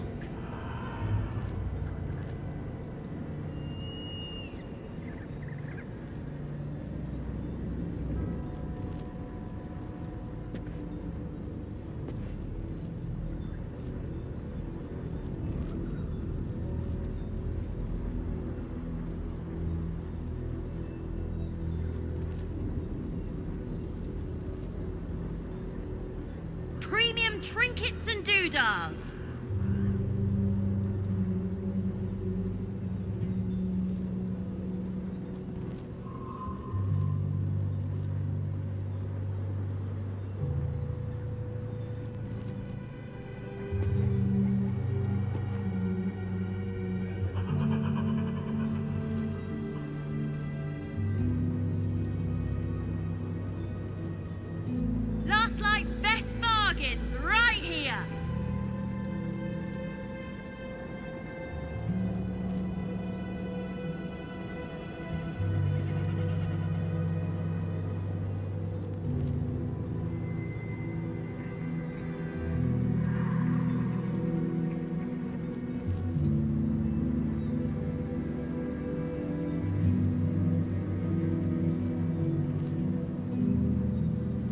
Don't be shy. Have a gander at the finest stock.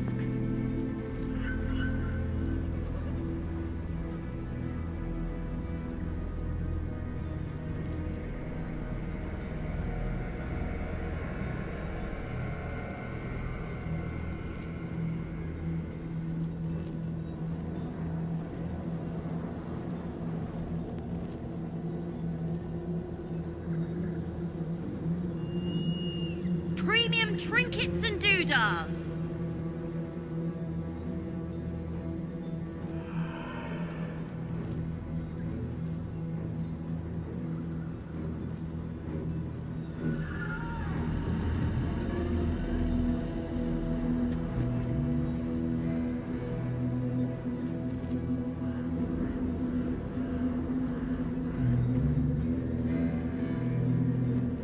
Last Light's best bargains right here.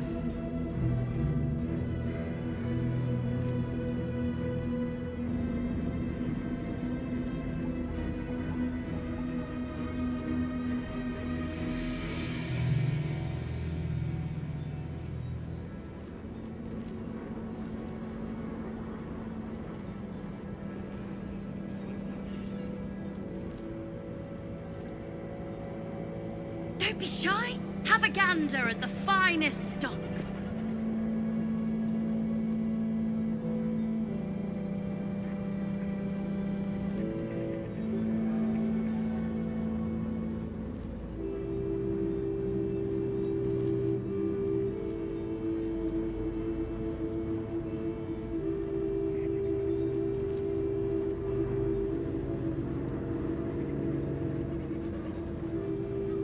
Premium trinkets and doodahs.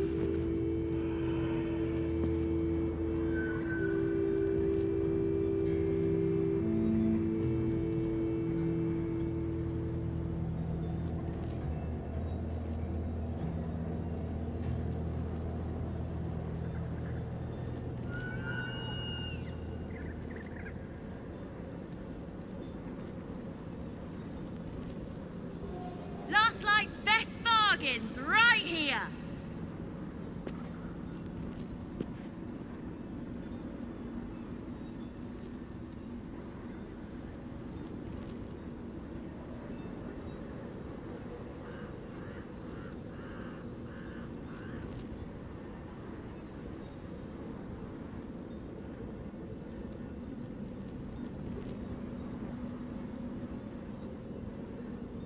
Don't be shy. Have a gander at the finest stock.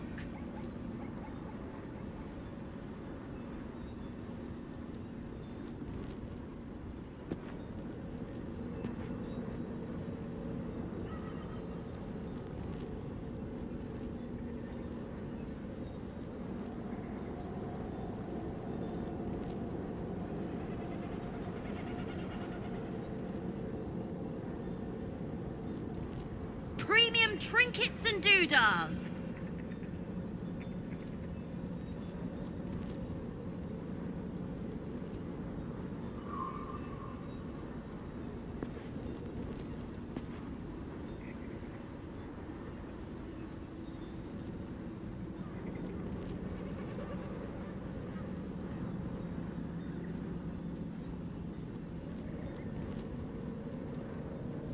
Last Light's best bargains right here.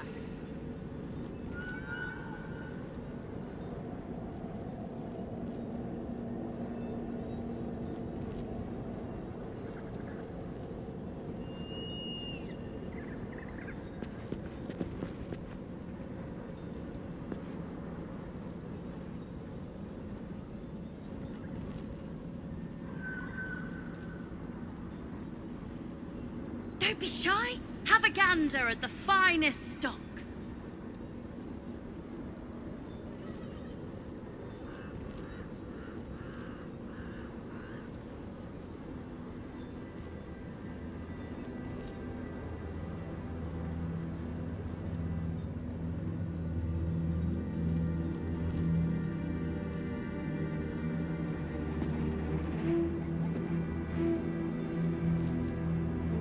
Premium trinkets and doodahs.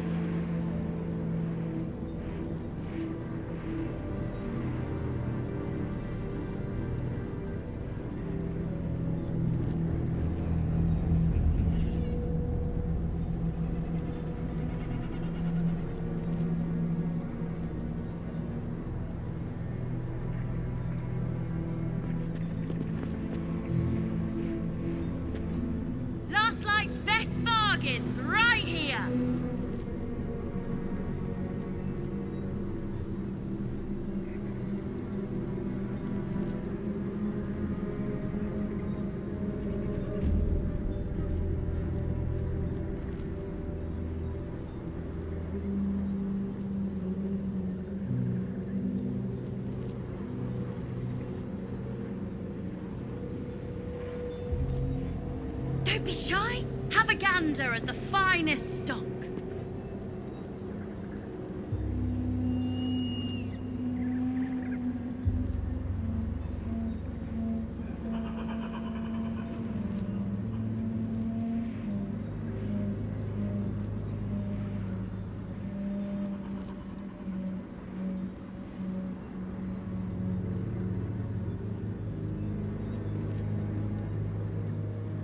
Premium trinkets and doodahs.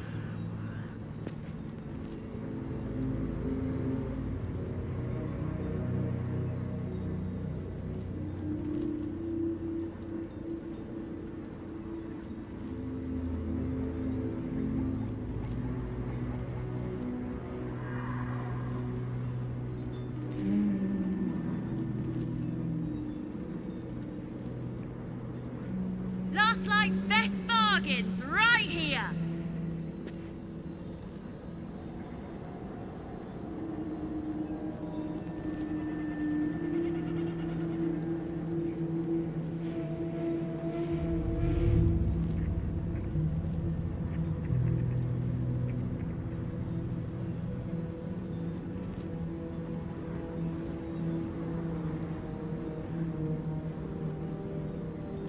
Don't be shy. Have a gander at the finest stock.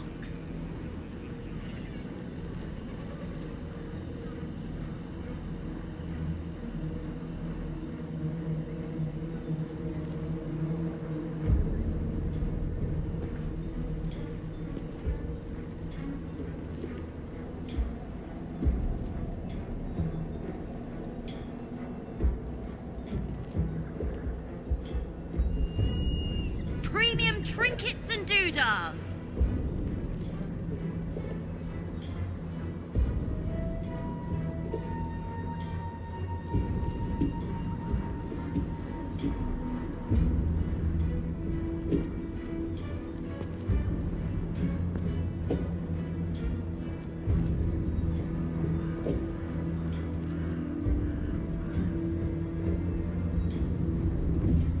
Last Light's best bargains right here.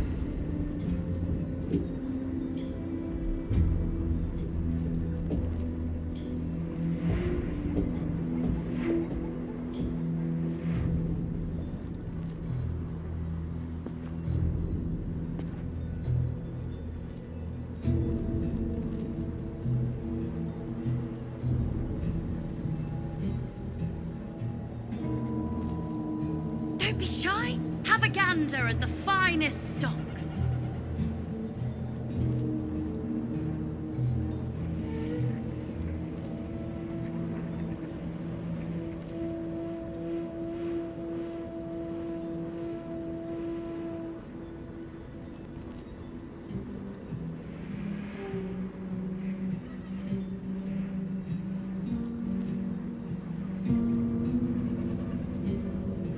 Premium trinkets and doodahs.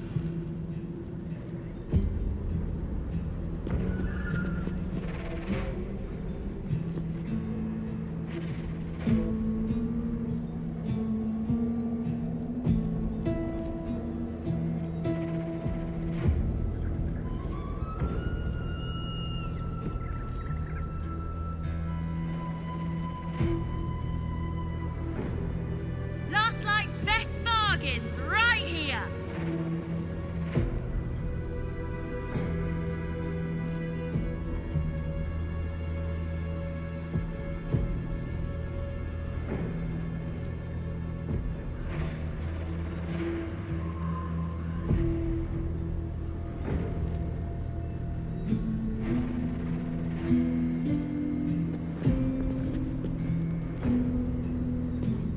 Don't be shy. Have a gander at the finest stock.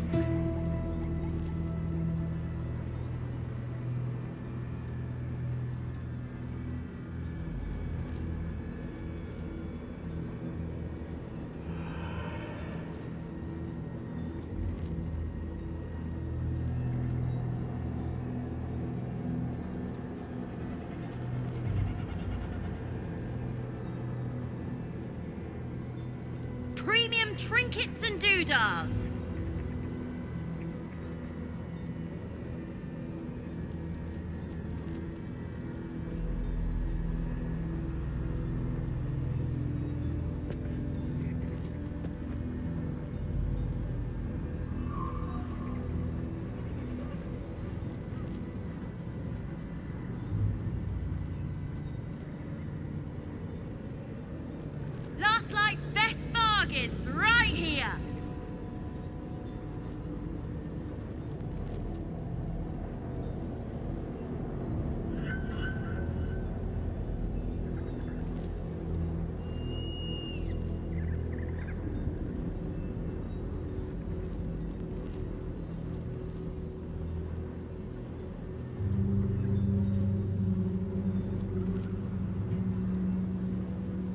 Don't be shy. Have a gander at the finest stock.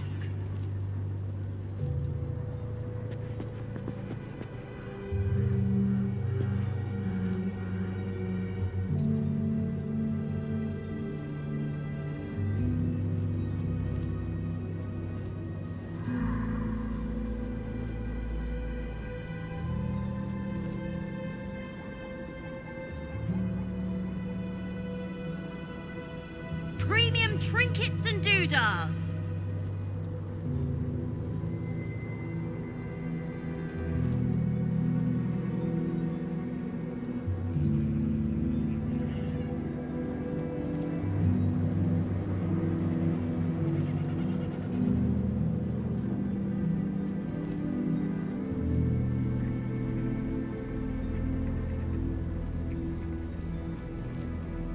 Last Light's best bargains right here.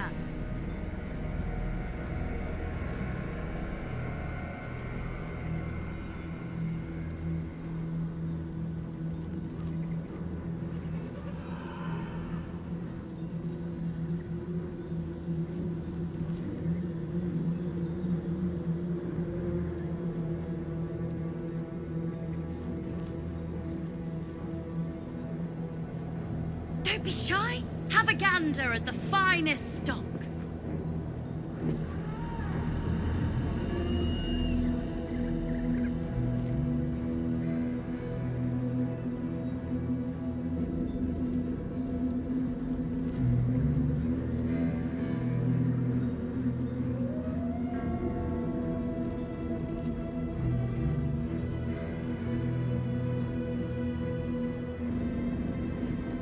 Premium trinkets and doodahs.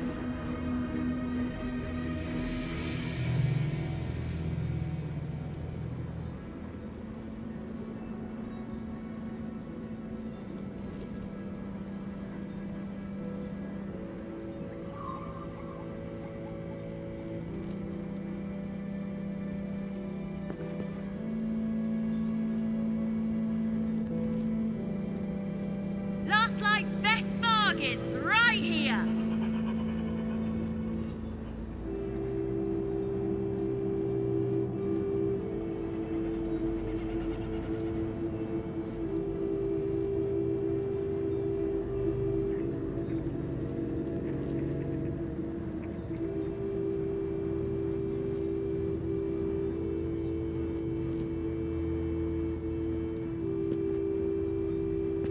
Don't be shy.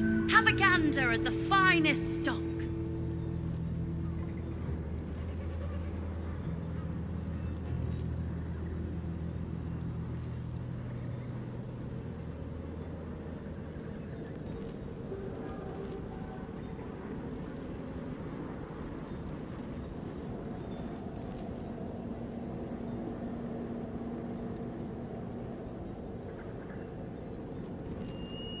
Premium trinkets and doodahs.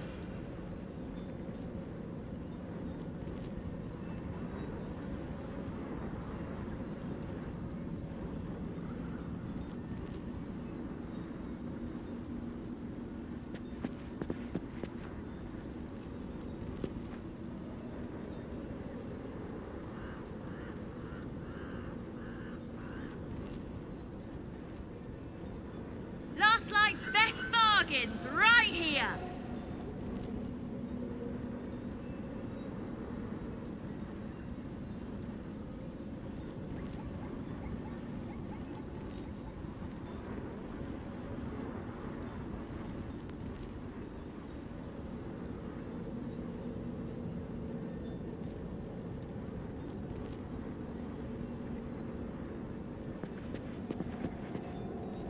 Don't be shy. Have a gander at the finest stock.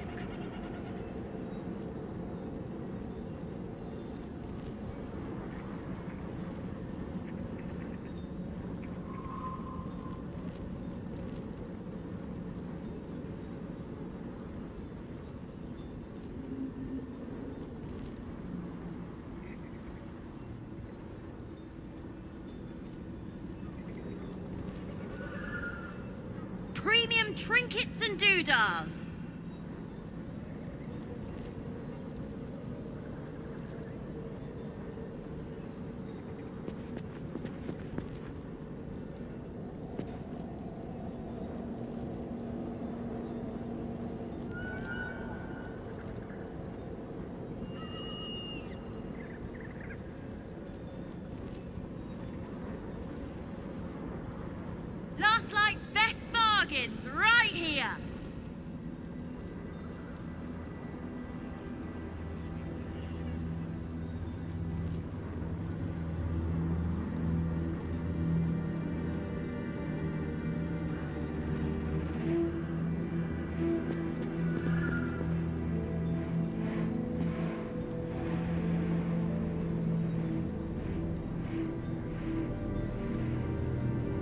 Don't be shy. Have a gander at the finest stock.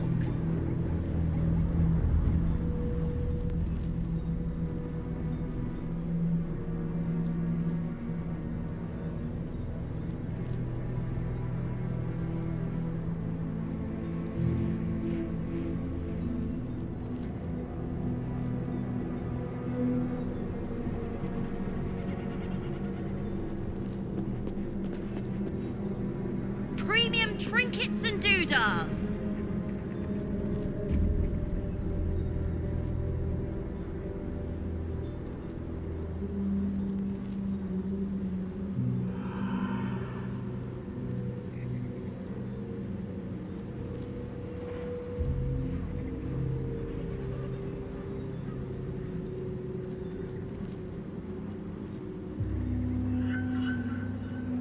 Last Light's best bargains right here.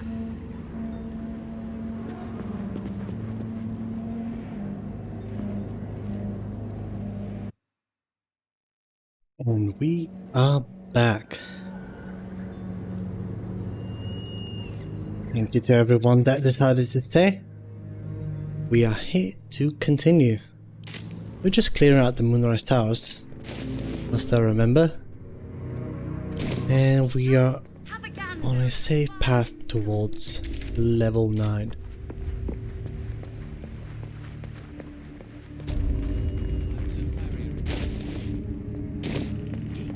And the Dreams King. My brothers have the dreams too. Right? Same as me. One under the absolute. They wouldn't admit it. The absolute. Want another?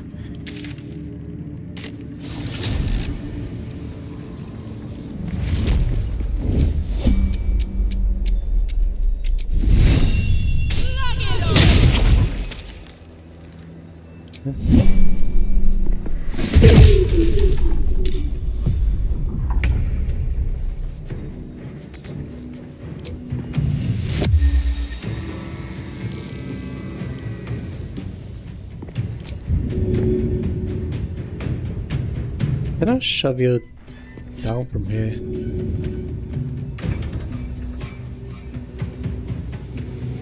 Oh, there's a root in the way.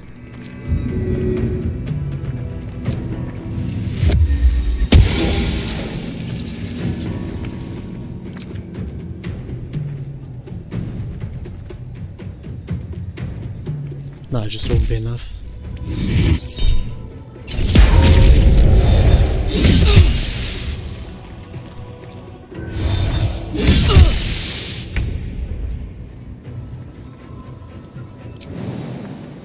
And these guys can get quite brutal.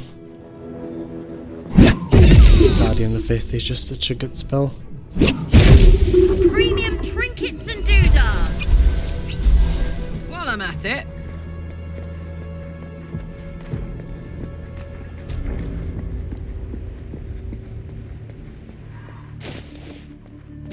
Oh.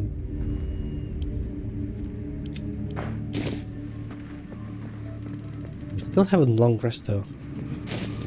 That's quite impressive.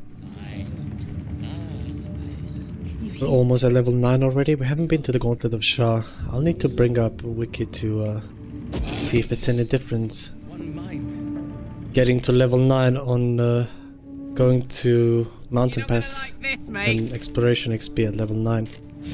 Last Light's best bargains right here. Even goes with him.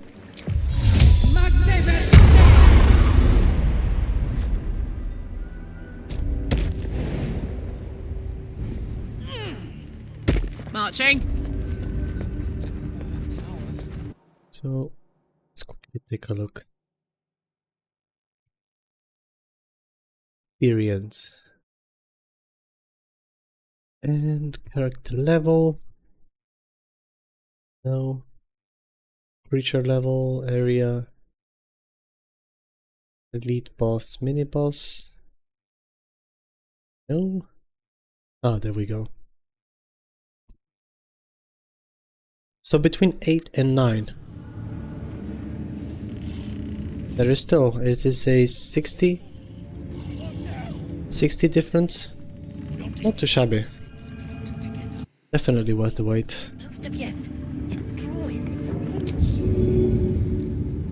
But then we don't have the Night Singer's favor. The farrier in Dissarin Valley. And the Dreams King. My brothers had the dreams too. Same as me. Because I could go fight the local shrubbery and get some more XP that way. But I don't think it'll be enough altogether.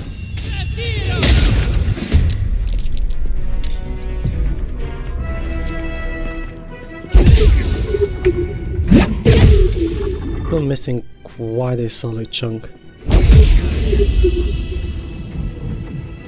Now a thing that we can do is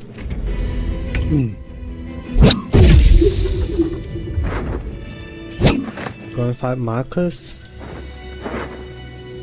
Premium trinkets and doodahs. What next? Defend Halsin's portal. That's another 1,000. We're still 7 grand off though.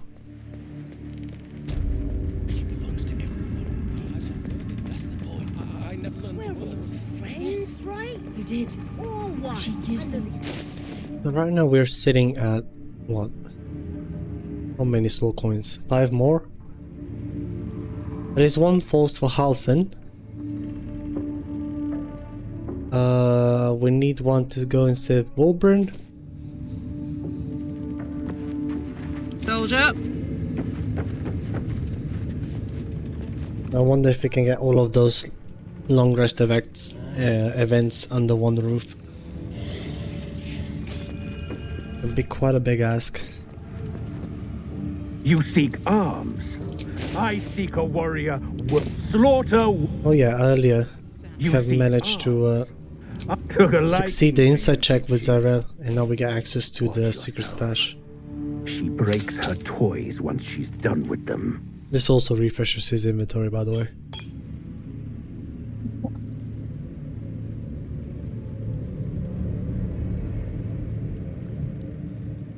He's got Dwarven Splint Mail, but we're not proficient in it.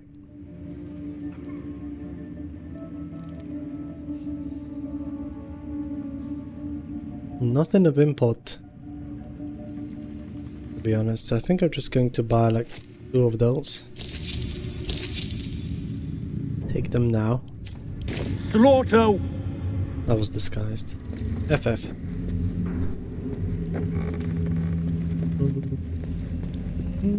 Now going down to the oubliette is also another inspiration point. Farrier in Dissarin Valley. And the Dreams King. I think since we lost the symbiotic entity, I'm just going to carry this guy over here and start some combat. Should probably restart the game because stuff is getting quite laggy. Come on, Karlach. Show them who you are. That bugbear keeps looking over. There we go. I'll feed him his own. You were witnessed assault. Okay, so we maybe get a surprise round. Not really.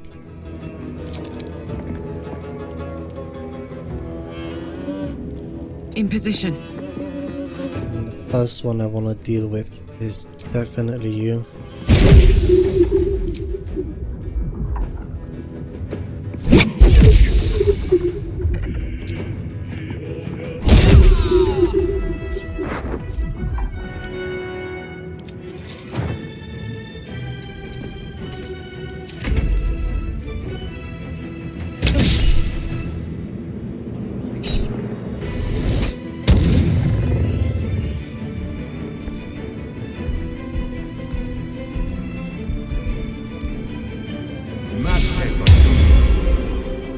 Less, so he doesn't spend his turn attacking.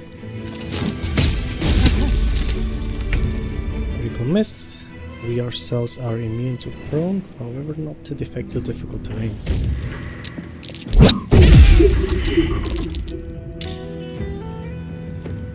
Sorry, why is Roa hostile?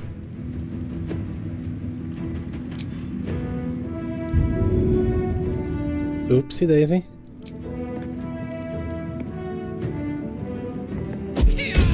Plus, you're supposed to not care if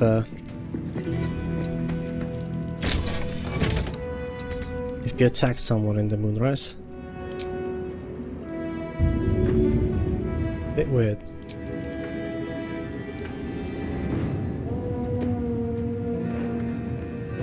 Camera's just taking controls away.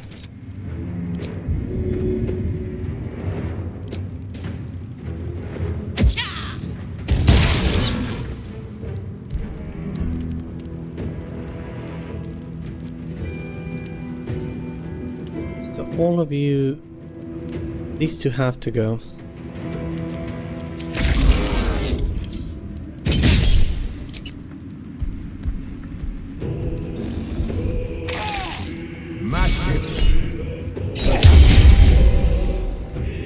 Have the witness tag, so there is an option to get enemy of justice here. And I'd rather not have that if possible.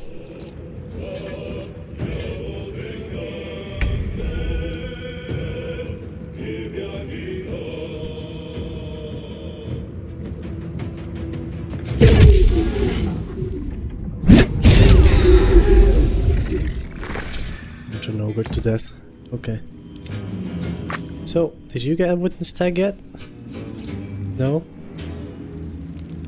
So I'm guessing you all can't get a witness tag? Question mark?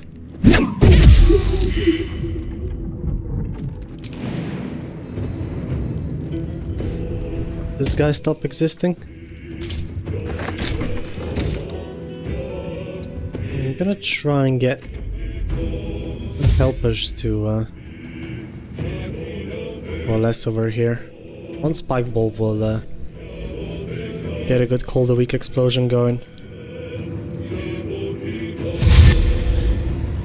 At least Lantav is not in action, so that's amazing.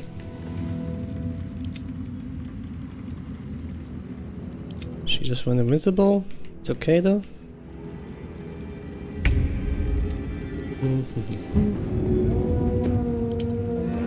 Have one more turn left.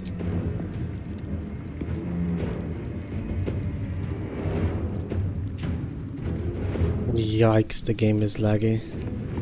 Camera taking its own controls. There we go.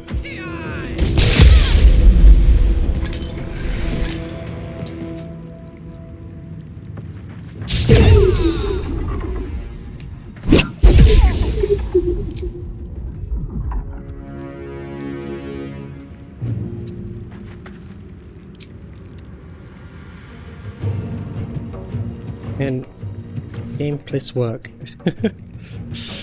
It's so laggy. I'm restarting after this. Restarting the game after this fight.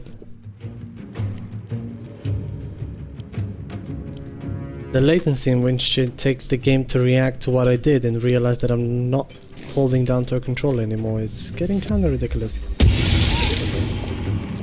Just gonna refresh my speed bot.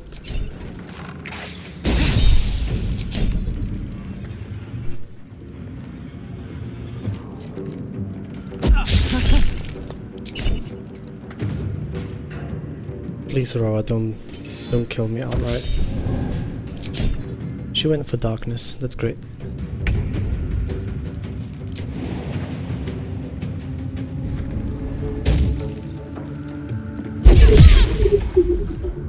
So still no witness tag on Roa.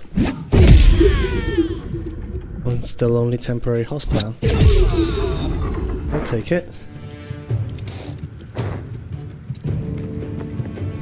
You just can go down to prison to break the combat.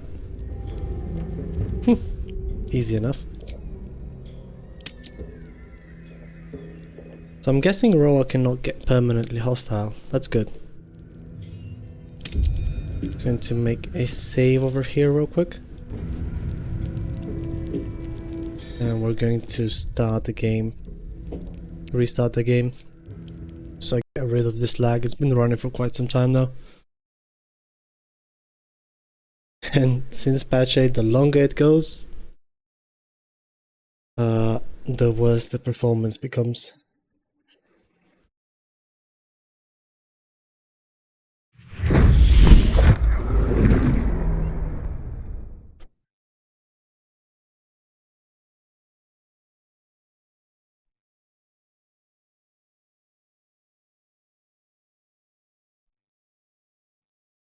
Go down to the oubliette and kill the 2 hooked horrors over there.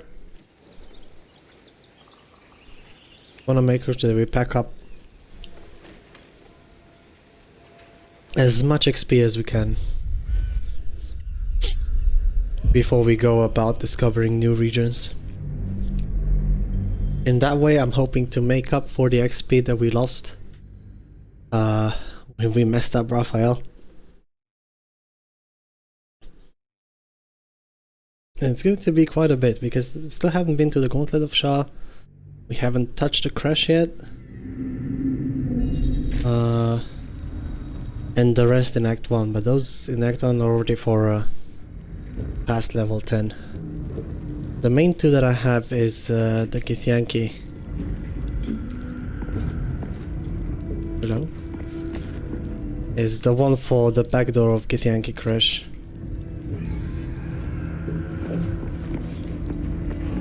Oh, just remember, there's still Minthi we have to take out. And if you have taken out the torturers beforehand, anyone would come. you're going to get straight to this point, and she will follow you. And the other 2 adepts are just kind of gonna get bugged out, you know? Soldier? So, what I like to do is I just take them to a cliff and toss them down. Be mindful, one of them is an ogre, so we need a bit more of strength to do things. But yeah, let's get rid of you. Murdered someone in... The AR still works for You dared scar my mind. sake of drawing aggro and stuff. So as long as I know they're just following Minthi around because they didn't hand her over, I guess. So I don't have room powders. Is it still possible to destroy or disable the steel watch? It is, Anna. There's one way is that you well, chronologically speaking, no, never mind. I'll just tell you. There's a story one. Well, you need to do a few steps. If you just follow the storyline, you should get there. Then another way is to kill a certain Gondian inside of the factory, the one with the blindfold. You can get rid of him and then speak with him and he'll give you the codes. Otherwise he might ask you to do a certain mission. And then there should also be a bunch of notes around the factory that you can get together and get the code off of that. It's always going to be somewhat of an int check to make that roll though. So keep that in mind.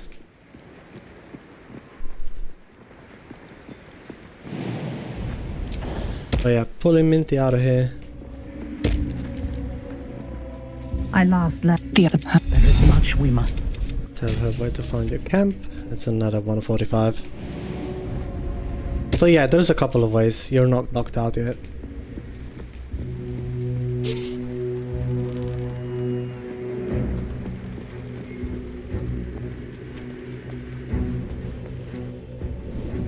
Now we still got a couple of more dudes about the place. Last Light's best bargains right here. Should cast a permanent silence on you.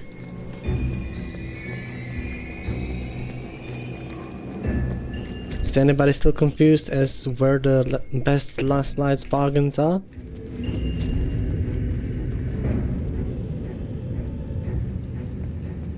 No one? No, just making sure.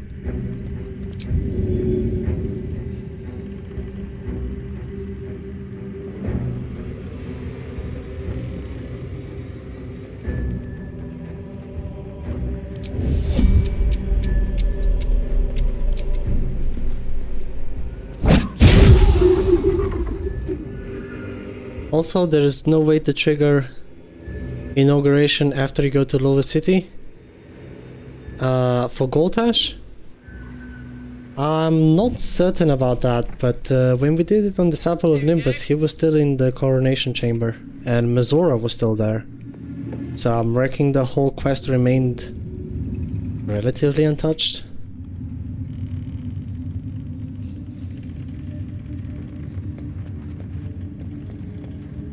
We've triggered it this time, but wondering for future runs? I couldn't tell you. Thank you for testing.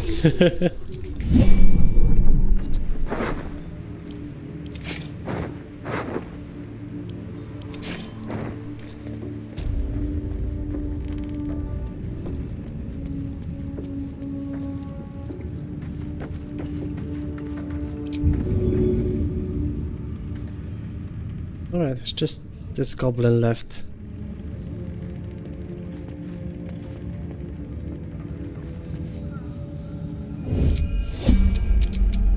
And now we are completely done.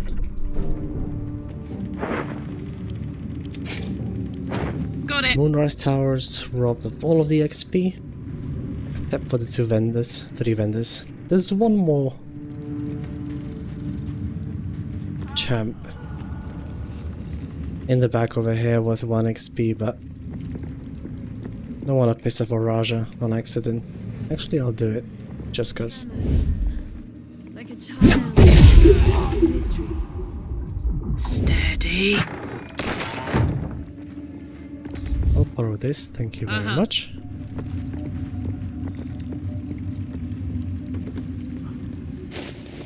Now we are 5.7k. Still quite a ways to go.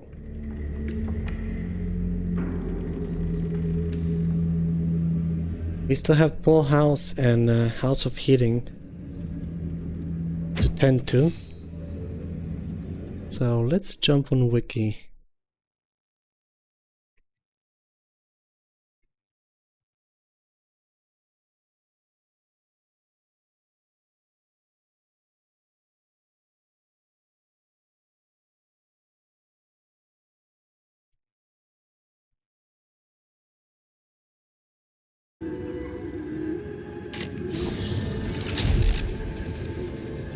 Never spell her name right.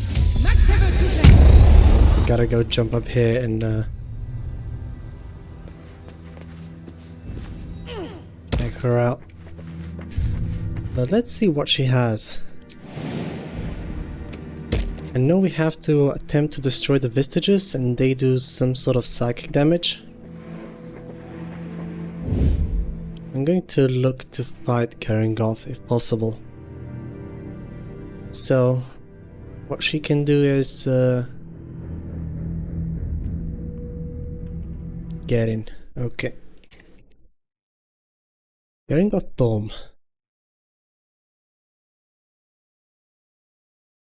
You are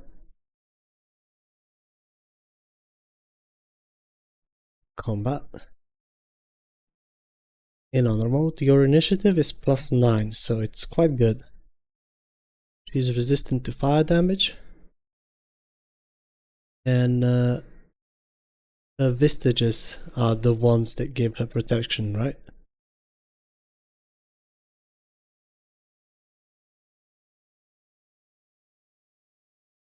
We have to take her out. They're all vulnerable to psychic damage.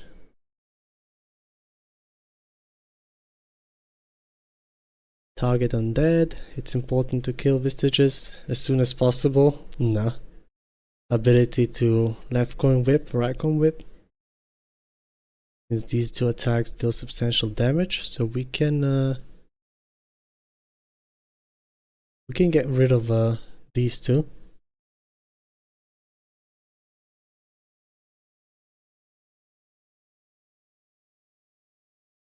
Combustible coins are about to detonate can be easily countered by picking up the coins since they won't explode in the party's inventory. That's good to know. And do we care about getting the signed trade visa? Not really. And these vestiges, all in all, have necrotic resistance and psychic von. Hold on, we're open hand monk, right? So what do we care? We can just swap our thing to do psychic damage, and with enough actions we can take care of things.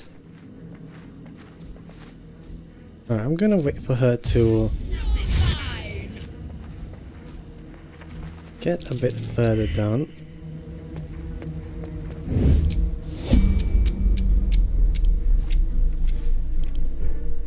To go into turn-based mode. They have 44 health. Not a lot of AC. But they are spread all throughout. You can make things interesting.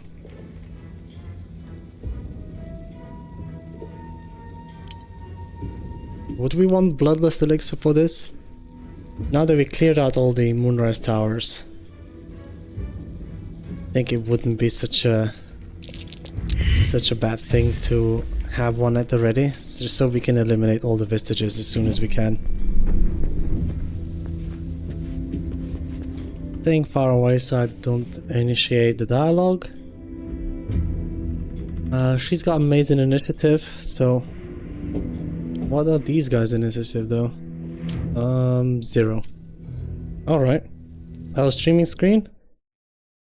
Shit, the thing got disconnected again. I don't know what this keeps happening.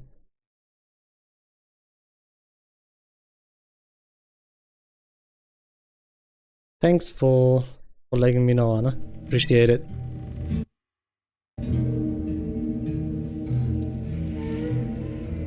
And now it ought to be back.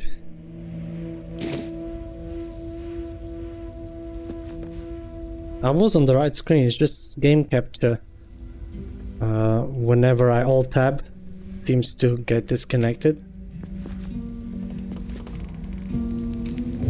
Alright, good to know. Thanks for letting me know, by the way. So yeah, I'm definitely swapping to Bloodlust now. We have dealt with most of the single target enemies. I wonder if we start performing while these guys group up on me.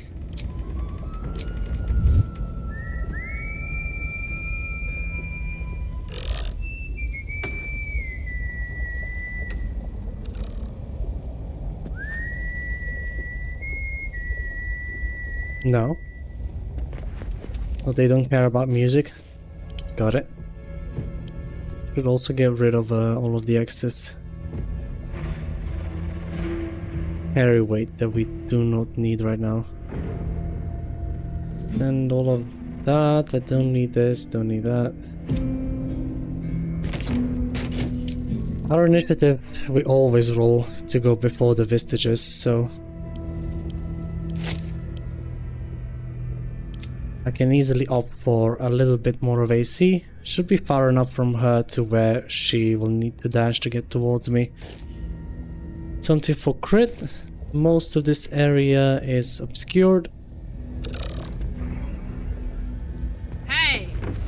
And I'm guessing I want to begin with one of these two.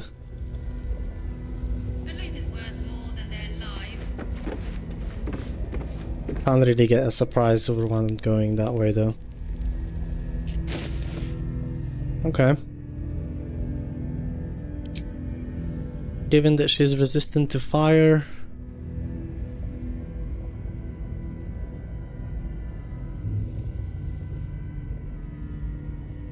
but these guys are not, I'm just gonna keep it as it is. If I need to swap anything, I can do it mid-combat. It does feel a little bit shit not having a symbiotic entity on. Although it cost me a short rest potion. On the other hand, she's not immune to necrotic damage, so maybe popping one of these bad boys right now wouldn't be too bad, now that we swap to Bloodlust Elixir. We're gonna do that real quick. Regain our key points and wild shape charges, so we can reapply our symbiotic entity.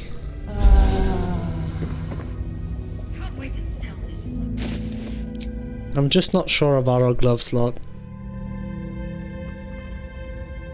I doubt that she can be bled. Same with the Vestiges, so... It's either between Sparkle Hands or Gloves of Crushing. I think I'd prefer Crushing over the other. Yeah, this looks good enough.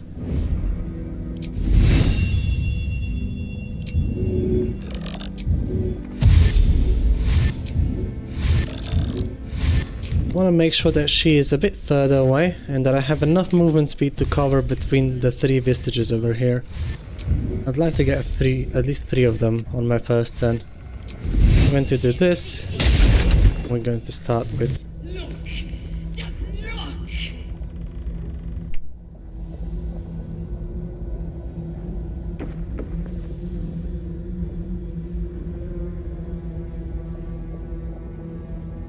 What? The hell happened? Am I missing something? Controls part of the coins, protecting the toll collector, dark vision, opportunity attack, turn resistance. It cannot be damaged until drawn into combat. So we have to begin combat with her first. So surprise rounds are not a thing, I guess? Worth a try still.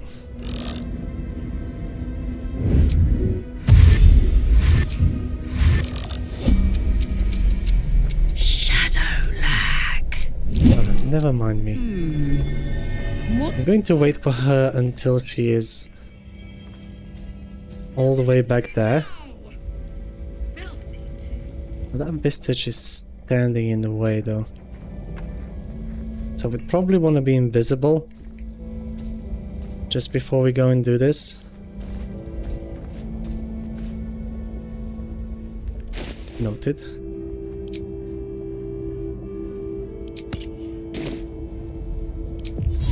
Oh, looks like she's going back.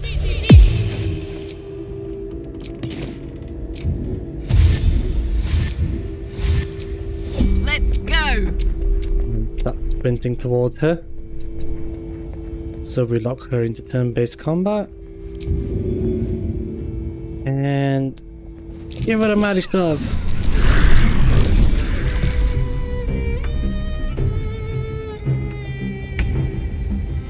Got some good damage, and she's almost dead already.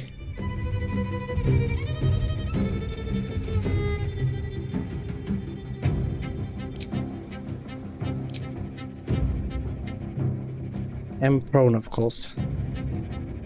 I think I'll just arrow of transposition down to her. It will take away my extra attack, but shouldn't be a worry at all. Wow.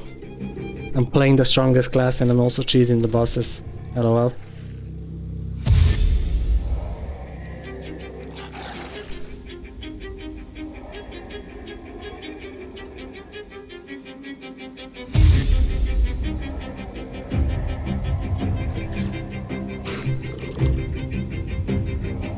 That was some really nice damage.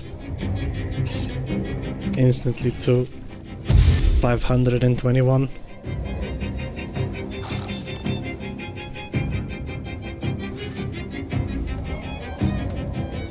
She got prone quite hard, so she shouldn't be able to take another action now. Should spend her turn standing up. Yep.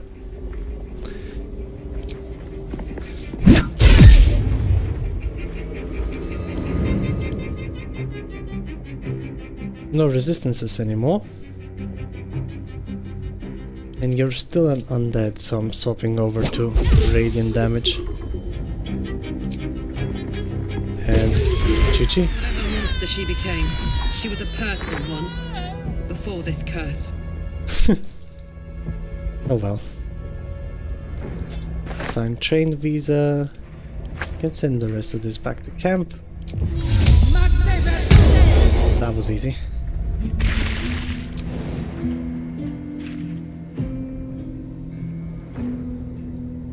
I wonder if we missed out on XP by not killing the Vestiges and just finishing her off straight away. I think talking her down gives us about 1150 XP. So I probably should have killed the vestiges before I did anything. Oh well. Now I know.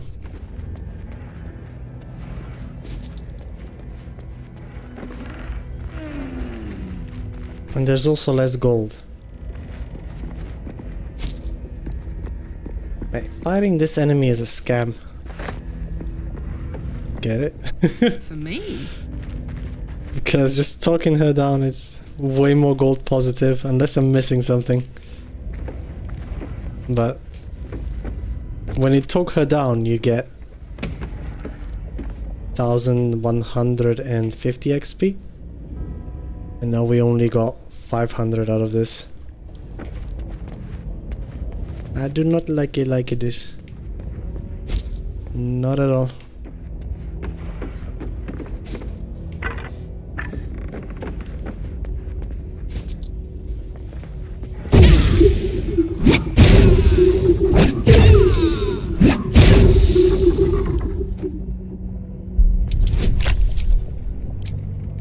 At least the surgeon is a more promised fun. I wonder if we can kill him in one turn. If we went for wholeness of body, we can probably get it done.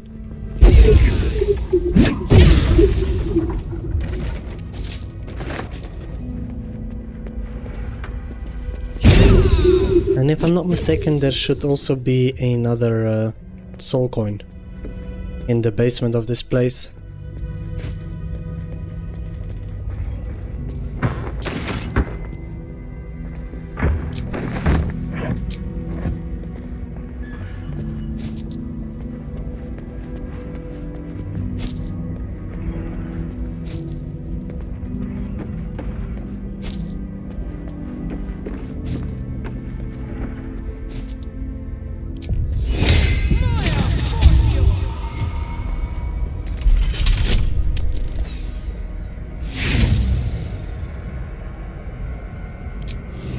Then you can just try again as many times as you need. It's got some extra money in it.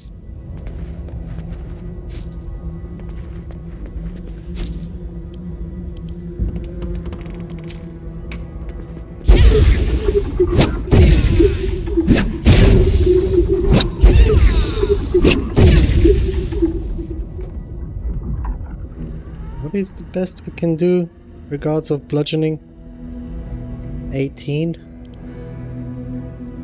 And medium toughness needs 22.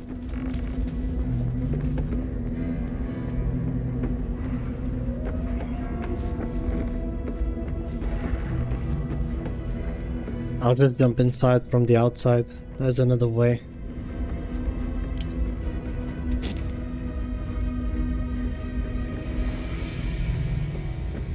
Let's go to the basement of this place. I rarely ever go there. There's usually nothing nice, but now there's a promise of it giving us this soul coin. So.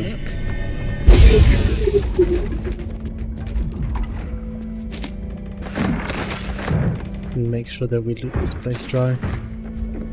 I want this decoration in my camp. We can't even pick it up.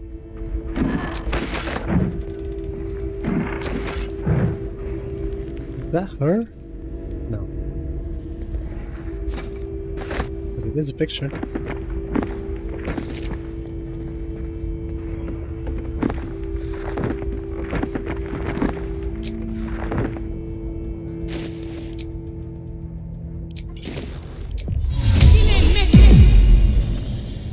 Now there's somebody doing some mowing outside my apartment, so let me know if the sound is coming through.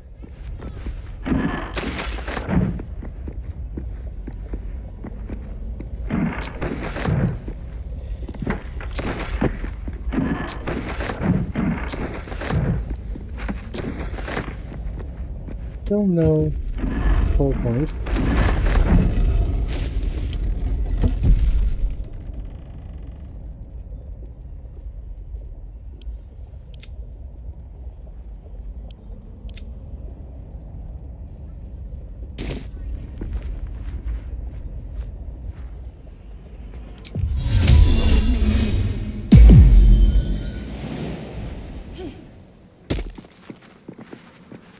didn't even drop the extra pile of money.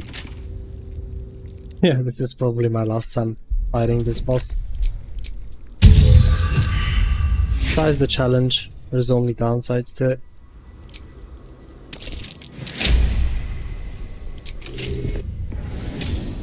I don't know, maybe we do that good old and proper drop shove her downstairs.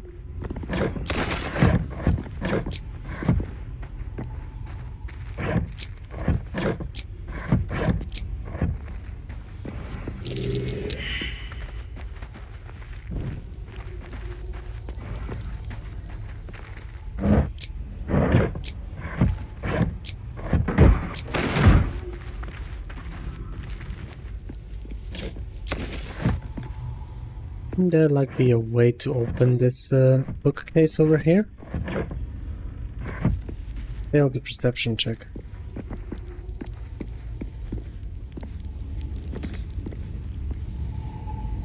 We have an alternative path? Alright. Maybe turning this on? No, not the torches. Gotta be some sort of a button or something like that.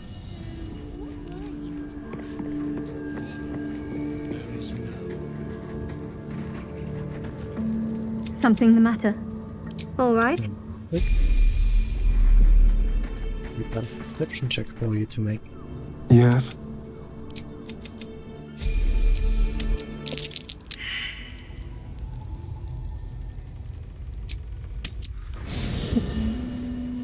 Both of them fail. What do you get up to all day without us, hmm? Something the matter? If you're sure. Scratch. So called because you like to scratch. Yes. Just stay in the camp. I am neither We'll get three more companions over here to help me succeed that. I think there is a soul coin at the basement of this. This vessel is at thy disposal. This vessel is at thy this soul. This vessel, this vessel, this... The vessel. That might be a vessel. Alongside of the vessel. This vessel is at... This vessel... This vessel...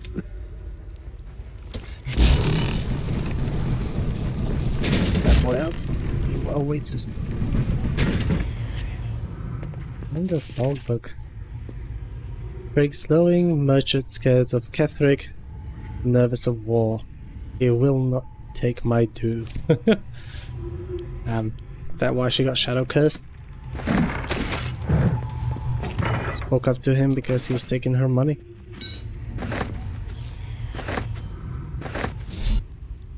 And there's the soul coin. I knew there had to be something over here.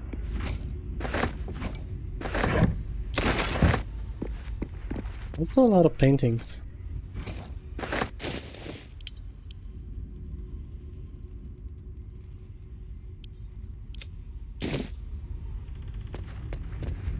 Anything more downstairs?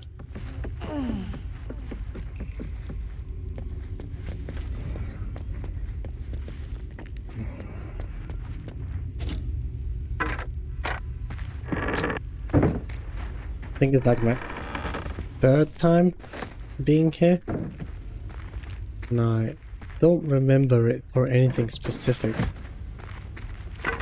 I usually avoid an area with a reason. Is either something annoying over there or nothing at all. One chest. Some things. Okay. I guess it's kind of worth it.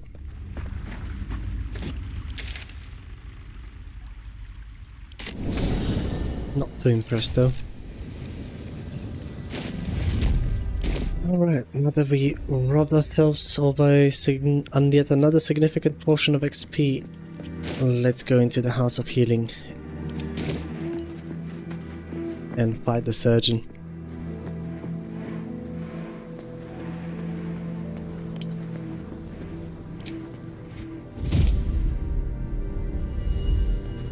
Is it gonna be a one-shot?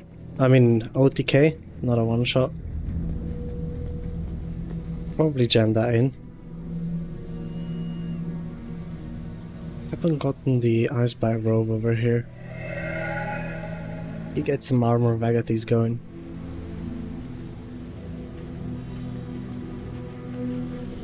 It really sucks though, that this robe. This one.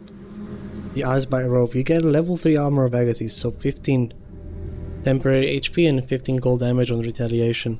It goes away if you take the robe off. And that seems to be a consistent thing for items that provide you with a spell but does not require concentration. The concentration ones tend to stay. Still there.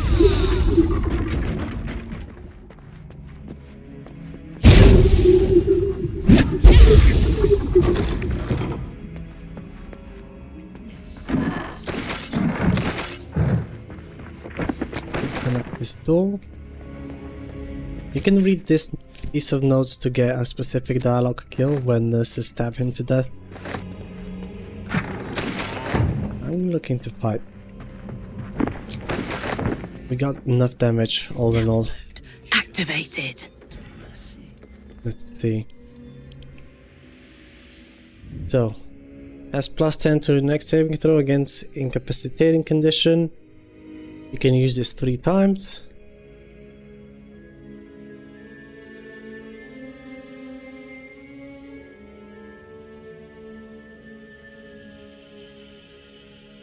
I think it will work on Stunning Strike.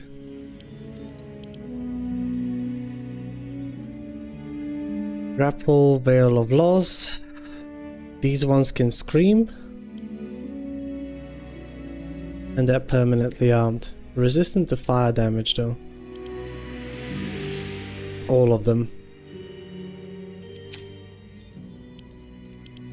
But not to necrotic. Interesting. The solace of the lady's whispers with each spice. Alright, I think we're going to start with some quick invis. And get right in there. I'm too tall for this.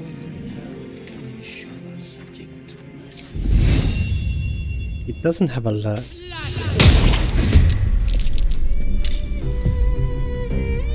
We got the surprise round.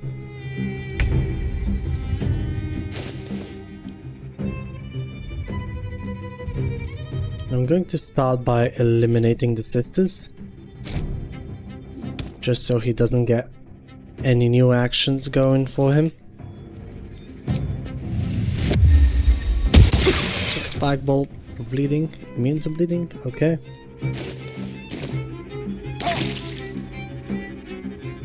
Oh, dude.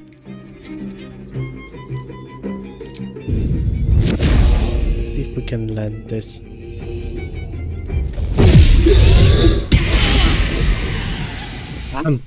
What? No.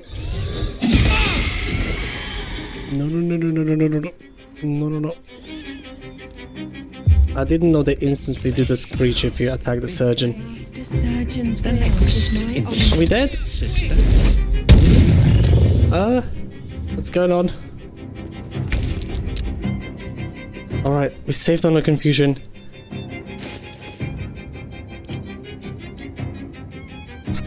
And we have 1 HP.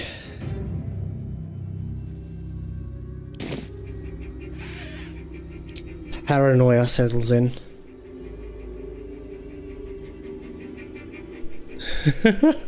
I know, right? Don't get me started, man. And I never punish. I mean, let's look at this. So. I got screeched and I got confused. I didn't read into what sisters do. I normally talk this guy down. There we go. We got the surprise round. Tried to make them bleed and then I went to strike Malice Storm. He succeeded on the stunning strike. He can use legendary existence against that. Veil of Loss. So they all screamed at me.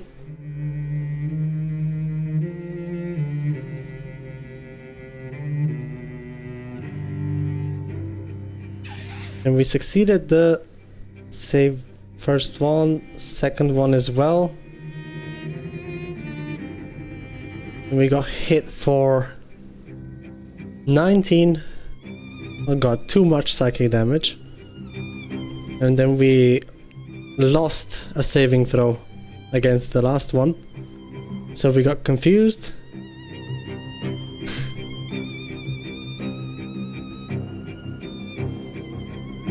She did a screech on me, but we succeeded the saving throw. We got hit for another 6 damage. Like literally Adamantine Splint saved us over here. And then he used claws on us. And he rolled on the lower end. Because we were confused, we automatically used the charm reaction, which did not work. Did we get rid of his legendary action though? No. And then we saved on the confuse and we rolled a 19.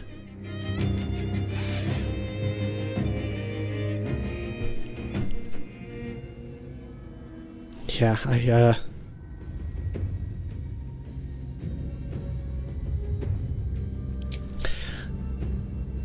oh god, I think this is a very good opportunity to pop a speed pot. Wholeness of body is the most healing I can guarantee. We get another bonus action. Do these guys screech if I hold on, the legendary action, right?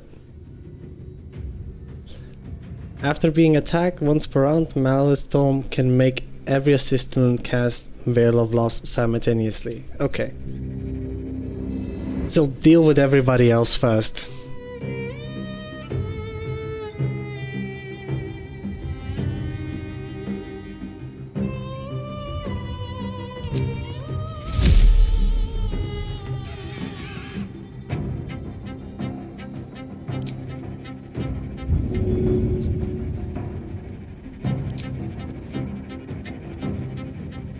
Just got checked. Alright. I need to do step with the wind disengage.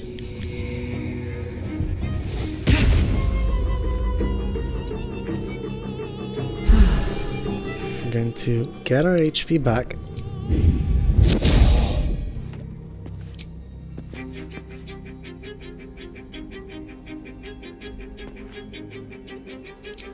But if I attack these guys, they already used their reaction, so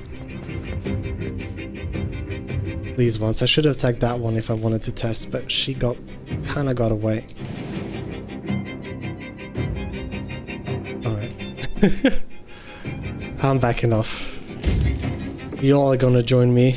I ain't gonna join you.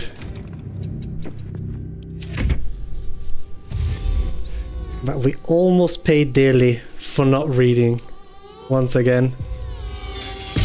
So yeah, it's the legendary action that can get you. What does this do? Shadow. Can use Bone Soul. AD8. And he can slow me. Okay, don't get hit by that. Step number 1.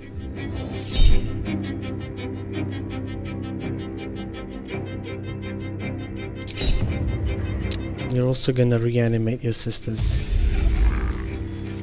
Okay. How many of those does he get? Infinite?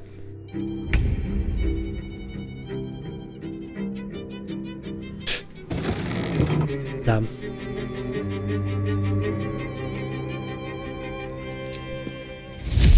Let's get that symbiotic entity back. deal a bit more damage.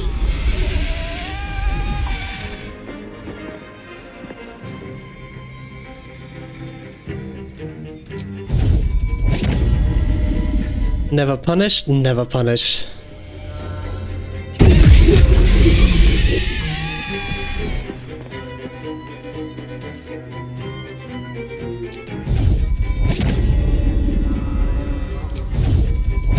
I'm gonna do a push and attack on you, but at a bit different angle.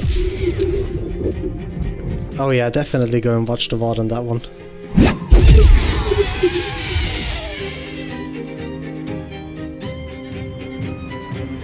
So you can...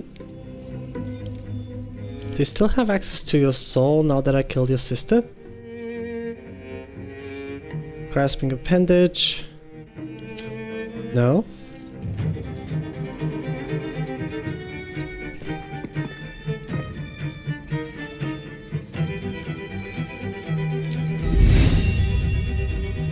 I think I can call the weak you out of here.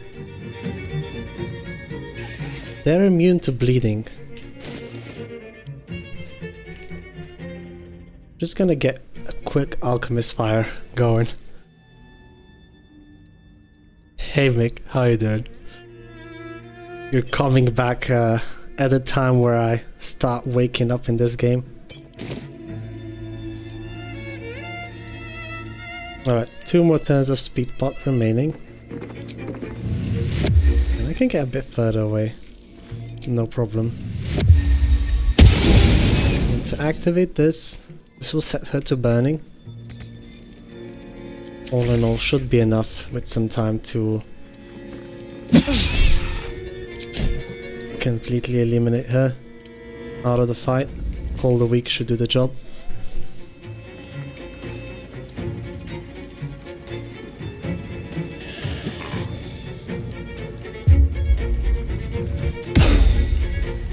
You have instruments as well? No shot. The normal class is not that scary.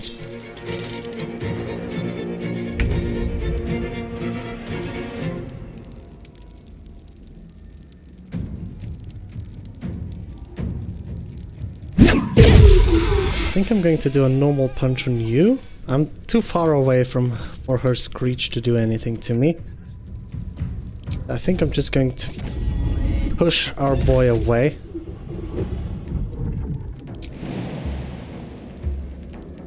We're going to walk to the other one.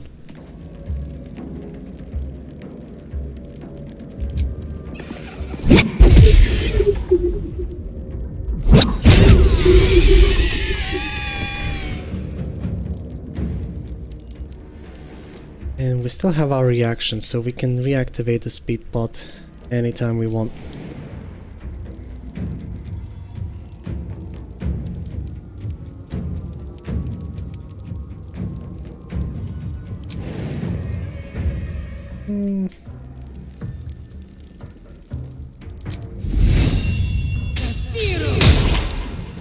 Try and get you into the fire surface.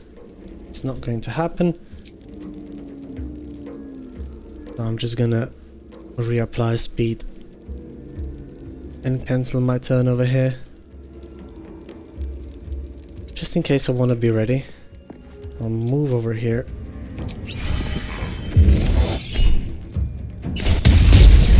That's good psionic backlash damage though. Very good indeed. Alright, so I can get you 1 with 1 out in 1 hit, and now it's just him left. He still has legendary resistance, and I kind of want him to bring sisters back, just so...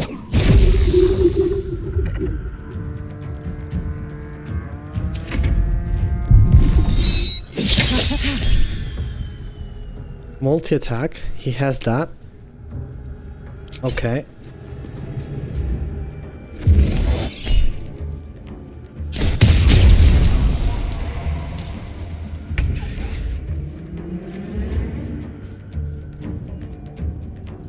Wait, why did it deal 20? Oh, times 5.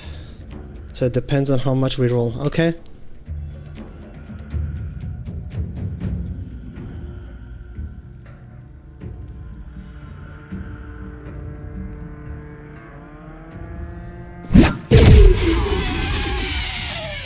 So just want to get you out of the picture. You're also feeding my bloodlust.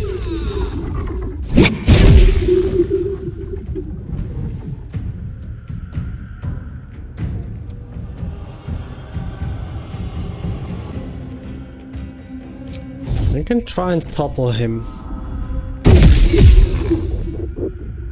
There we go. Should have done that with the get-go. And hopefully he will spend his turn standing back up, right? And doing only that. No? I roll. Let's go. And he has to dash. That's okay.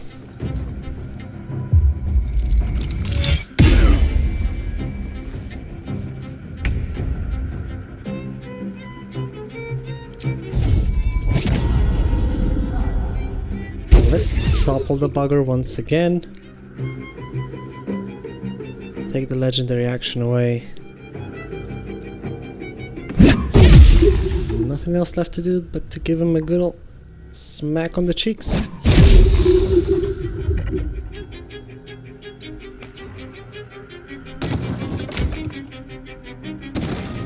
I need to be inside of field of view, right? To able to psionic backlash him. I'm just going to get away a bit further.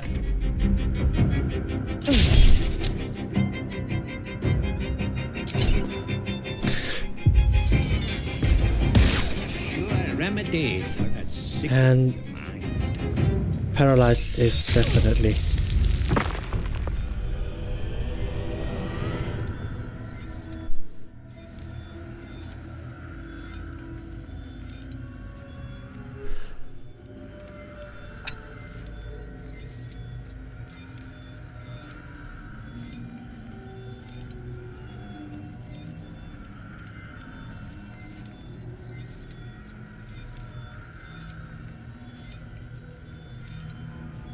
Thought I had a bit more distance on him.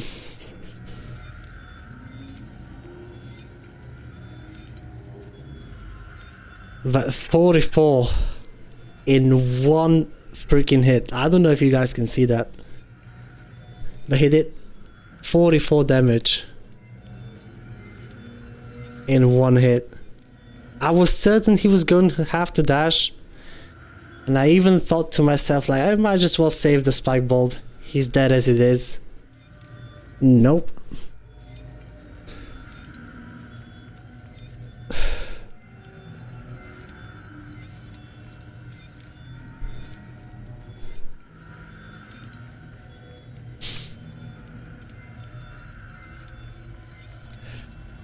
Oh well. FF. We learned from our mistake. Hey Sora, if you wanna take a look at never punish moments but then punish right after, you can go check out the VOD from last 5 minutes. We got absolutely manhandled by Milestone. Dillo, this boss is no joke. Heyo Night Pizza, how you doing? Rest in peace, rest in peace. I think I'm going to be restarting this challenge. I really loved how that goat went, but I was underestimating a boss, and we already absolutely violated Garangoth.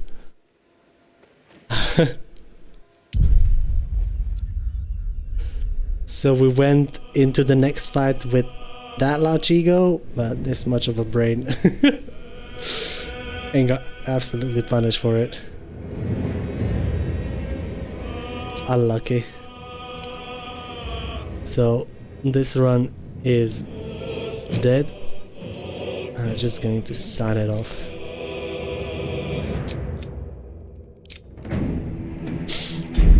Alright, time to start afresh. Lesson learned. Appreciate the legendary actions of the bosses in Act 2. And just because you're playing monk, that doesn't mean you're immortal.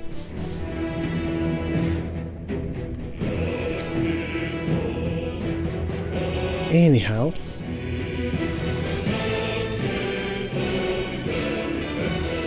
starting anew, these are the settings to get honor mode in to get custom honor. Everything will be the same, but the fact that we have only one save. And yeah, let's go again.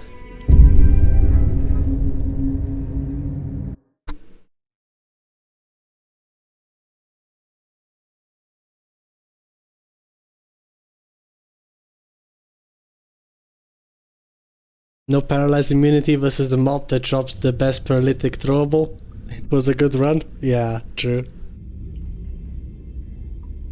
Now, I was feeling confident into a point that I could do enough damage for them not to get the chance to even attempt to throw it, but then I got sloppy. It was that last turn that buried me. Of course, got immensely lucky.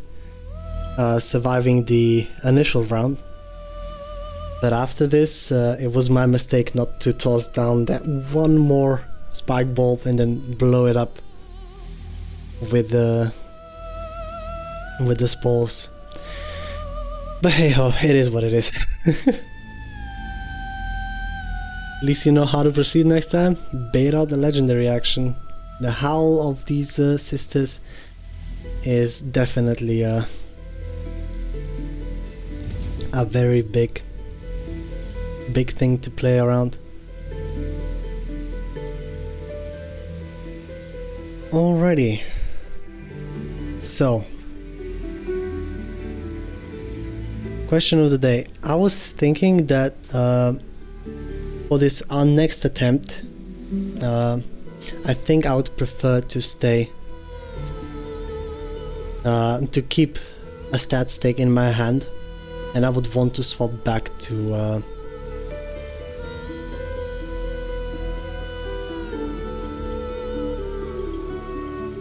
was a wasted action every time. Somewhere, yeah. But it is what it is. We live, we learn. Make sure to pick up immunities. The damage was good enough, so like, I don't know why for that last turn just didn't push Malastorm away. Could have gained some distance, and I could have also then redirected the rest of my damage towards the sister. And then when he would went to revive another one, could have just Psionic Backlash for the finish. But yeah, it is what it is. So for this next run, I'm thinking that we change the rules a little bit, and we allow the use of main hand weapons. Mainly because I want to play Drunken Monk and I want to use Punch Drunk Bastard. Only the subclass is going to change.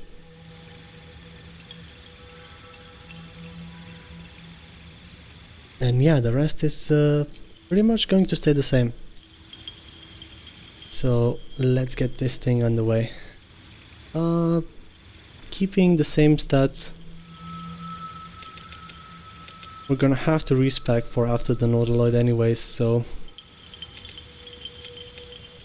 doing it somewhat like that sounds alright. That sounds awesome. I want to use the Punch Drunk Bastard just because it's nice and thematic.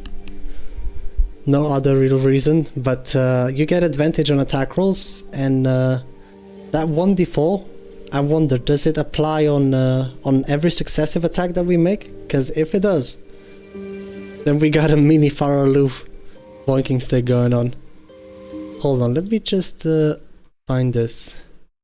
weapon on wiki. Punch drunk bastard. There it is. So this is the great club we're looking for.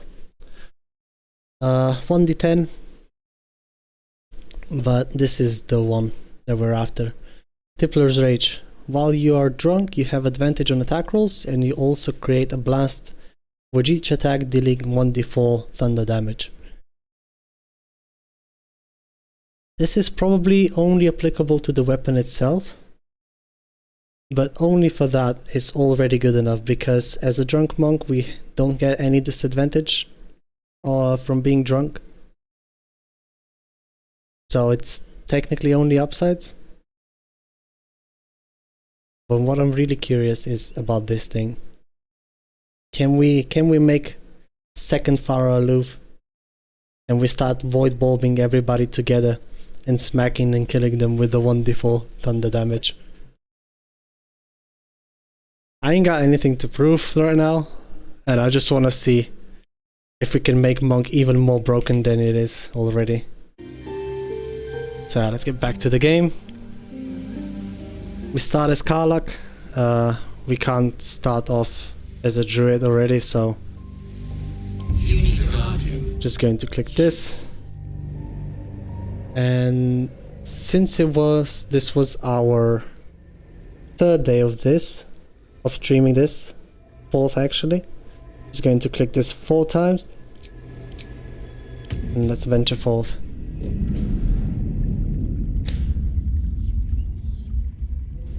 I'm going to change commands while you guys watch this cutscene.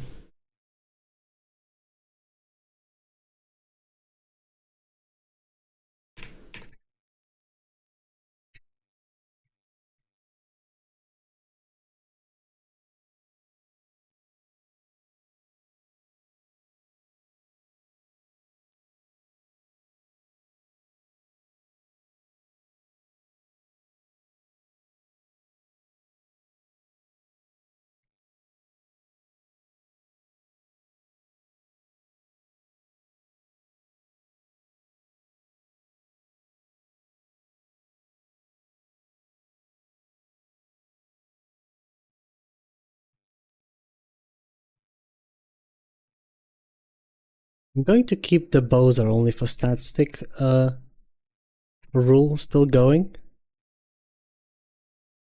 What happened with your monk run? We got met by Malastorm and got a bit of a reality check. He hit us for 44 damage, punching straight through all of the HP that we had. You can go check out in the VOD what happened, but we got immensely lucky once. And I kept the courage going, and it didn't pay off at the end. I made a stupid mistake, but we live, we learn. Also, I guess need to. How did you die? I died to the Bonso instrument, I think, or was it the syringe? One of those. Malastorm hit us for 44.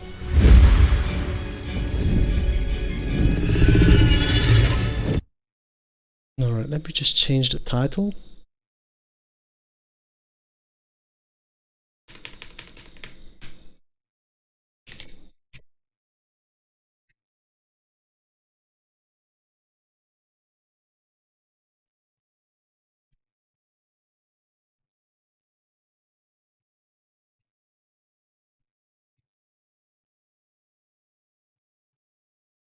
M2. Alrighty.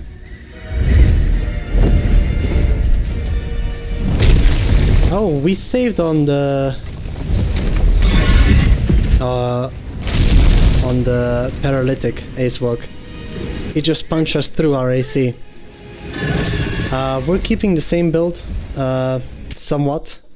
We're only adjusting it so we're taking Drunken Monk instead of Open Hand. 10 of that, 2 of Spore Druid. And we're gonna be using Punch Drunk Bastard as well. We're keeping karlach because Drunken Monk even though if they carry a stat stick in their main hand, they still get to punch with their bare fists. So yeah, and now that I got a bit better feeling on how to manage my soul coins, I'll also be able to long rest a bit more. Fuck. So yeah, if I just do this real quick.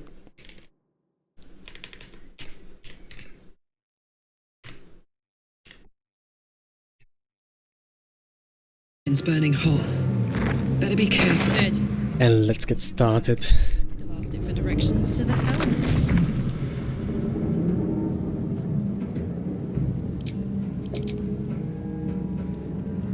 Haven't restarted in a long while now.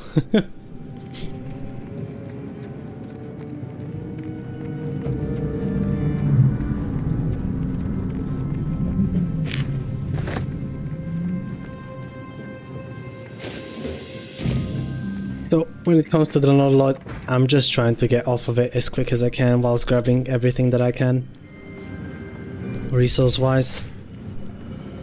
Moving it. I'm not too enthusiastic about us, but I'll still try and save it. Let's see if we get lucky on the roll.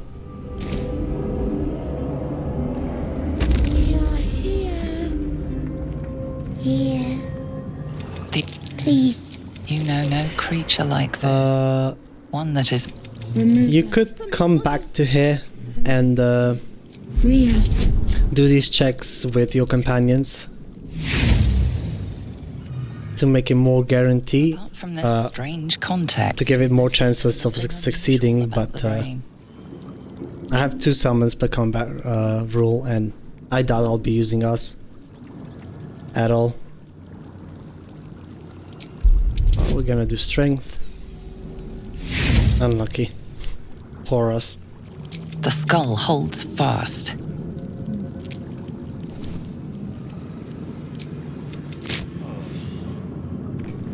Alright, let's go.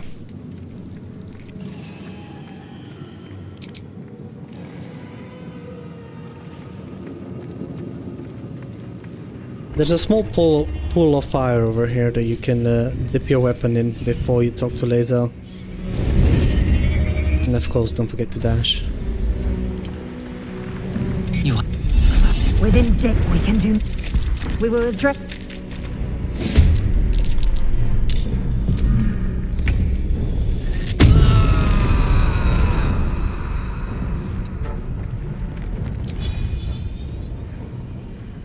Oh, there's gotta be an angle here. There we go.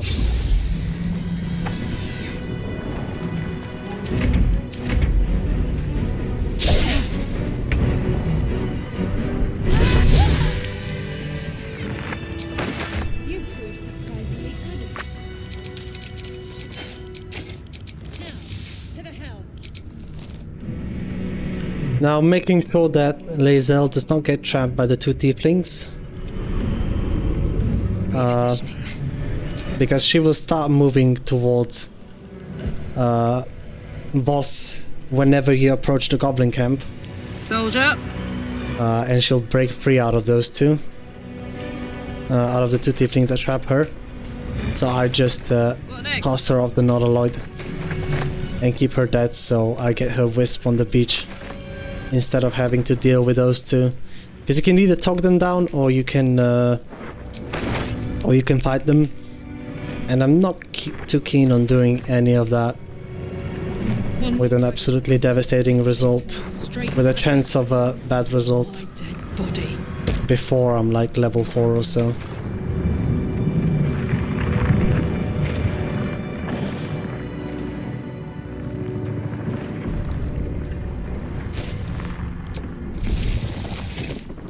Hand crossbow, because it does a little bit more damage. Let's see if this run is blessed. Don't like the look of these levers. And we get a candle here, maybe?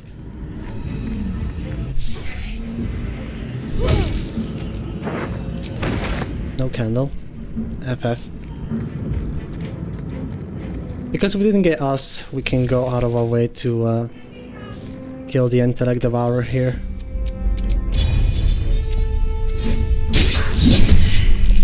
just a bit more XP.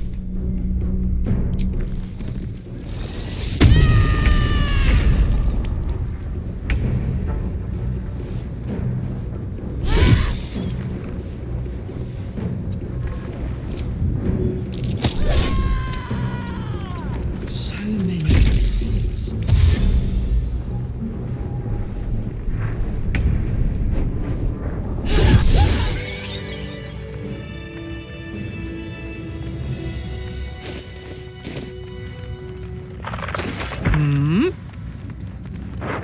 Where there's a thing, there's a place it fits.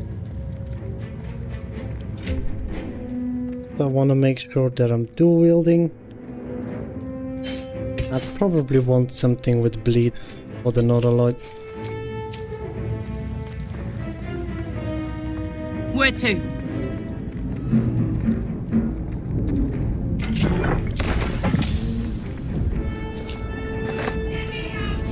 Oh, pickled brain, anyone?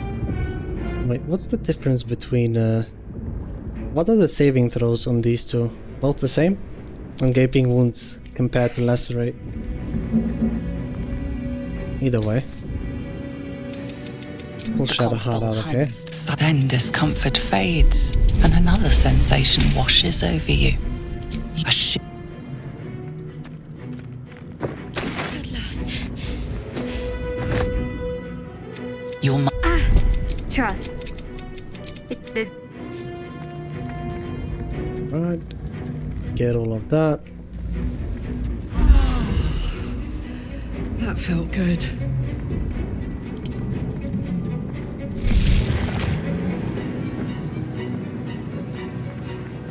Now this is another lot to allow myself to bend the rules a little bit. And what I like to do is I like to implore Shadowheart to give me bless and to still try and drop the Commander Zolk's weapon. If for nothing else than to grab a little bit more gold in the early game.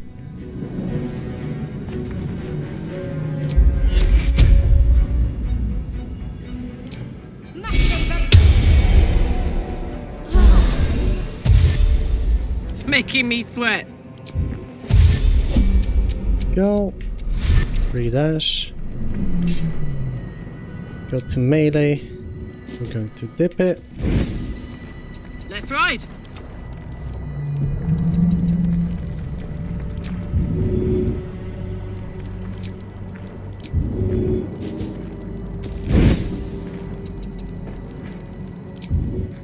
onward in her name.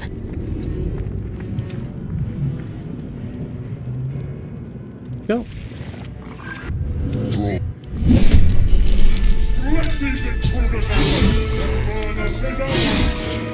This thing's falling fast. Got to right it. We don't have pommel strike, so there's no way to increase the chance of the sword drop. Got it first try though. Very nice.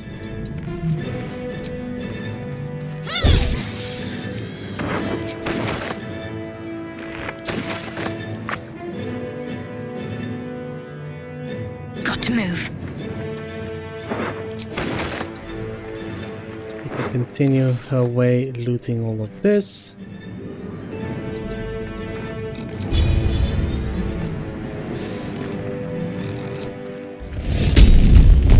Start by raging.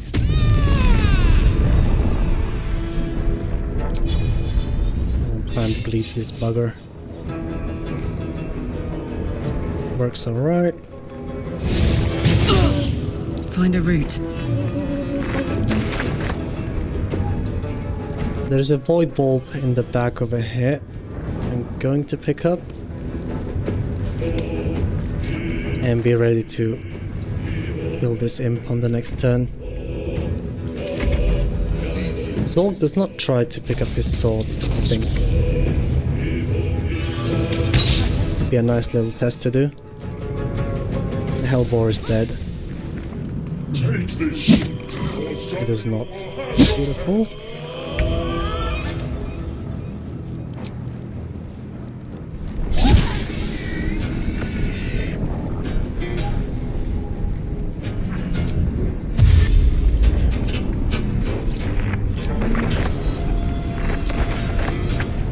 Moving. Summon the other 3 inside, 2 void bulbs and a caustic bulb over here.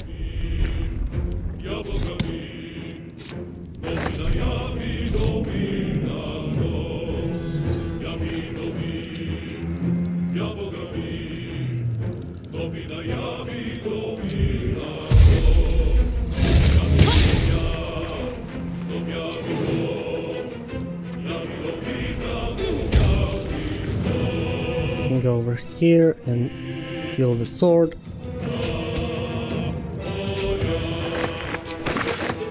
Heading there. Take this caustic bulb real quick. No, not that thing.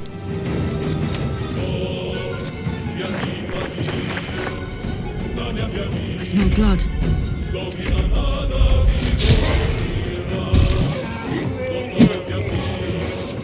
There's another caustic bulb they were missing out up here, but I don't want to spend the actions chasing that around. Got it. Death, I need to set up this command. But you can go and scroll like the last 15 minutes in the VOD, dude. It is not in my words, but apparently it's definitely worth it.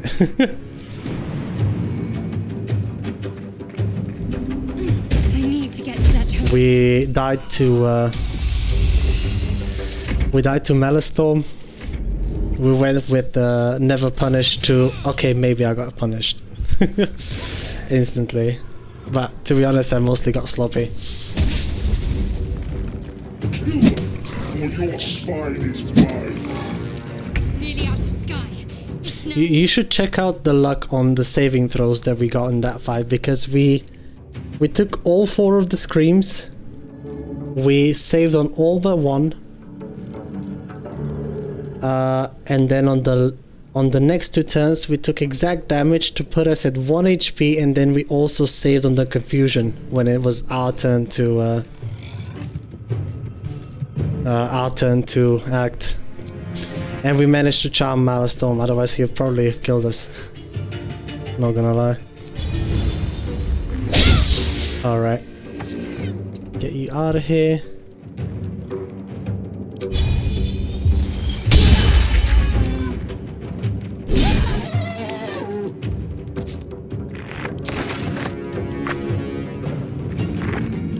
Loot the last 2 of these.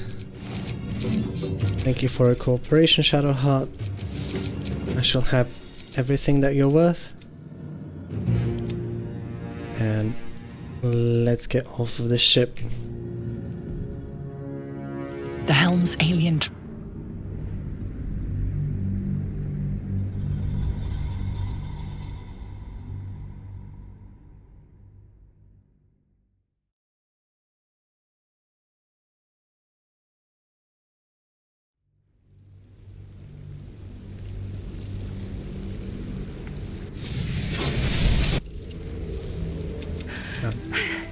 We're home, baby. Let's go. Up to. Now, because Lae'zel died on the Nautiloid, her wisp will be present right over here on the beach, and you can Something the matter, if you're sure. you can recruit her straight away without having to confront the 2 Tieflings.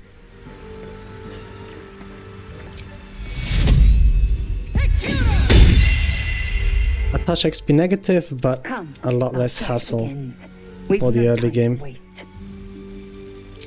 I will.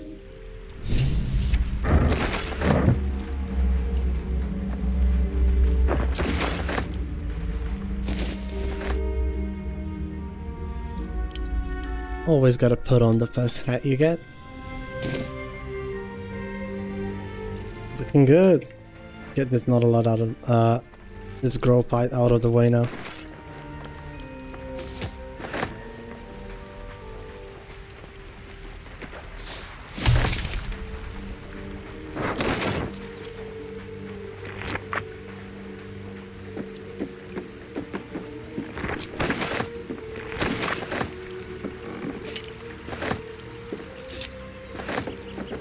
pleasant change from rivers of blood.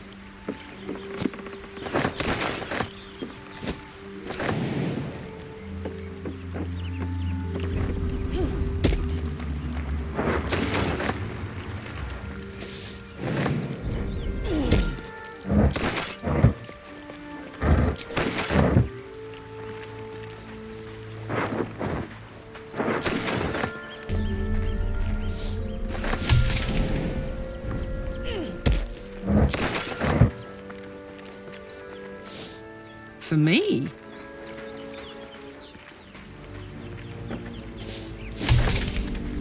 Grabbing everything that we can.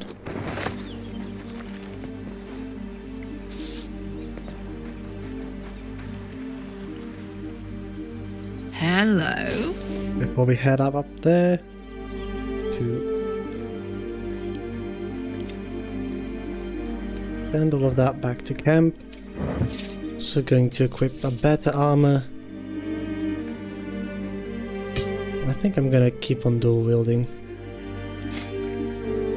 No, never mind. I'd rather have the shield.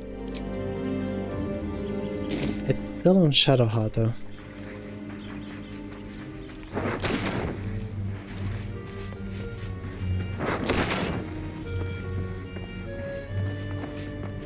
More of those wretched things.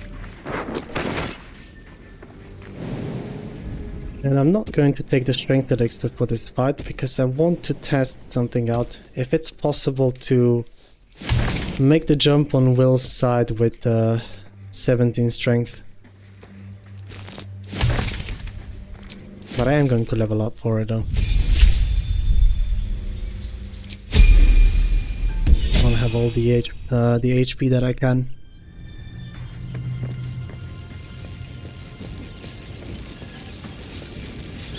Keeping on this for now. That.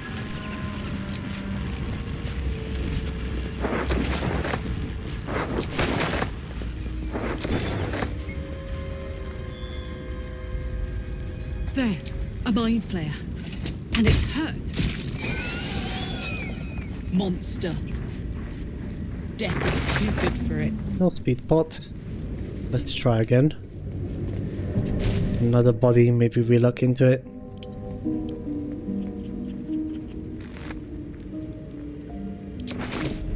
I'm going to recruit Astarion straight away. For the XP, and since I've learned that you don't get the XP if he kills the vampire spawn hunter in the swamp during the dialogue. Just a dumb... I don't really have a reason to keep him over here. My name's... Please tell me... Although... You should travel with me. Not to mention we also get another dagger to throw in the Grove Defense.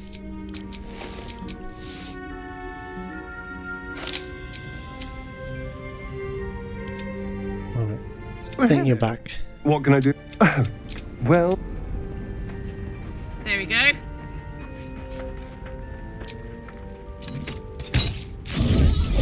Shh.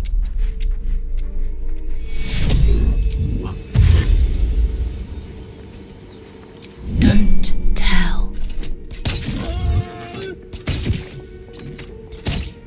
3 XP. Uh-huh.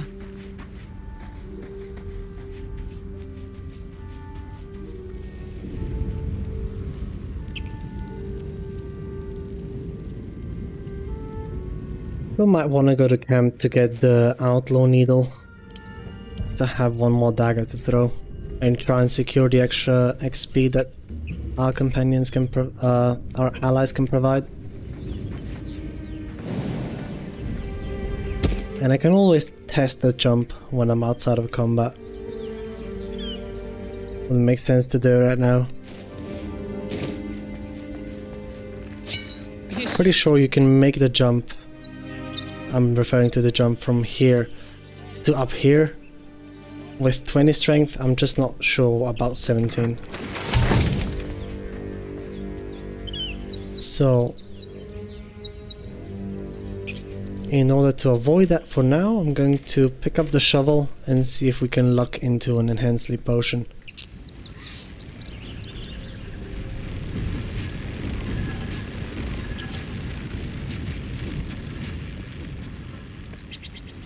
There's 2 chests by the ruins you can check for. One is by the tree and one is all the way in the back, and you can still avoid gaining the exploration XP. That might be worth a look. By just sticking to the right side of it.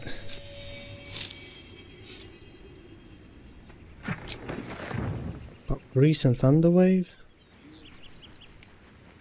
Turn down the fire. And here's the other chest. Just wait a while. Make sure it's safe.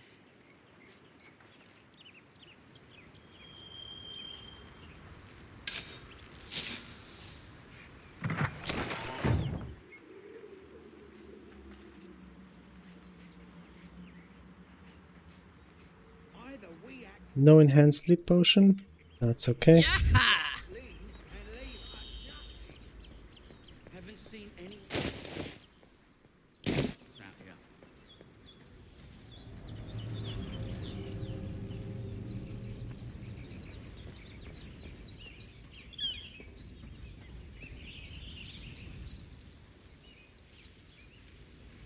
So, really quickly go to camp.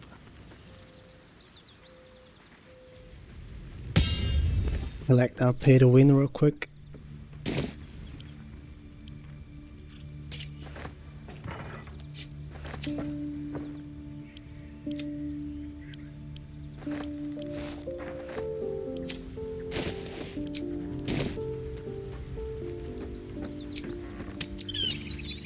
And let's get going.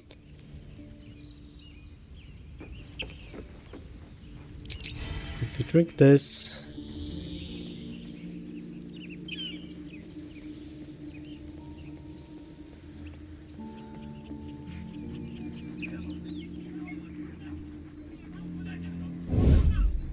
No, forgot to get the shield from Shadowheart. Soldier? I'd like to have that on me if I can. A bit more AC.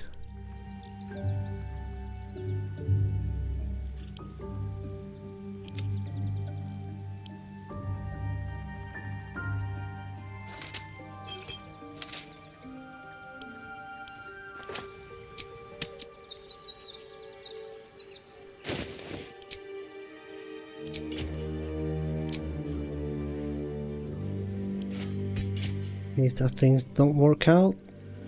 This is our outfit. Halfling essence. We got a strength elixir.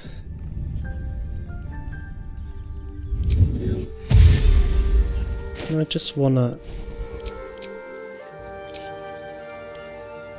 get this up real quick.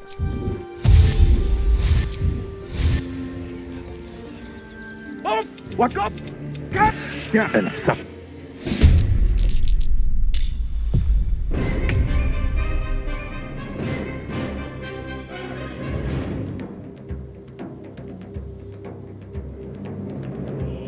$29 and we need 3 meters of movement speed for this, so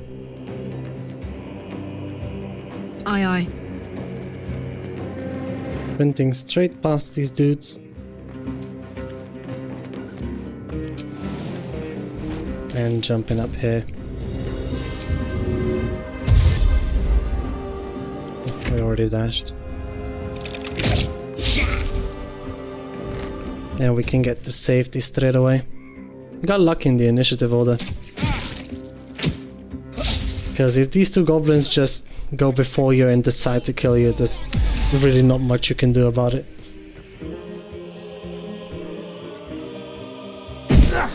Now, given if you have access to shapeshift, you can shapeshift yourself into a smaller race and avoid Fury of the Small. But I have a mod that does not change my appearance, and it also takes that interaction away, so even though I got the mask, not benefiting anything from it in combat. Damn, Ramira got absolutely deleted. Missed Zevlo, so no Hellish Rebuke.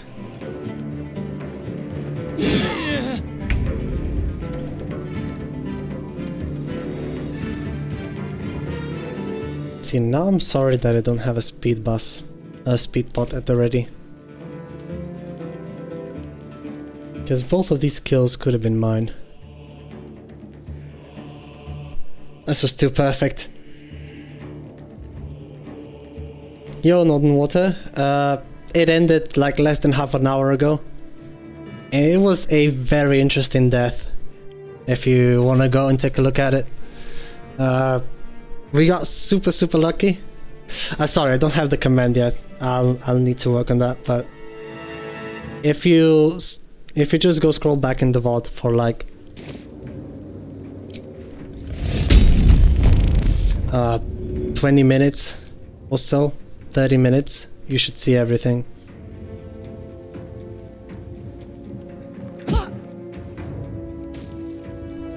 We miss. So no extra XP for us. Unlucky. During this fight you can try and last hit the allies. And you'll get some... you can get their XP. They're worth 20 each, in case you're wondering. A nice little bonus, 60 altogether. Like, as long as you get up here and you know that Zevlor can pretty much take care of everybody else by himself.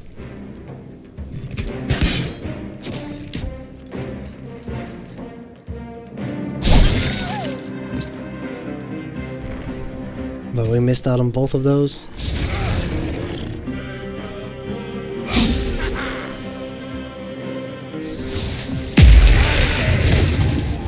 There's the Hellish Rebuke. Nice job.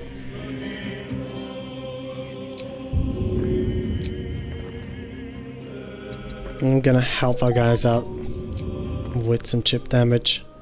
Good idea, Karlach. No crushing damage?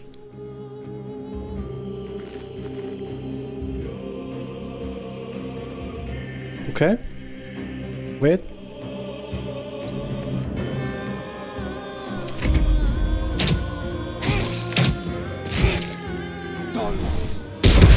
We want to try and make sure that Will dies in this encounter, just so he doesn't walk inside the grove and steal the exploration XP spot that we can save for the later level.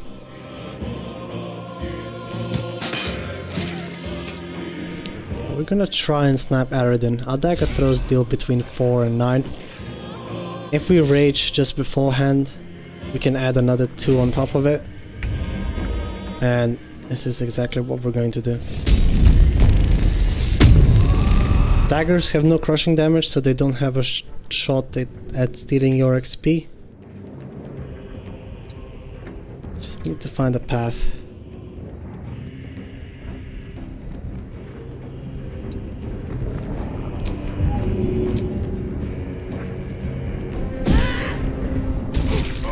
There we go.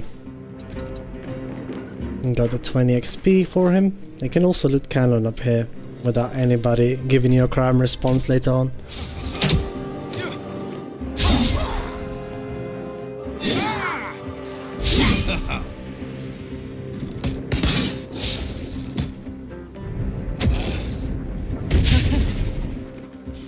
We're still not immortal though.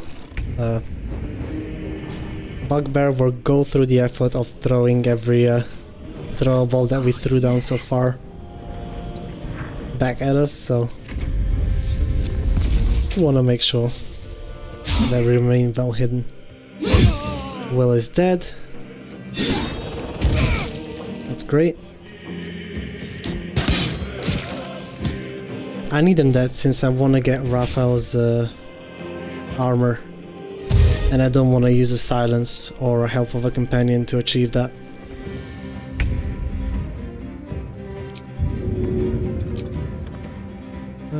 Anybody at high enough HP to where if I throw an axe it won't matter if it does some crushing damage? The Bugbear, right? Where is he? Nah, not a fan. Easy.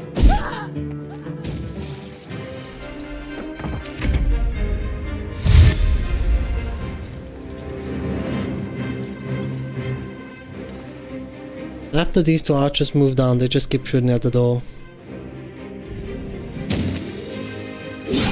So there's only two enemies left over here, the bugbear and the Zakuk.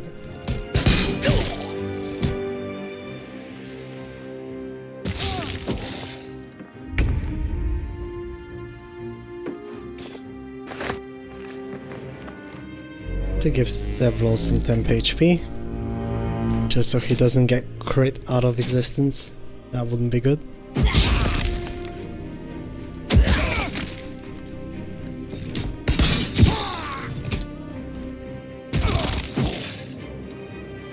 Jesus Christ, man.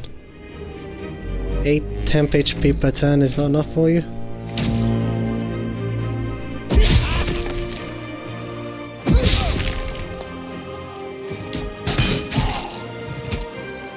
Nice shot.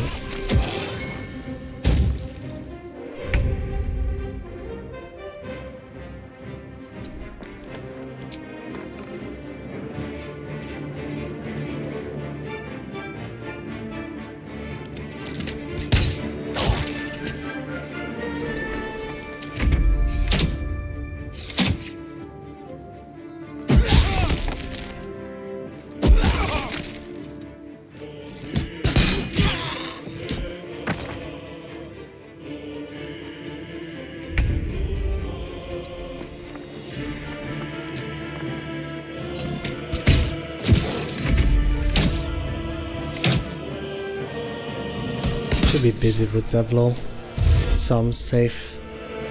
Oh, no, he's going back for me.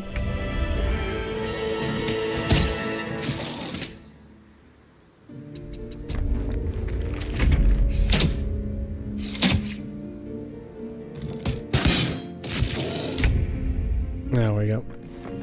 Now we're absolutely safe. Damn, hitting quite a lot today.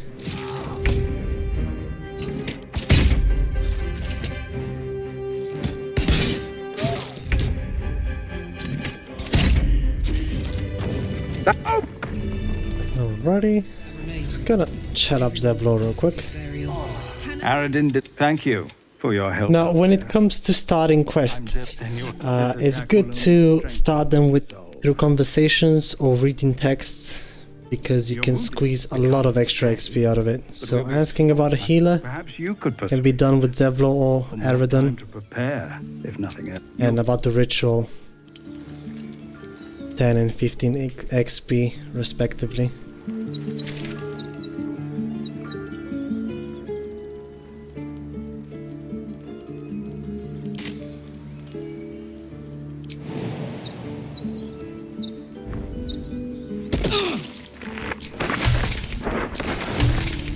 I got 2 walk pangs, not too bad.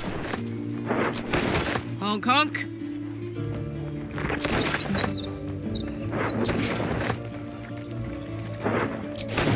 Starting the quest, finding the night song from its contract and send into camp, not to draw aggro.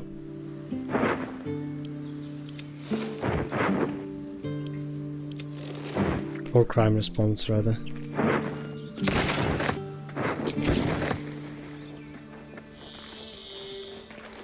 Not for What? Not for commu. Did I just walk back to get caught? There's I'm supposed to be hidden over here, although I'm not. Rat feet. Lol. All right. Alright. I'm gonna go pick up Guidance Amulet.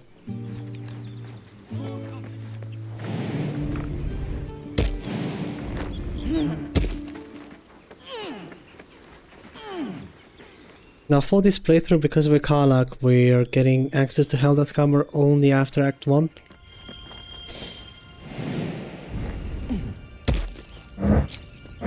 I'm also going to save looking for spiders until later. There we have Shapeshifter's Boon. Outlander inspo for getting the grenade.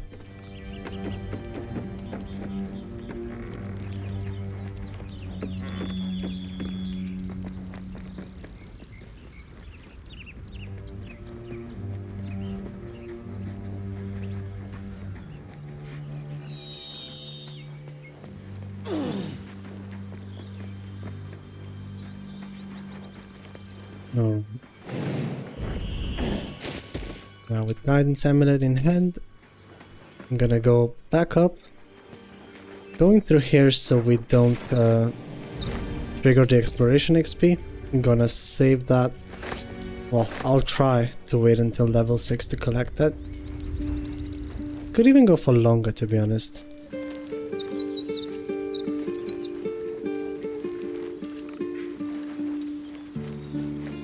Yeah, so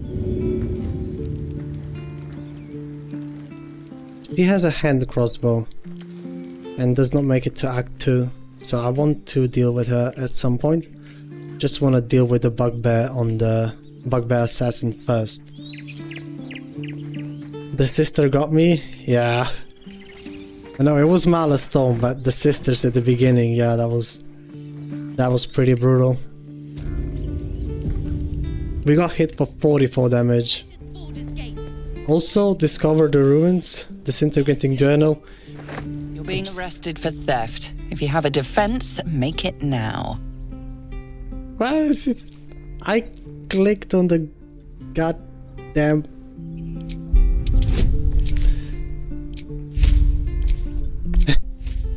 On the book is what I wanted to do. But we're just gonna roll good. Let's go. This is the disintegrating journal that starts the quest, giving us 15 XP. Talk to Roland, we're tieflings, so we get this checklist. Thank. See if we can spot the shiny bits.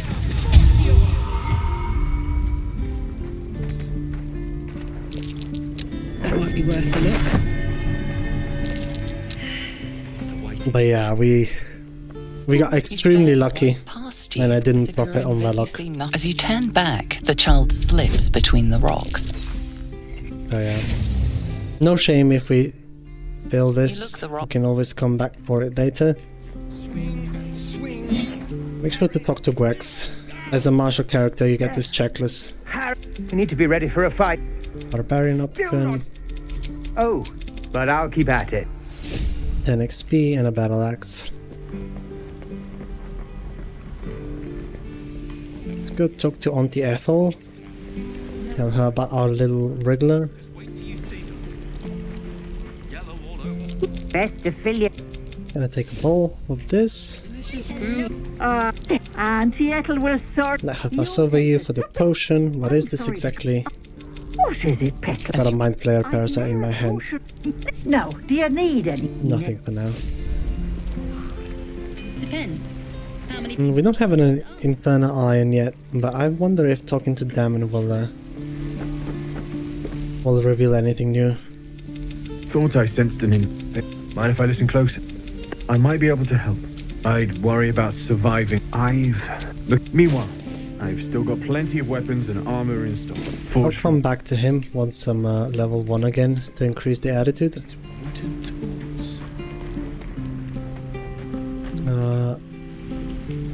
Let's go talk to Zoru with Lae'zel in a party.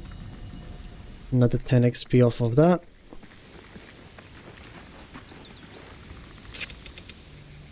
It is done.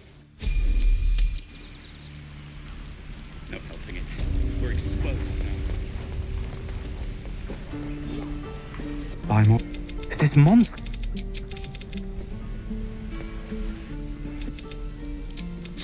A practical. In the library was the gift from Vlaakith. Yet we still collect. Wait a minute, camp. As Alright. That's Zoru gone. Now talking to these 3 tieflings pretty much finalizes their quest. So Icaron, Zoru and Gwex can all be thrown off a cliff now. Just like in real life, when you're done with someone, just throw them off a cliff. What's it going to take? Completely healthy advice, by the way.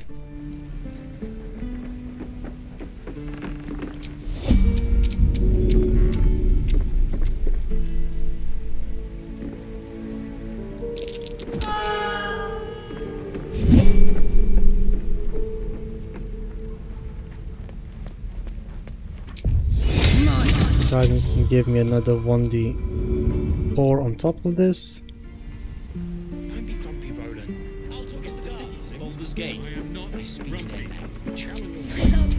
Caravan escort for 3 days. You're an idiot. And you quit in the middle of the shift. You sound like your father. I wonder, do they weapons also drop on the ground? Doesn't look like it. Where's that old bucket? Let's go grab Greg's real quick as well.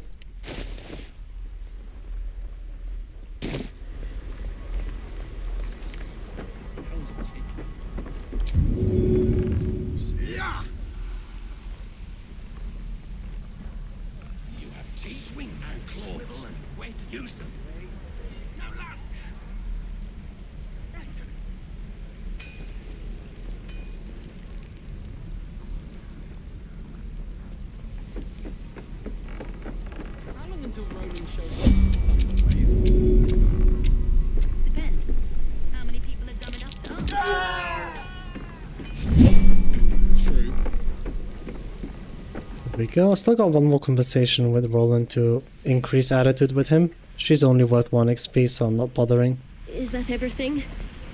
I think that's everything.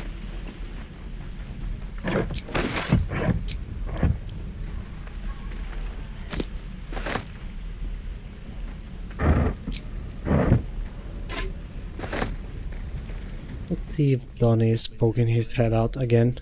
He is. Beautiful.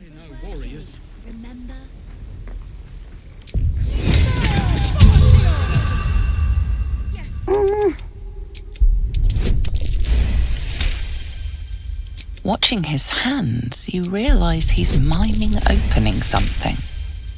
He nods, then reaches for a... Showing me the door.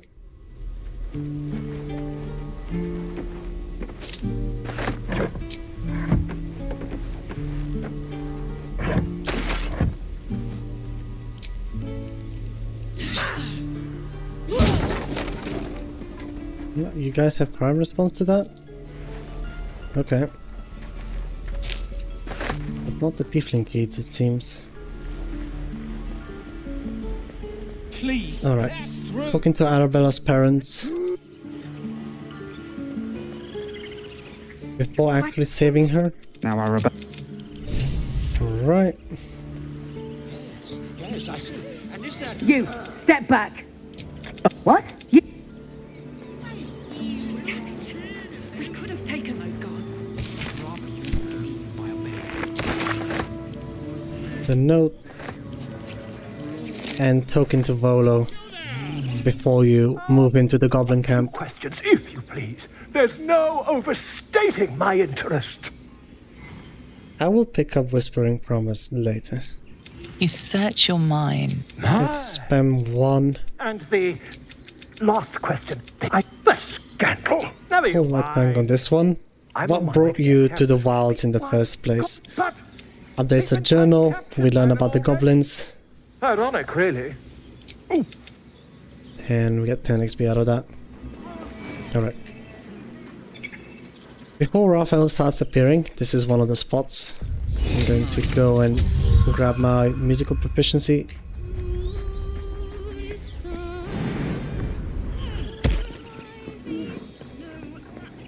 Some goodies in this nest in the back.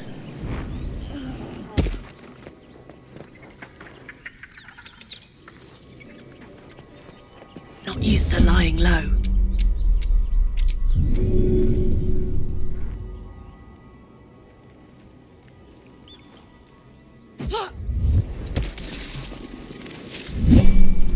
Here's XP.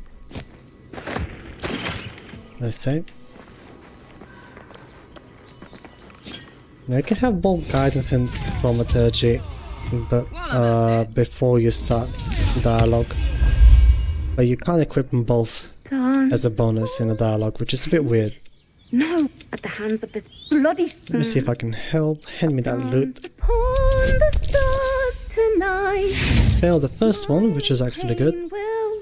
That was interesting. And this is the one we want to Why don't we succeed. try again? Let's go. Makes it easier. Sorry. There was... Alright. Got a musical proficiency.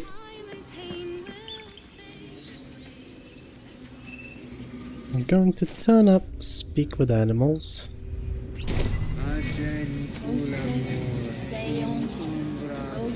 Grab a couple of ingredients from here.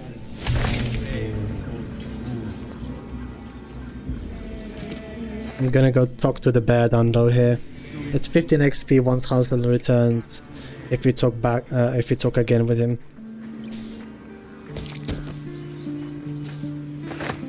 Ensuring future investments. He didn't come back, did it? But I can no. And one. Would that we could speak freely, my Ursine friend. Alas, I've never learned to converse with. Throw the fish next to the elevator. Huh?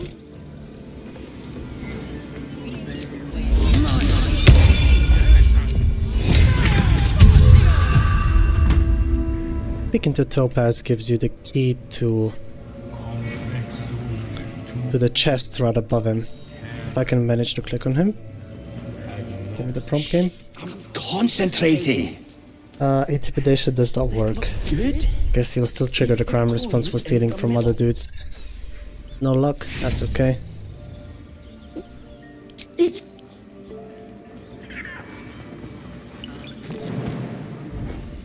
And it's this chest I had in mind. Do we have a bludgeoning options yet? We should from Aradin, right? This is piercing, this is bludgeoning. Two-handed maybe? Asking for too much.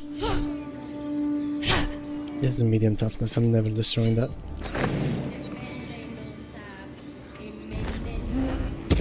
Don't land on the bird, thank you.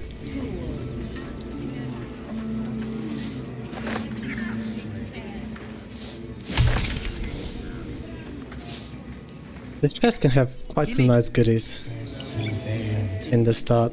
You can get stuff like arrows of many targets and so on.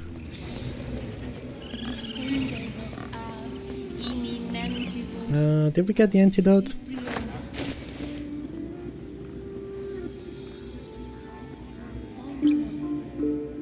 We did, beautiful. Tell me what you find. Tell.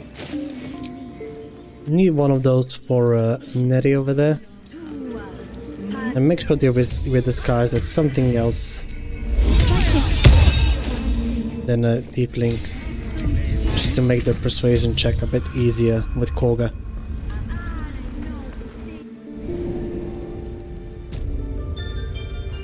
I'm sorry. I'm sorry. Please. Oh, I will imprison the dead. Do it. We're gonna do persuasion. No bother if we fail this one. Still get another one with advantage. I'm just gonna roll good. Let's go. Start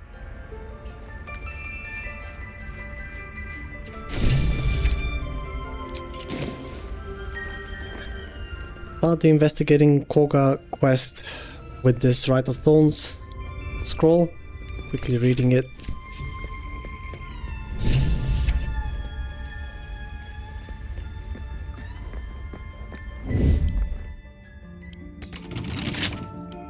No.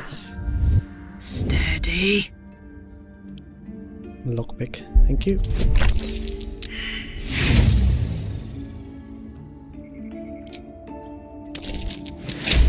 There we go.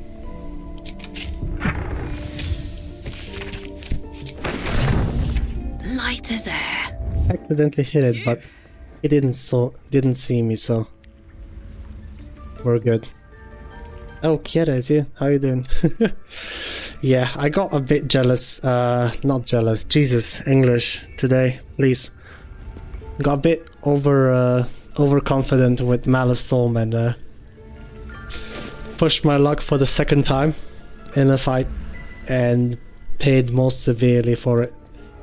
It is a very hilarious death though, so We're nearly done. if you want to go and check it out, it's like half an hour ago in the VOD. You should see the saving throws that we make and the HP that we remain on. It's a slow and insidious killer after all. It happens to the best of us, right? Now. Alright, I'm looking for Nettie. You seem Healing as soon as possible. Can you help me? We need to be quick. Recommend having an antidote with you over here. If you manage to heal the poison she injects in you with the branch, you can get a nice bunch of XP for it. Closer look. This tadpole crawled out of his head soon after. Hoping for let's escalate cure. Let's see what we can Let's do. hurry up and First cure me. things I don't have first. time for chat. Tell me. Nothing strange. All right. Nothing, I'm sure. Give me your arm, please. I'm gonna hold out our arm. Be careful. Your legs. I'm truly sorry. Poison me? Please, try to relax. The door. Learn and leave. We're gonna take that antidote. There's no. But first, this is a. I swear. You should all be changed. What do you mean it should be changing? Whatever. If you can. Let's learn about the Hasen's quest. Step at a time now. 75 XP for curing that. And we're already level 3 and we haven't even been to the Blighted Village yet. Make sure she goes away. I'm going to start stacking my parasite into this pouch. Just to dupe them. Huh? Pick up the wrong thing?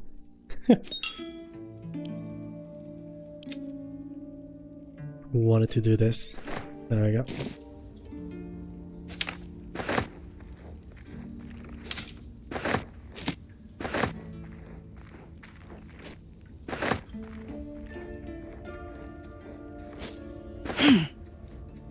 Now that she's away, the coast should be clear to loot the rest of this place. Got it.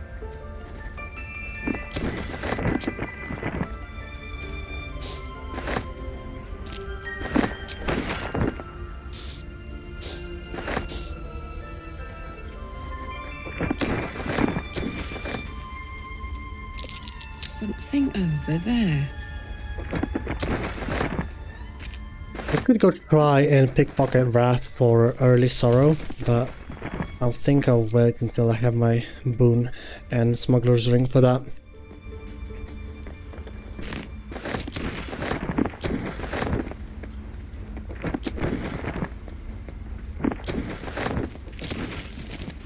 What's this? But yeah, we got most of the things out of the way here. We just gotta chat up Koga one last time for another tidbit of XP. And now that Nettie has helped us out with our parasite, Raphael will start spawning into the 4 location where he can spawn. You think and I'm try a to talk monster? to us. Yeah, And we're no going to matter. try to interrupt that None of this- conversation. The Viper must strike. And I best seem speak to Zevlor. But yeah, all of you that don't know the Raphael knockout steps for Helda's Armory in Act 1 and the extra XP. Steps begin as soon as somebody helps you out with your parasite. First spawning location is right over here. We're gonna avoid this one. Keep their confidence if you insist. Now we're going to Our little speak to her parents. This will make Mole more tolerant of us, so we can actually come down here and grab the quest for stealing the idol. Excuse. And we can go down to Zevlor and throw one more tiefling off the cliff.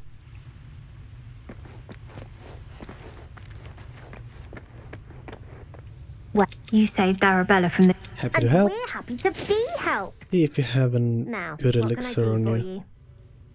I'm not tempted by any of those though. I thought you might need my help with I want something. to I'll see what I anything can else? do. You've been a friend.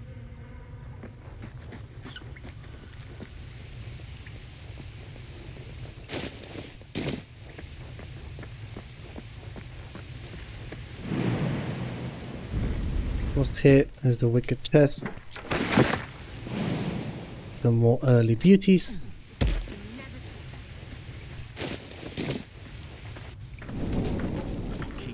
Any questions, children? This is no fortress. And I'll get the boon once we have fleet fingers. Oh, are those worse than hobgoblins? Let's go chat up Sevlo real quick.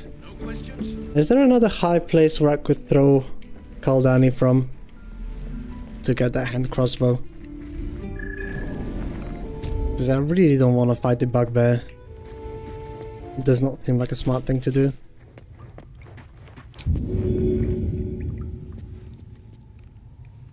Alright. This guard over here is also one of the tiefling that does not make it to Act 2 and doesn't have any relevant quests to it. So we can just get rid of her.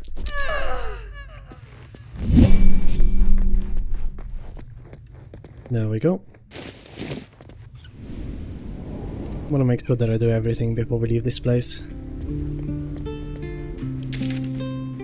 Yeah, got the quest. Talking to several one more time does not do anything for us. Do we have a lightning source of damage? Not really.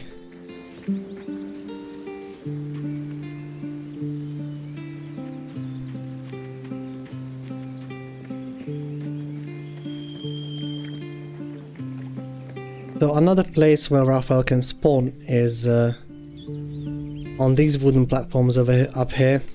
That's why we went to pick up the amulet earlier. But I don't have a lightning arrow yet, so Mephits or too early for me. no goblins? How many tieflings do I throw off the cliff in the grove? There is only one more at the wall, but it's Greg's, the guard on top of that wooden structure. Greg's after you talk to him, because talking to him is another 10 XP, and Zoro after you talk to him with Lazel in your party, because there's a little bit of XP behind that. And there's also the guard next to Zevlo. And there's only one left on the wall, but she's got a hand crossbow and I want that. People up ahead. Something's wrong. Alright, going to pick this up. Glows. What happened to your friend? Man locks your mind. Hold this there. Have orders for us? Need to find the beast and avenge your brother. The world is a true soul. Not to mention Strange power. Why let its host's memory guide you? Grab the staff.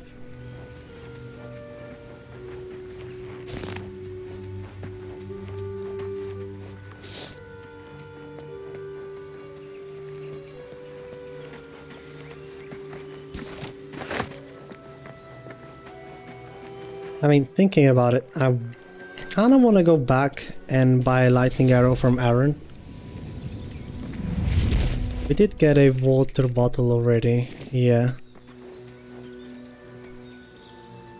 I'm just gonna take one lightning arrow from him. Make sure not to go through the main door, even though it's awaiting for us wide open. There is exploration XP spot over there, and I don't want to collect that just yet. But yeah, she's the last tiefling. But I don't want to throw her into the chasm, I want to throw her up from here to down here to collect her hand crossbow.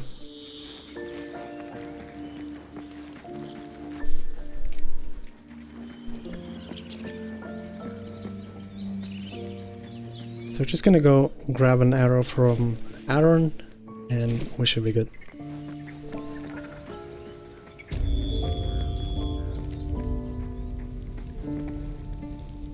Is there anything you need? Act fast if what you do. What is selling? The ritual one will of be those. complete before too long. Thank you.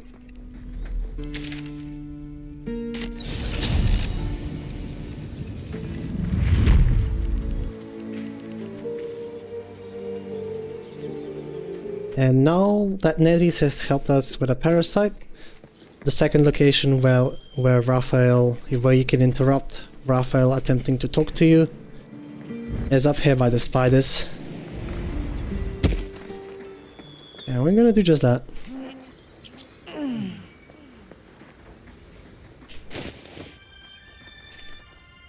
We're going to prep the area by tossing some water like this.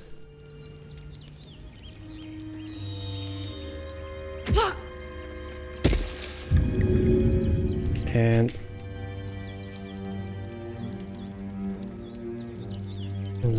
this.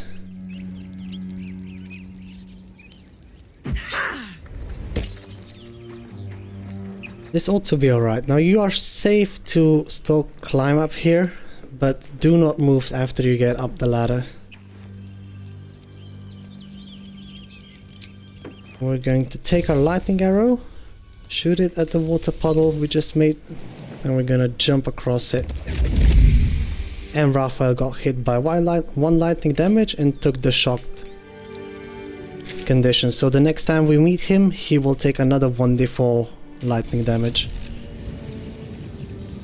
And the next time we meet him, it will be whenever we try to leave Act 1 region. So we got the annoying steps out of the way now.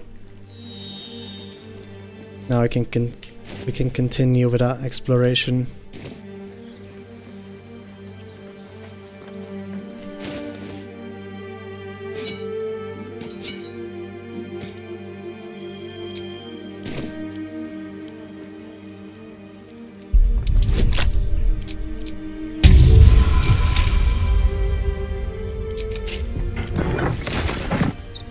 Come on!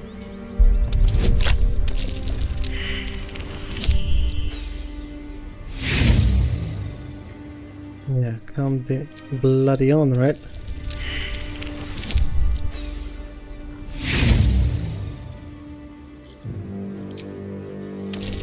I can kind of set Raphael out of our minds for now. It's gonna be a long time before we meet him again. Seriously?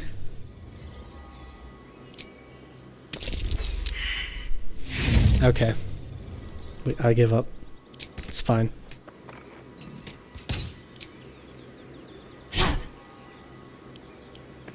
There's usually some nice goodies in this chest, so I'm not giving up on it just yet.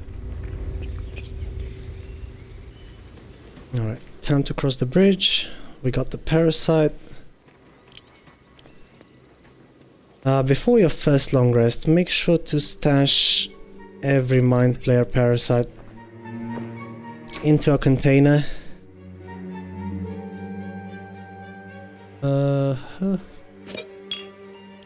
And I'm gonna show you how to dupe all of them.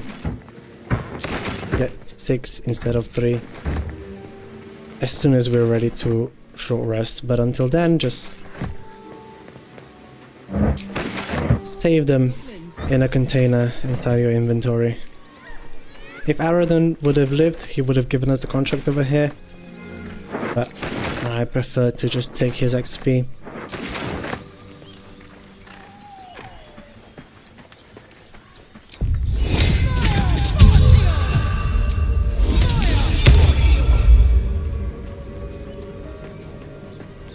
Let's go meet the bestest boy in the 9 realms.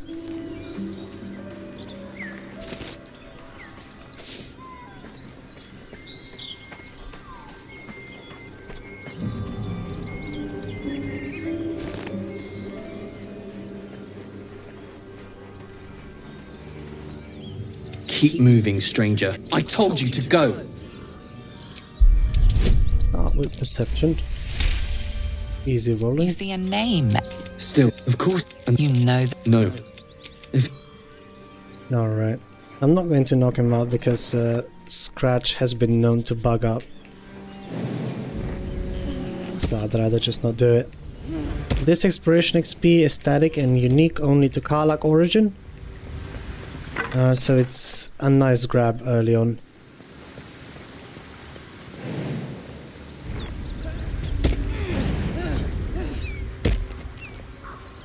I'm gonna grab my smuggler's ring.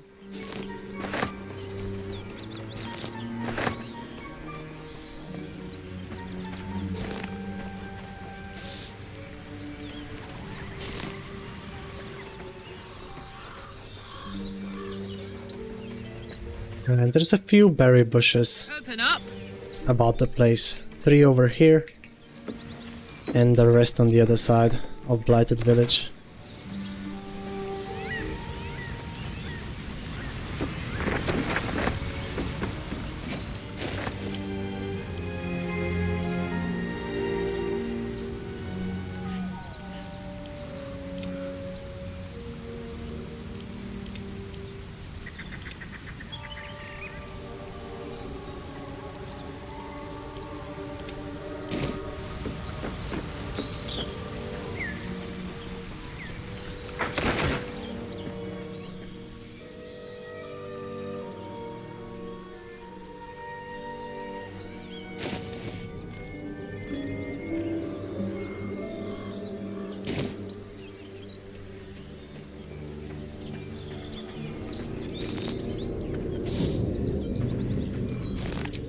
Gonna turn ourselves into a drow just to make this checklist.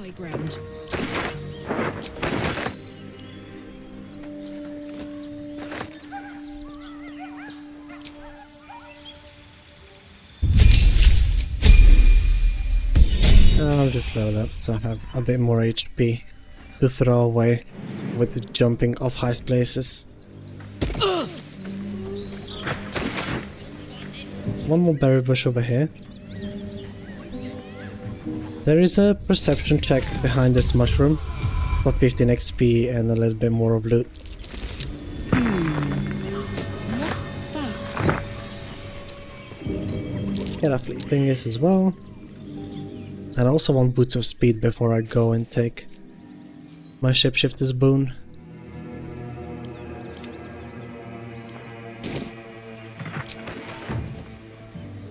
And there is another bush in the back over here.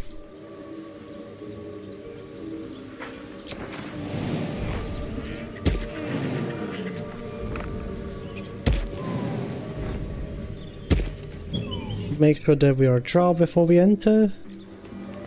And let's go. Get over there! Oh, move it! Don't let it happen again.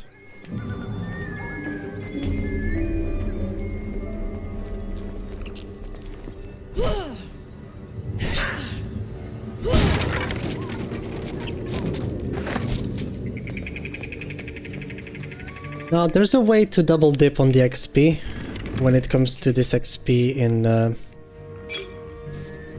the Necromancer's basement, or however that place is called. The basement where you find shovel. And the way to do that is we go inside. We're not reading any books just yet. But we go inside the wooden hatch and then immediately back out through the ladder. Then you can get 15 XP for reading the ledger and another 15 for entering down here.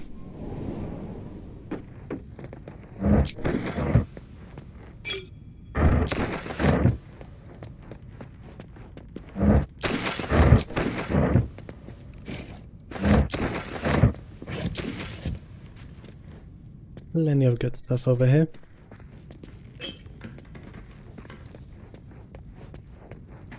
Can't get shovel on this playthrough, so just gonna solve the mirror. Not care too much about it.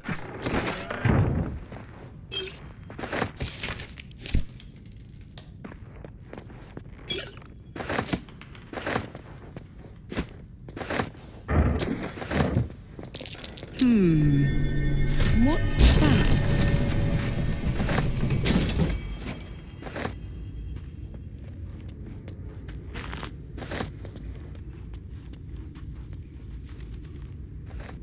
Now, the casket containing shovel is this one. No opening any other ones for obvious reasons.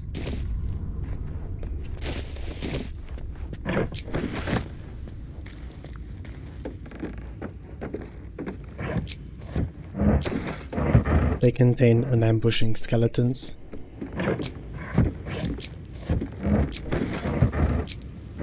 Reading the healer's ledger, back in the previous room, you can tell it our name. Yes, we're an ally, our creature. I've read the doctor's journal, and second option, I'd seek to survive. I don't like this. Abandoned lab. The possibilities are too unsettling.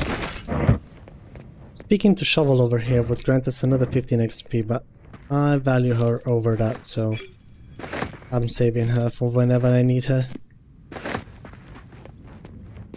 Or rather, whenever I really want a surprise run.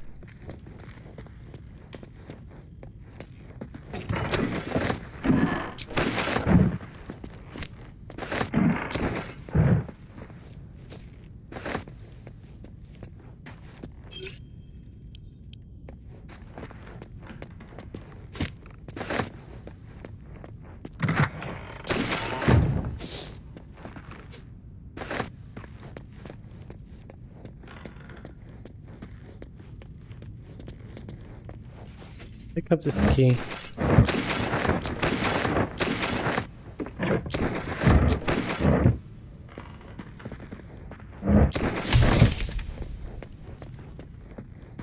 And grab Necromancy of Day, and we can be on our way. Easy. This place is hungry for blood.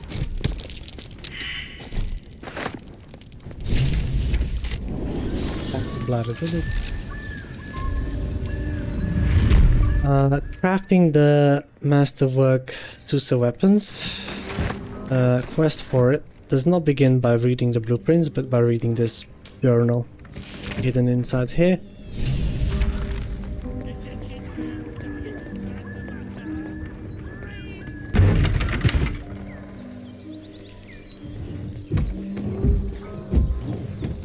Raphael could also spawn on this location over here, but we already disrupted the conversation. This is just another one of the spots. In my opinion, the least reliable one to catch him off on. Notice a peculiar dagger. You can endlessly roll this thing for 15 XP and go for int check. And if you fail, just back off and then come back.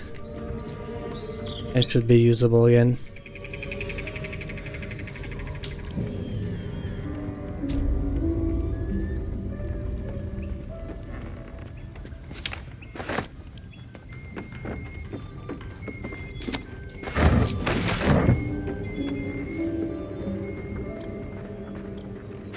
Selenite necklace.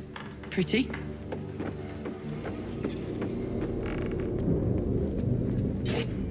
Key to the basement can be found on this chest inside here.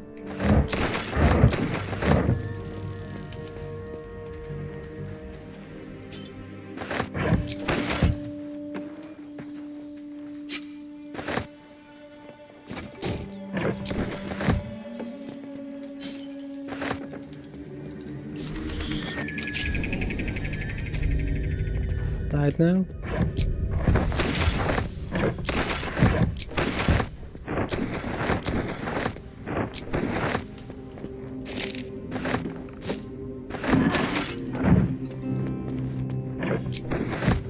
This place has a lot of lockpicking tools.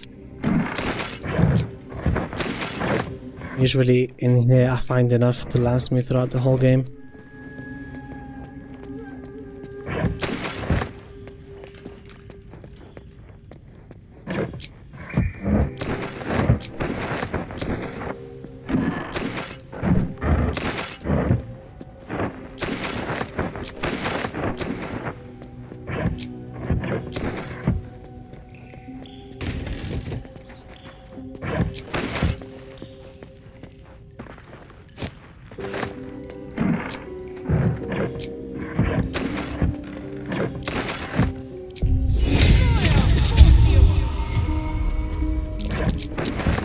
This'll be fun.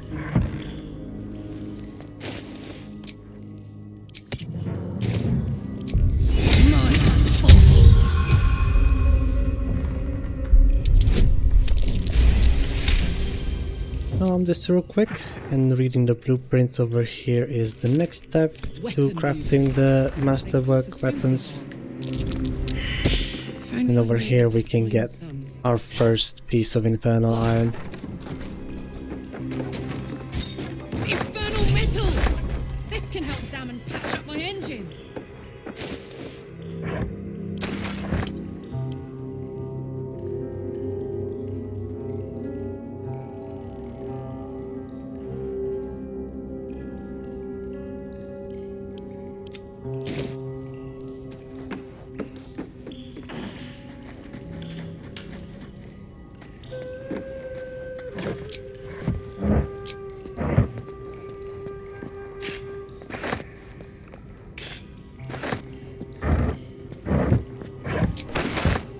One more weapons to be collected over here.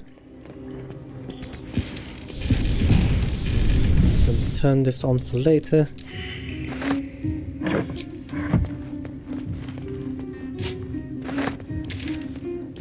Alright, back to Bladder Village. Check how much gold we have. 400 and something. Not enough. Just try and open this now. Finally. A few more niceties.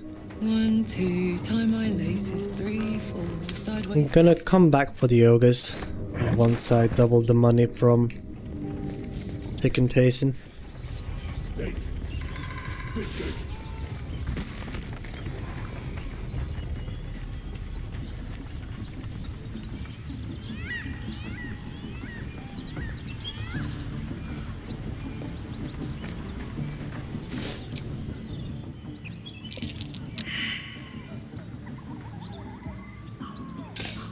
Another chest. In a bit. Let's go. Again, make sure to be a drow when approaching the goblin camp. And we are very close to level 4 already. Well, at least getting there. Shouldn't be too big of a hassle. One of them. Shut! Being drow makes this checklist.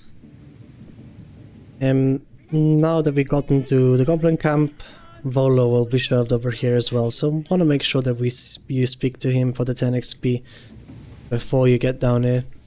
The voices, your vision, then the vision. No? Don't want to save Saza because if she runs ahead of you into the goblin camp, she will rob you of all of the XP. Captured themselves a bard. So let's send him away. Bravo. Make sure that you're a drow before you start chicken chasing. And of course speak with animals. Sounds easy enough. Let's make a real wager.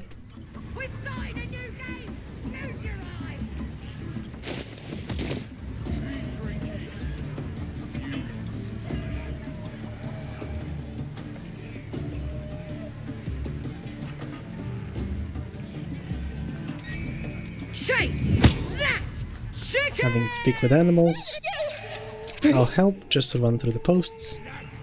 Autocomplete, and starting as a drow, it's necessary. Gives you a drow option to talk with her to force the winnings away from her. And just like that, we got a very nice economy boost. Let's get fancy pants. Greetings, your most proper stylist. Touching on you. Nothing in his pants except the poetry and the draw option to get it for free. Want to read it because it progresses the Finding the Night Song quest. Just gonna grab the waypoint and saving crushers for later.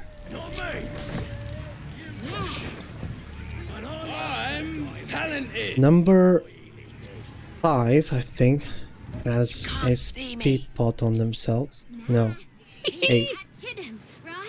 Could have killed him. Easy. No? Neither of them? One of them nose up close. Another dirt elf come to boss us around, eh? Huh. Yeah, it's number 4 that's got the speed pot. I'm gonna grab that right away. Thank you very much.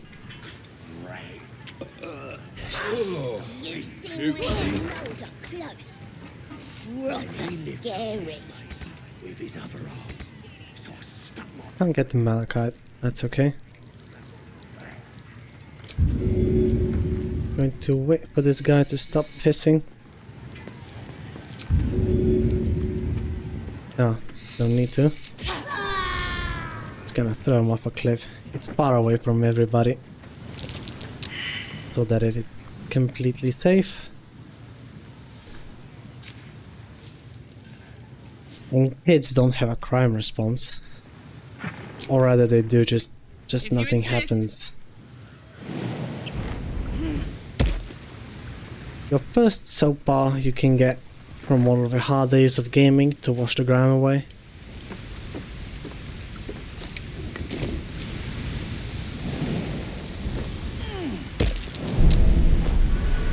Hot foot, place is trapped. Pick up this note. There's always a grade X +1 in this chest. So if you're looking a very early good weapon. Right over here.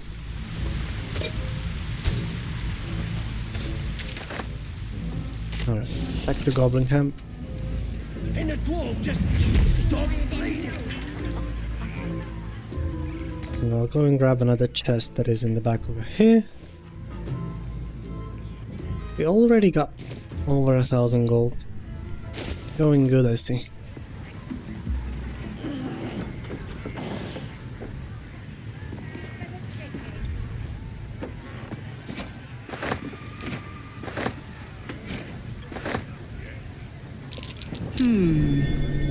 What's that?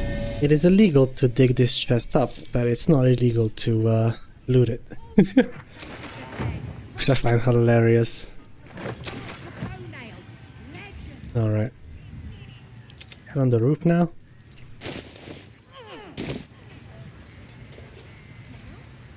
That's the drink talking.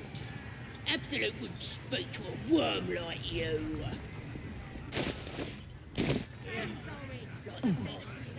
Remaining drow, but just doing everything that does not require too difficult checks to do.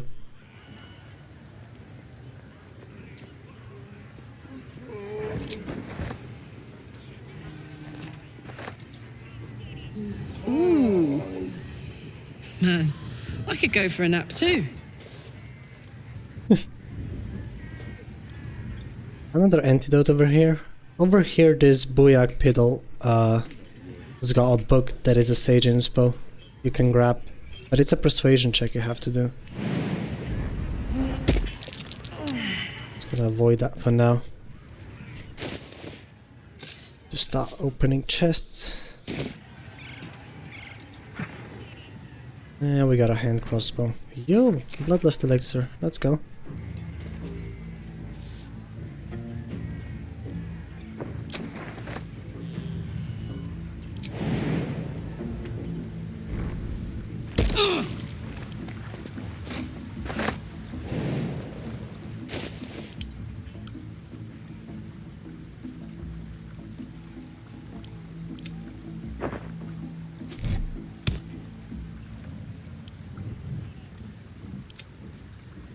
This camp, set the berries outside of inventory, and there's one more skeleton all the way out the back over here.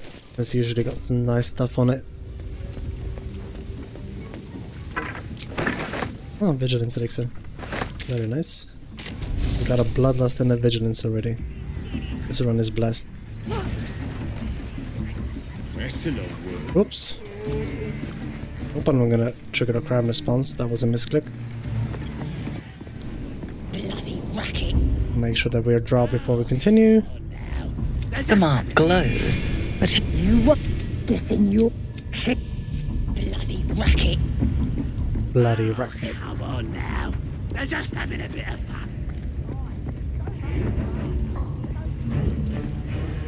You can shoo these guys away if you're a drow for free, making it all checklist.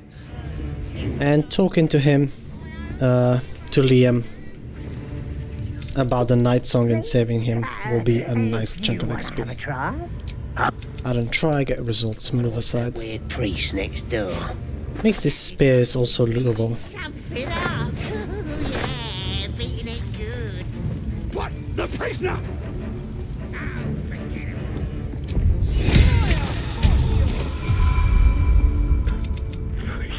Please. Are we captured? Enough fact, what does it do? Go on where we can find the night song. What happened to the druid? I'm going to leave you here. Thank you so much. You can pick the lock for him. The lock. The grove. And that's it. 40 XP for getting them away, 30 about learning of the night song, and 15 for him getting away. There it is. Did we lock into an invis spot, by the way? We did. Let's go. It smells like burnt flesh in here.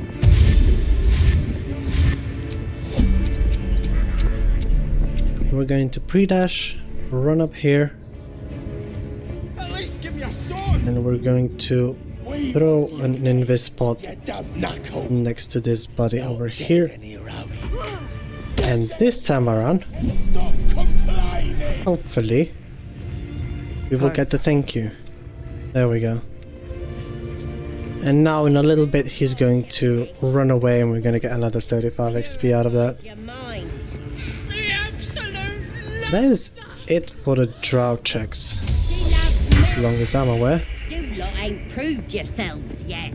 Now Zerga is making her way over here, so I'm going to go through the effort of there's the XP for the trap for the man getting away. I'm gonna walk behind her and go into turn-based mode and really quickly chug her off the side. 50 XP. I want to save at this point. We got a couple of things out of the way already, which is quite nice. Let's get ourselves branded. Priestess gut needs. Assume this mark is for this purpose. Hold up the hand. Dissolve I'm gonna sever the connection and leave. I think they're talking to a god. It's just the We gotta talk to Raw Moonglove to learn about Moonrise Towers. There's another tidbit of XP right there. That half right weapon. No judgment, no right and wrong, just good deals and bad. What business do you have in the Goblin Hand? No complaints, mind. What do you know about the Moonrise Towers? To be done here, though. And that's another 20 right there.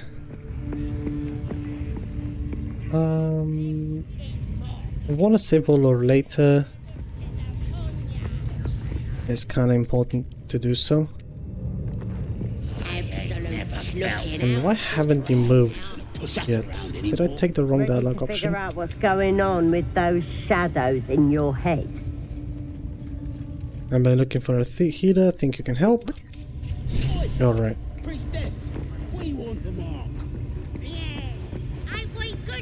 Send her away.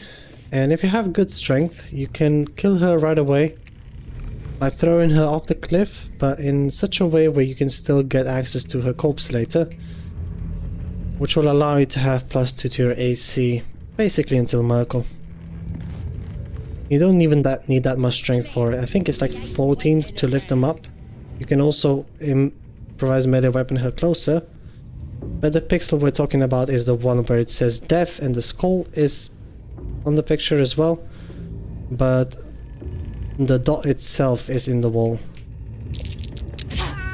So we do the seed, get the 40 XP.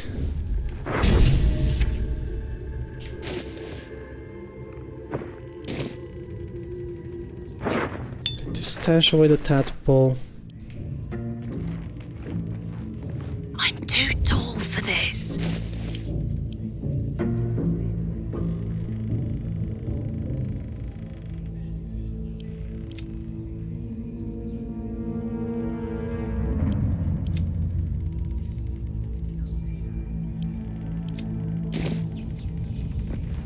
Get the key. On my way. And we're ready to go to the Underdark.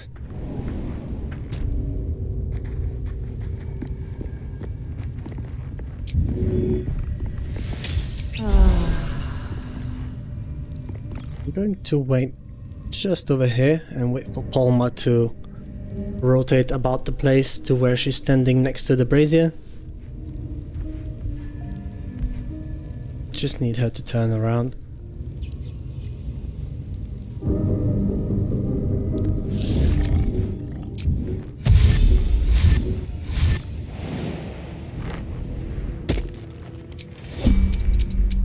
Alright. Can sneak right past her. Make sure to loot everything that we can.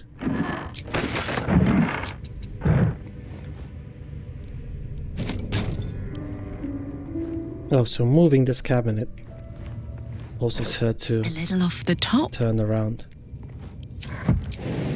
You know. Got the Misty Step amulet. It's kind of all that I've been after. Take one of the 3 8 scrolls offered in the game off of this skeleton. And we're good to move on. What's that? Well, there's Kelly out the back. Some nice lovely goodies on him. Oh yeah.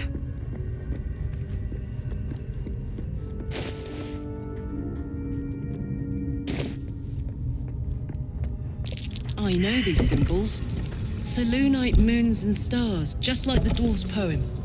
Beautiful.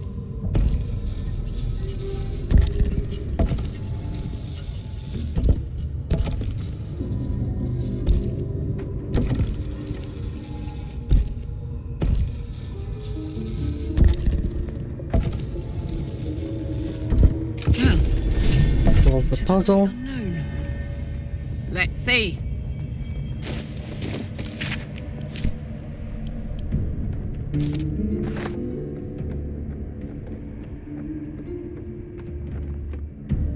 Get down here now. Static XP for reaching the Underdark. And right over here is the next spot where Raphael can spawn, where you can interrupt the conversation. Strategy is the same, just a different location.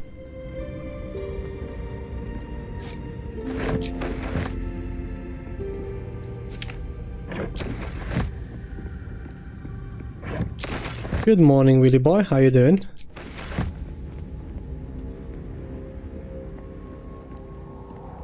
Hope you're having a wonderful morning where you're at.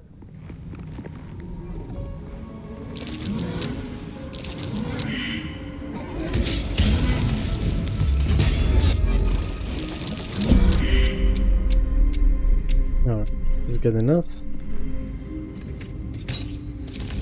Stealth mode activated.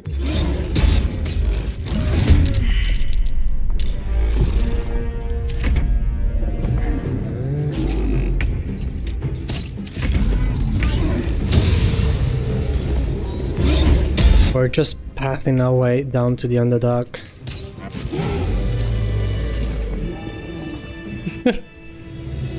Not bad. I'm starting another one as well.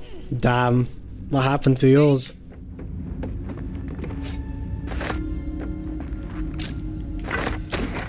Key for this door. We undermisted Malleus Thorm and got killed in a surgery. It was a really fun death. Like, in the first round we got confused and we survived with 1 HP and saved at the beginning of our turn of that effect. And then we still died after we were back to full HP and everything. So it was a lesson learned not to underestimate the surgeon no more. Gift between Act 2 and 3, oh yeah. And those guys are quite dangerous.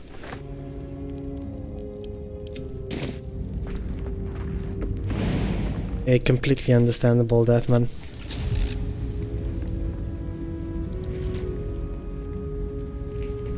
If there was no monks, right, I would say they're one of the hardest encounters in the game, but there's monks.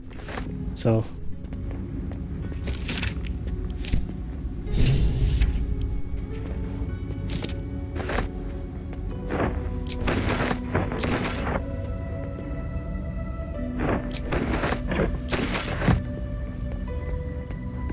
Gonna send a DV Tiger Barb? Let's go.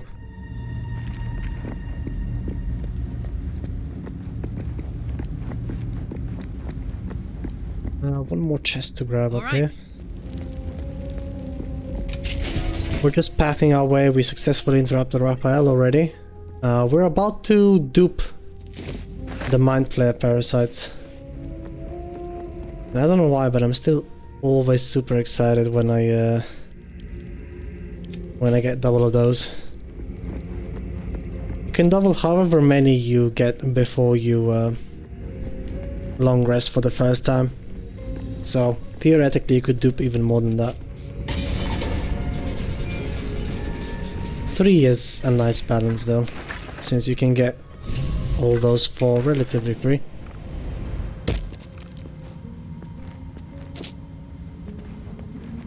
On my orc run?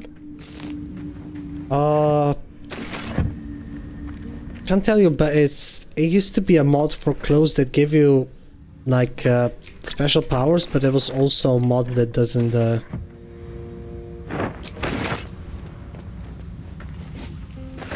Wait, we can go check into the chest, see how if the chest's got the name of the thing on. Yo! 1 sec. Yeah, Peer Taylor's camp clothes. This is the one you're looking for. There's 2 versions of this mod, but I'd recommend the one that doesn't make your character OP. They just look great. There's like a lot of different clothings in there, but the custom one is by far my favorite chest. Hey yo JB Munch, how you doing, man? Glad to see you here. How you doing?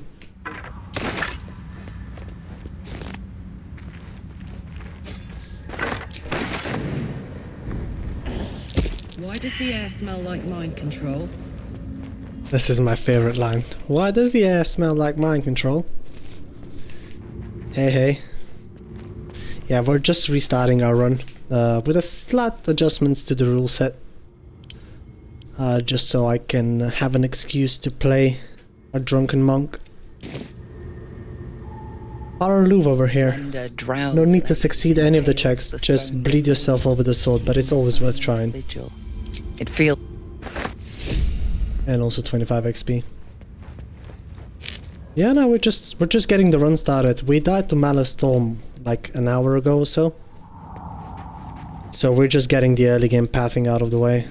No, do not go there. I do not wish to spawn the bullet on this one. Can't be anything. I'm going to... They're coming. They're... Oh my god. I thought the game sent me with the gravity downstairs. Broken bones. Need to get past here. One fun fact, you can actually pick up Timesk spores. If you just wait for the gas to dissipate, and as soon as it does that... I was too late. You can get next to the spores and pick only one of the bunch up. But it's still more than 0.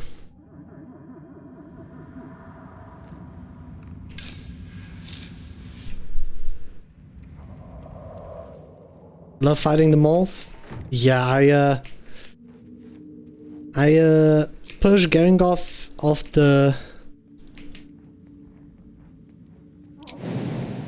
of the spot where people usually push her off, right? And I got very confident, so I was like, okay, Mal's should be no problem now, right? I went for it, and I forgot about the legendary action, man. Jesus Christ, like... Careful. It is such a cursed death that we had that I was like, dude, because the game took pity on us and it gave us the second chest and we squandered it. If you manage to save from the Timesk spores, you can pick one of them up, but the rest will disappear. I'm nothing. Saddle up. Alrighty, got that.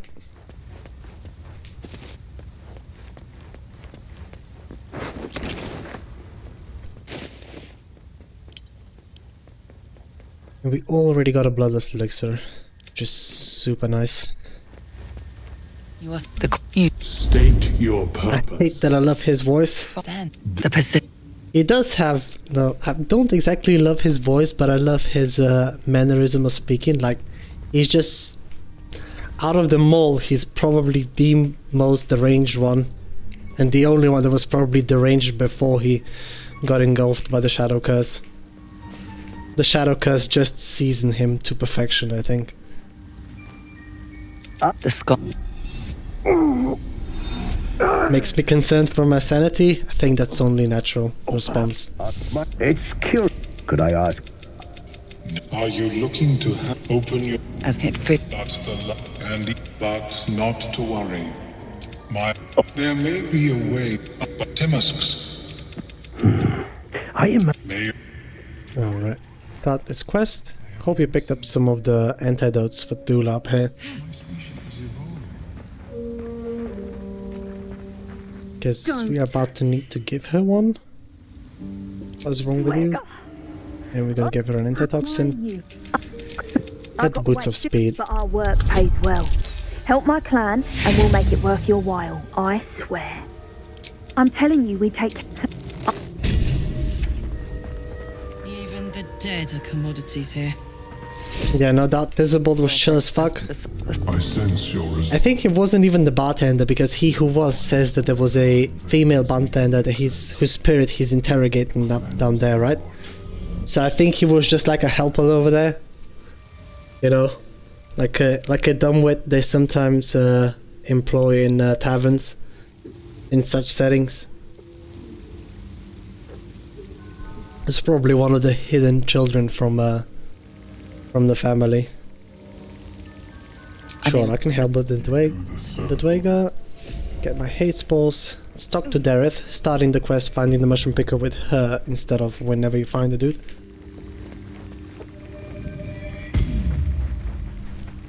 There's some additional XP. You see a fella on his own. Thank you.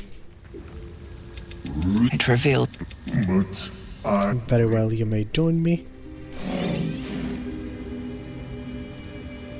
And we gotta destroy each species of mushrooms for an Outlander inspo. And I think Bibblebang over here is the last one. And yeah, almost level 4 already. Something with massive claws made this. Just destroying this and preparing the terrain for after we're done saving the mushroom picker. Should be another tiny one up here. There we go.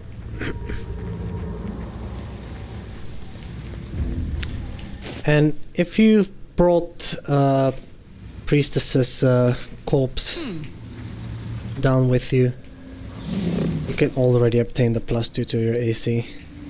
Just make sure to drop her body somewhere outside of colony, because if you do it inside, everybody is going to turn hostile, and that's not a fun time.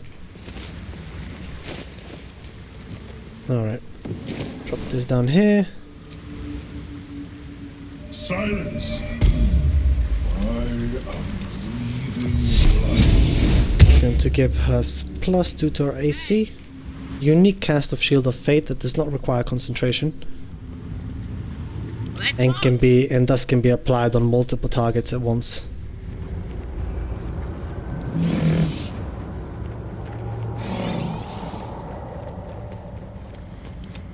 Because hers is unique. Normal one needs to be concentrated on. So even if you remove her from the party now, you're going to keep this buff. You can keep this buff going all the way down to Merkel. You recognize the name. Alright, this is quite the predicament. Hold tight, I'll find your bag. And the reason why I... come back here. Why I brought our mushroom boy with us is because he doesn't trigger these things. So you can rob his backpack.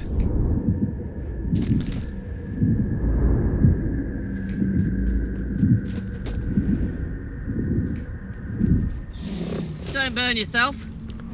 Going to take all but one Misty Step scroll out of it. He's going to take the backpack back to him.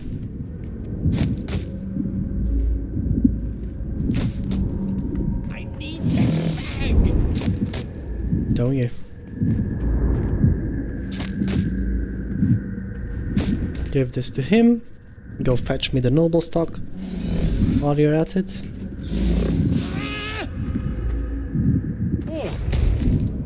I'm all right. God, I can finally breathe.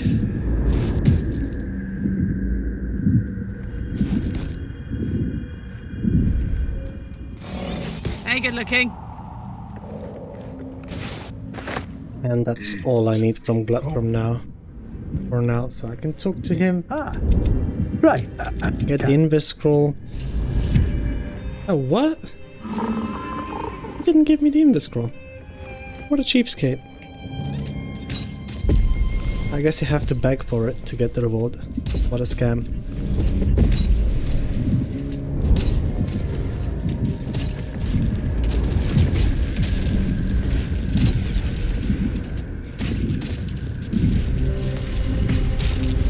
Now we can blow the entire place up.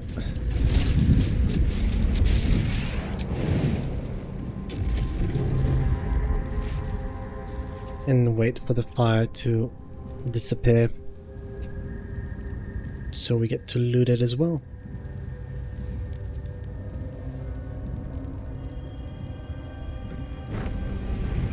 Marching. Marching.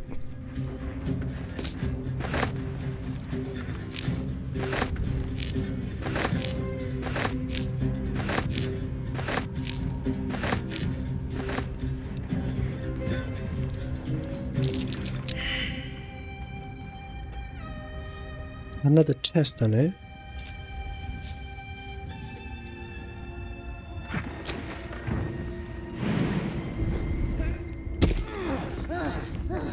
And the explorer's ring for +1 to nature. To take 4 HP drop over here. Heal myself up. And we have collected a Misty Step amulet already. So I'm gonna put this bad boy on and use the first charge of it straight away.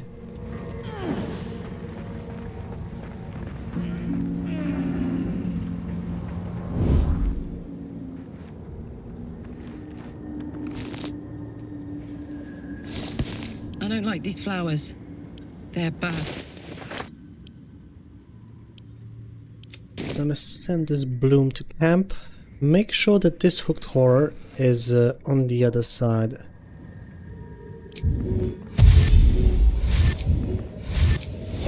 Long and low. Nice. Going to trap her, rather it, in turn-based mode. So we can teleport to the other side. Take the bark and go straight to camp.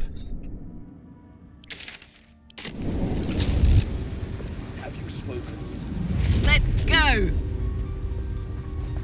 Alright. Can go to Dareth. Finish up the quest. Give her the noble stock. Noble stock. The mushroom. Still in love. His hands are empty as a whole. Well, I've This is a collected dangerous inventory. Show it to her and give it to her. You get the infinite supply in Act 3. For the shop. We just turned level 4 as well, but we're still going to the Blighted Village real quick to finish up the masterwork weapons. What do we have here? And we also got an inspo out of that. I like Outlander. There's a lot of things you can do along the way.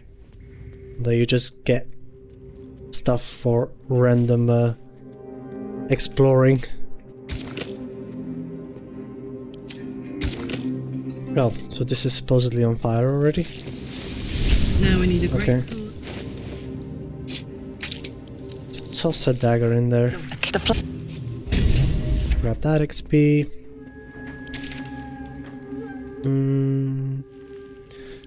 Checking back to Myconid Colony, we're going to visit the Arcane Tower real quick.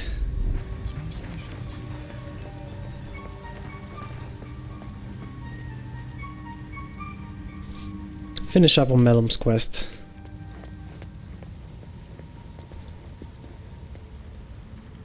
Dwargar versus Myconids. Looks like they slaughtered each other. Grab the short sword of First Blood while we're at it. Can be found right over here. In one of these bodies anyway. Huh. Looks abandoned. And we're already level 4. I don't care for now. I'm going to respec into Monk Druid anyways.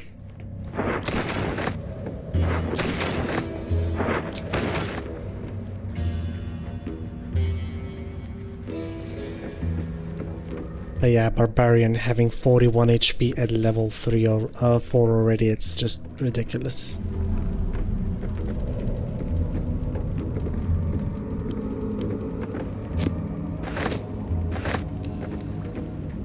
Barb HP go like, wait, you can die from damage?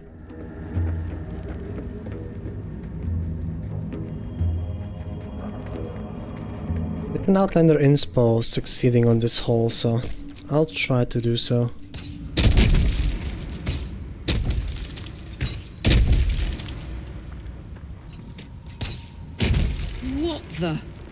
What the hell was that thing? Who the hell dug this out?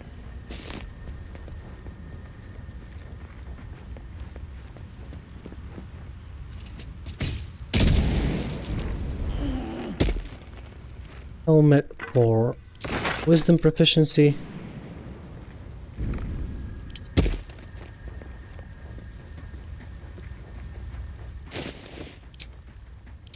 And arcane tower time.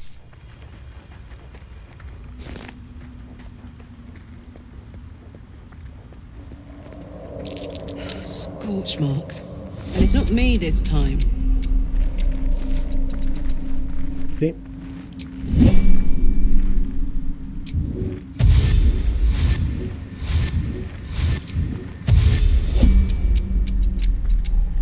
We got 72 movement speed, going to go about the place, avoiding triggering exploration XP spot that is somewhere over here. So we're going around because we're going to be picking that up once we're level 10.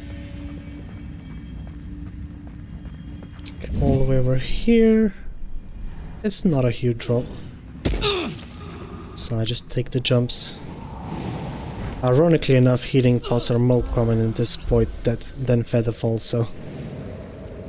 And I want to save that for Grim. That's curious.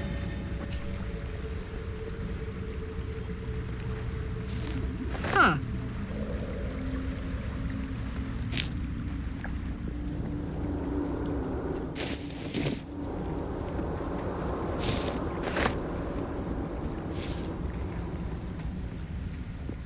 That might be worth a look.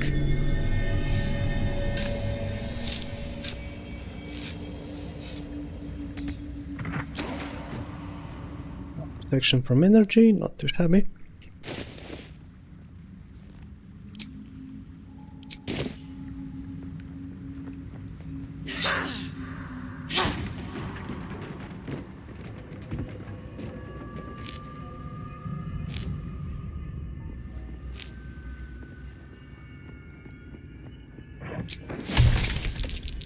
Lots of books in this place need reading, except for the one on the same floor as the Arcane Towers are.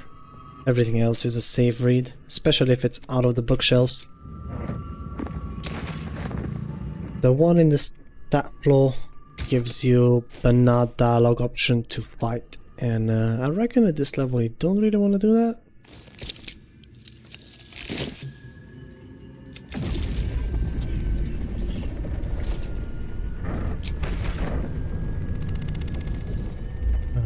So we turn on the tower.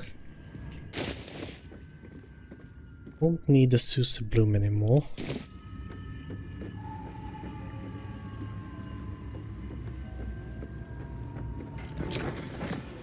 Grab our detect thoughts. Not that I'll ever cast that, but okay. Aha! Now a must-read book is this threadable one over here. Yawn. Appropriate reaction, karlach. 100%.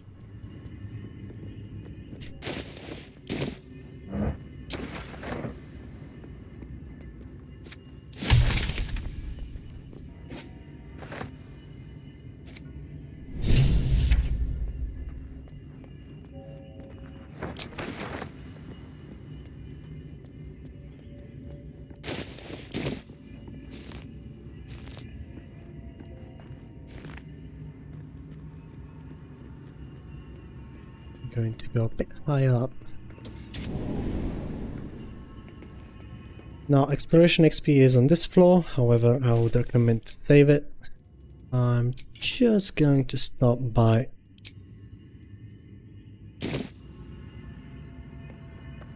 to give these turrets a good old smackerino. 40 XP from each of them. Rest of the mundane. Nice. But why? It transformed. Try put something in it. Things.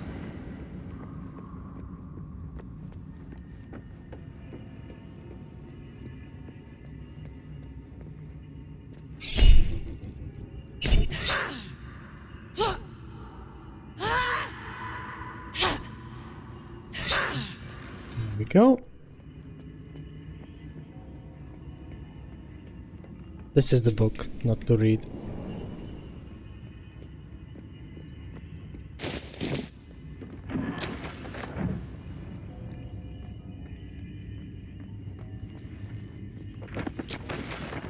Oh, we got Scroll of Flight, beautiful.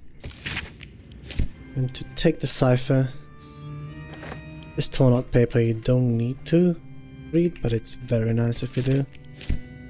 Get some unique dialogue that way. Disc is here using the cipher you found. Use the cipher. Looks Find out about Orpheus. Might know the ins and outs.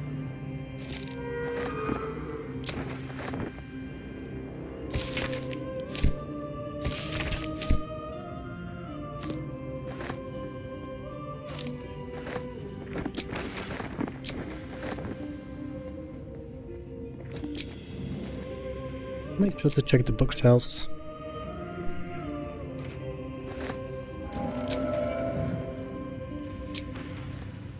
And I don't know if I read to the grey.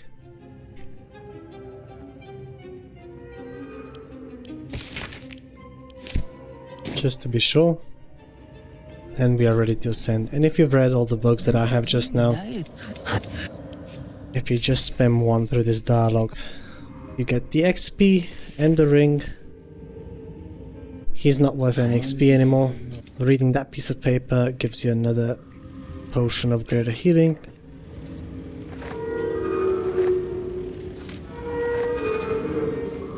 Now, if you take the chair leg or have the hill giant strength, you can just move these guys next to where this one is, in the corner, and toss them downstairs into the same floor where the towers are. Insta kill, no aggro if you fail, and 40 XP per animated armor. Be careful not to throw them on the rubble. Some rubble is too elevated and can actually put you into combat. I could do some real damage with that chair leg.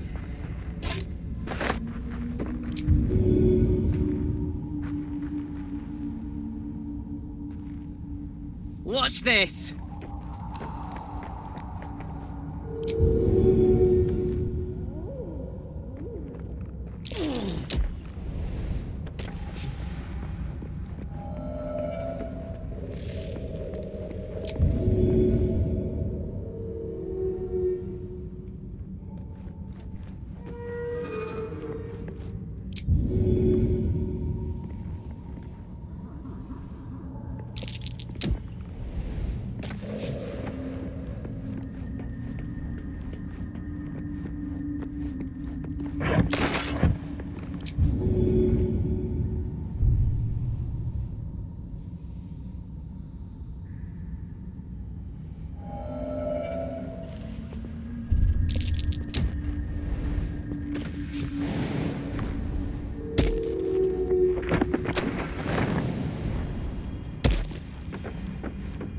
Make sure you don't go too high up the stairs if you don't want to grab the exploration XP.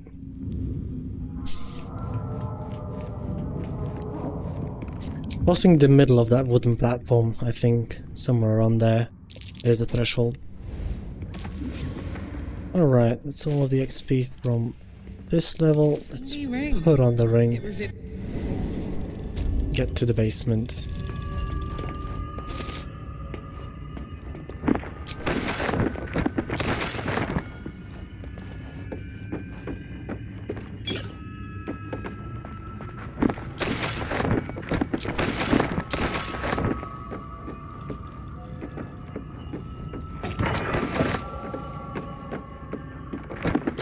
Oh, we got street storm. Let's go.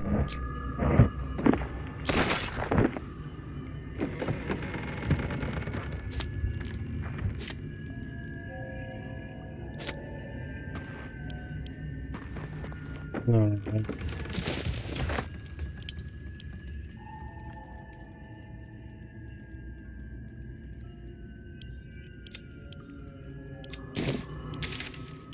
I'm gonna go back to the beach. This dark.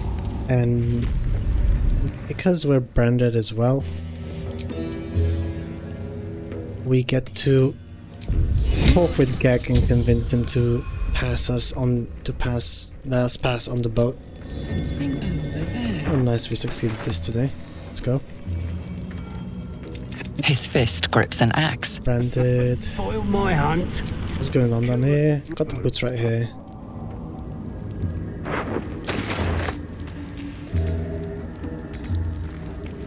$20 XP, by the way.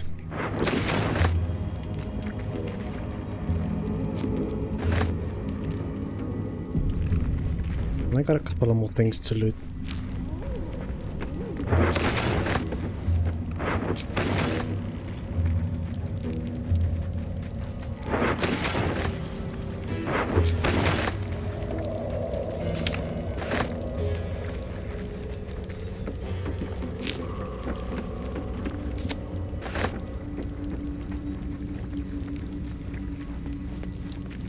I'll grab that one.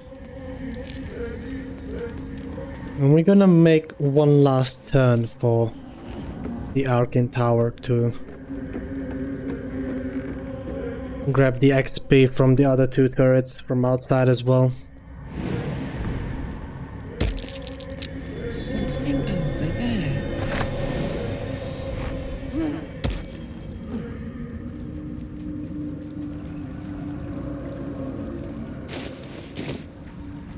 Something over there. Something over there.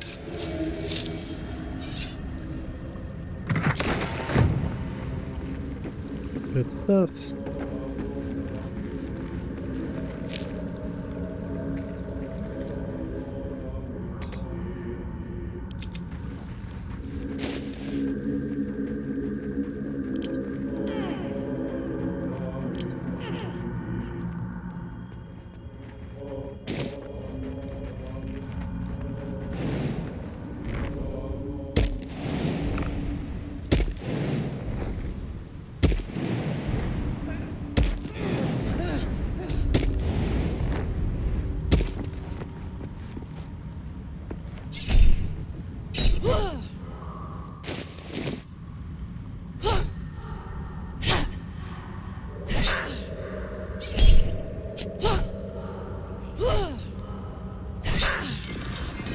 It's one.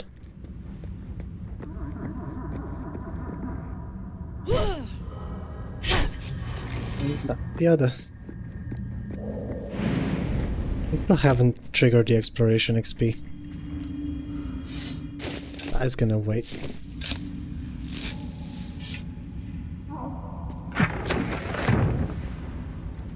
A lot more nice things here.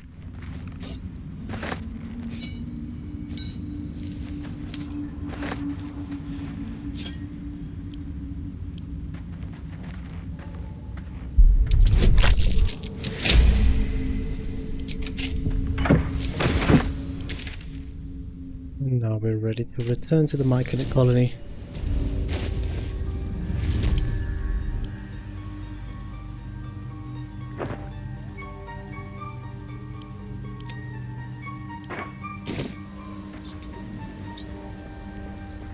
And finish up Dilmelum's quest. Worry not, friend. I greet you, child of the sun. On these mushrooms. You must drink. The world loses its edges. It's fine. to our saving throws. We don't have to succeed on these. We still get the ability at the end, even if we fail. It's only like knives of ice. a matter of how much damage you take on these rolls. As if it needs the That lava Let me go inside me. I would offer it. And I'm not gonna take the ring quite yet. But this does unlock Omelum as a vendor, so that's quite nice. Alright. And with this, I am Or perhaps after I finish my research. almost ready to go respec. Now that we're branded, we're just gonna quickly return to Blighted Village, and that we have a bunch of more gold.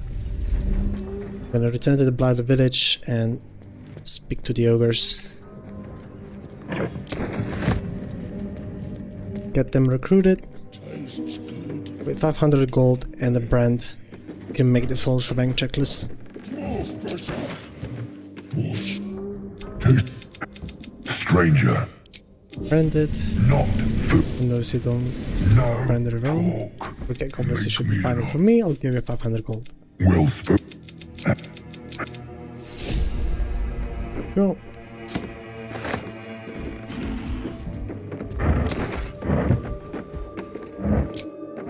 Yoink!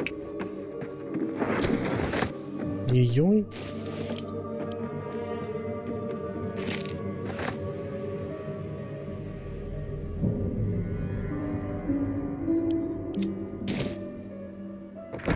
Woman's diary. Might explain what happened here.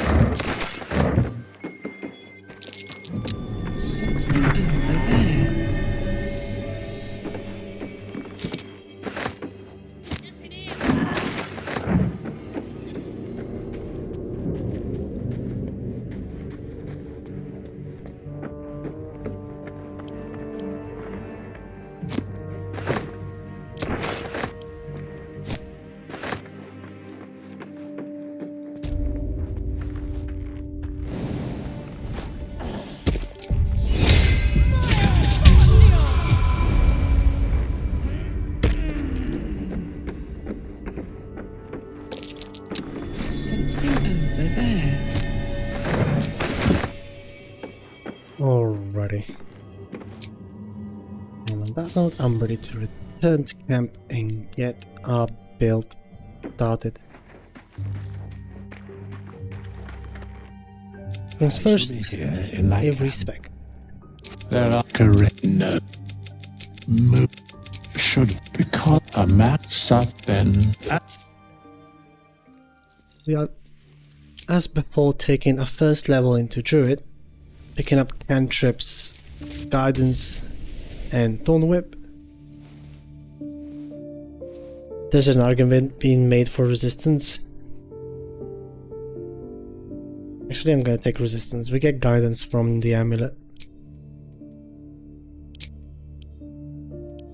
Clearing my stats, we are taking 17 into strength, 16 into dex, 10 in con, and the rest in charisma.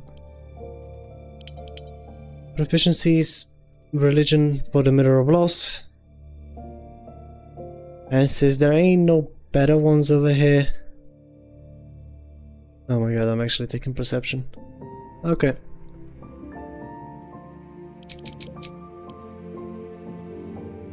That's it. Let's get this party started. Now that we are level 1, we're gonna go to the Emerald Grove. And we got a few attitudes to fix.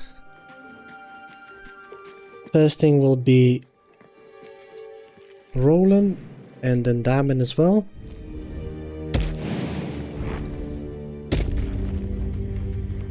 Still saving that spot for exploration XP. Make sure to take off the smuggler's ring for better economy.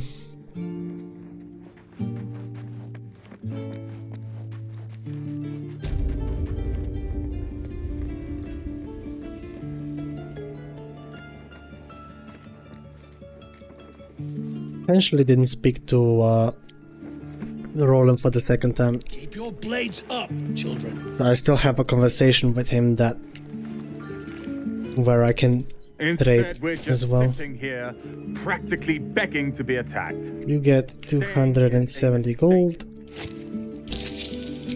Just enough to, oops, 80. So another 10.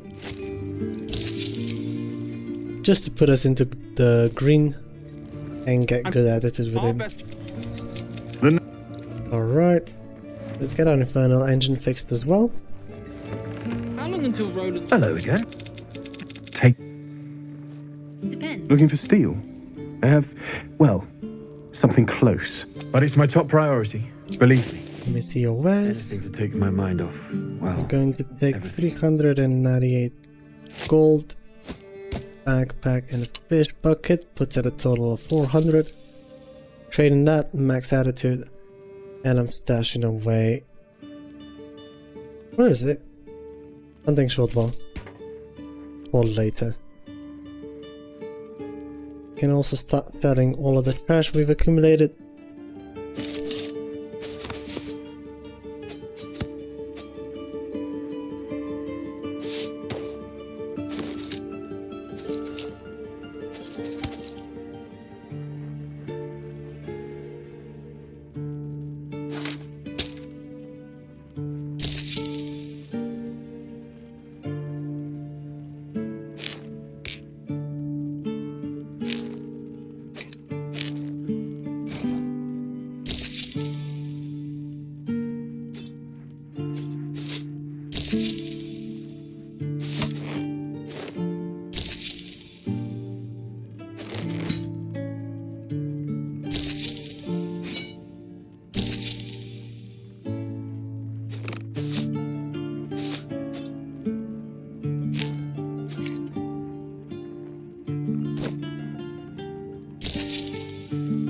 Good enough.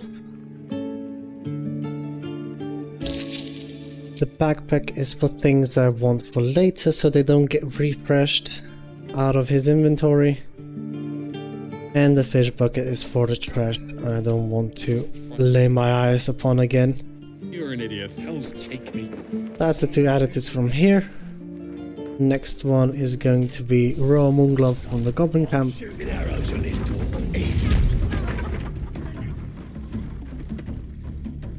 And I'm also going to buy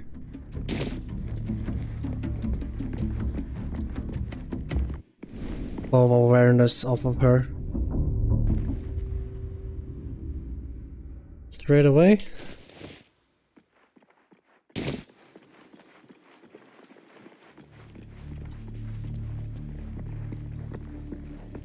Maybe another invis spot. I'd like to have at least one in my inventory at any time. Need something? Take 398. 1, 2. Barter away.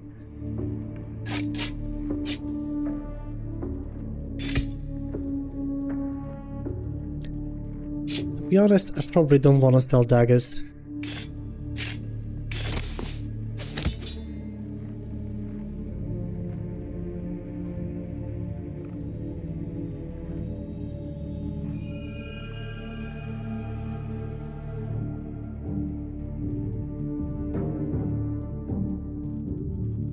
Maybe I want to throw a couple of them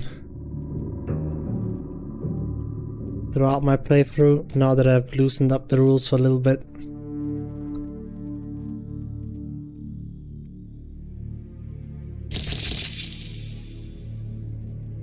$500. I'm going to stop Vampiric Touch though. No thanks on that one. And Attack Thoughts I won't ever need.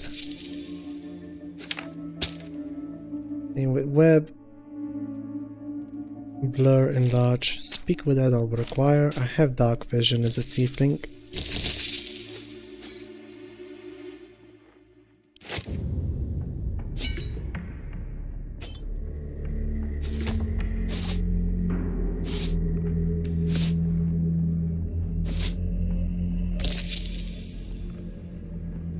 Alright, now to check you for all the stuff. I'd like to stash this, and this away. I'll take all of those, bow awareness and hunter's dagger. Are all in my best interest. Also the monster slayer glaive is not too bad.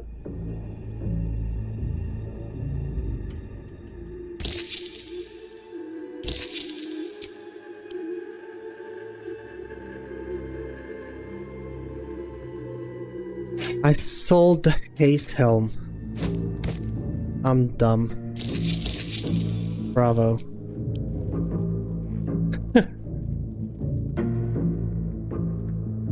Oh well.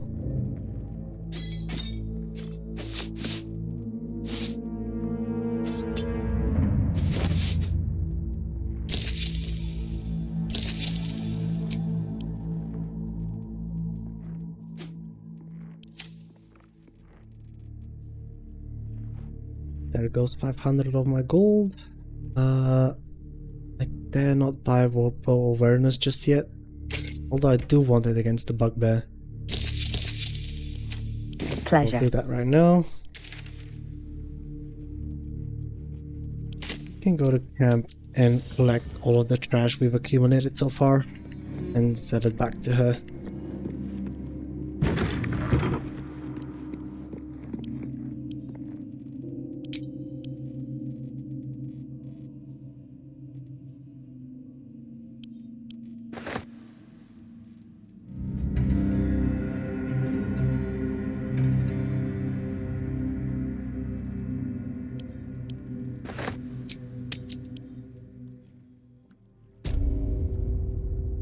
Need something?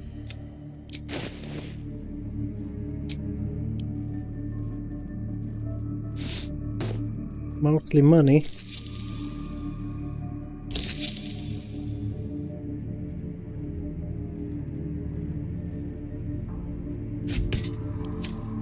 Pleasure. Gracias. I'm going down to Market Colony.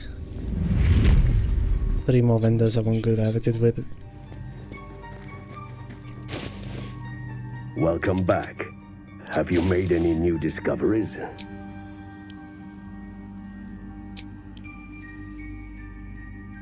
Not with type. Everybody gets this much gold.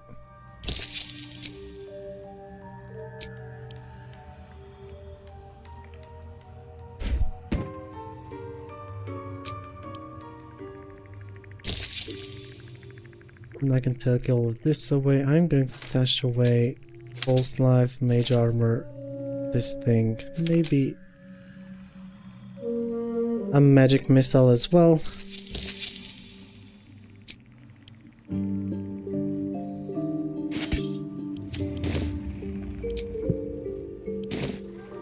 How? You return. Have you changed your mind about the ring?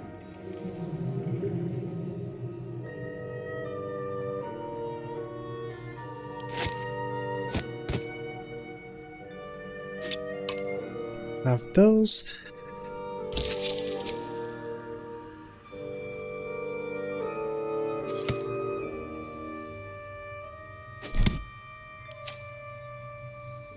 Going to stash all of these away. I'm going to come back for the ring once I'm level 5, so I have you spoken with Skris lately? +1 to my proficiency modifier. And shapeshifter's boon. And there it is, the last vendor I need good attitude with. Well, no point in lingering now I've got the noble stock. Oh nice, she's got a bloodlust elixir. Let's go.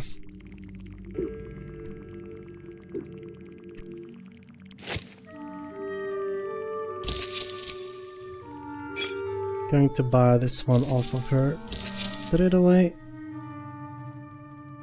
And I have no more trash to sell, so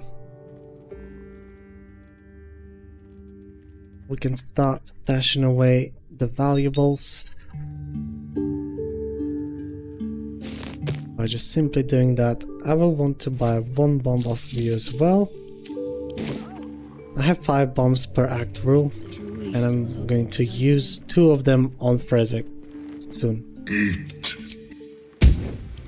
Get my AC back since it goes away on a respec.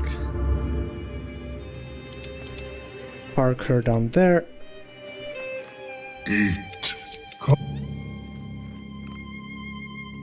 I would want her to be a bit further away. Sometimes the Myconids will bug out and slaughter Priestess God. And you don't really have a reliable way to bring her back to life after she's died as a Spore Servant. Alrighty.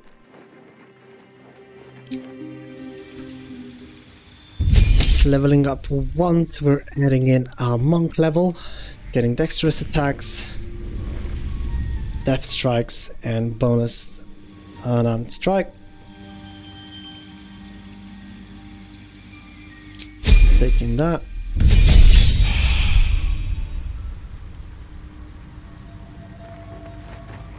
Will be no point in lingering now I've got the noble stock. Vendors' inventories will refresh, so I can start stashing away stuff for later. I'm mostly interested in the extra mage armor scrolls and protections from evil and good I can get from Blurg and Roa at this level. Welcome back. Have you made any new discoveries? And we got another mage armor. Let's go. Amazing. Can also stash extra balls from Omellum. Have you changed your mind about the ring?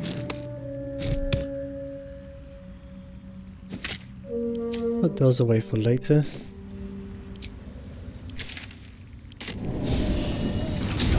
I'm shooting arrows at his dog.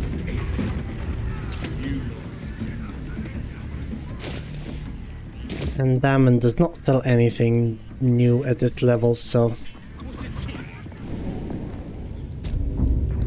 I'm not even going to check his inventory.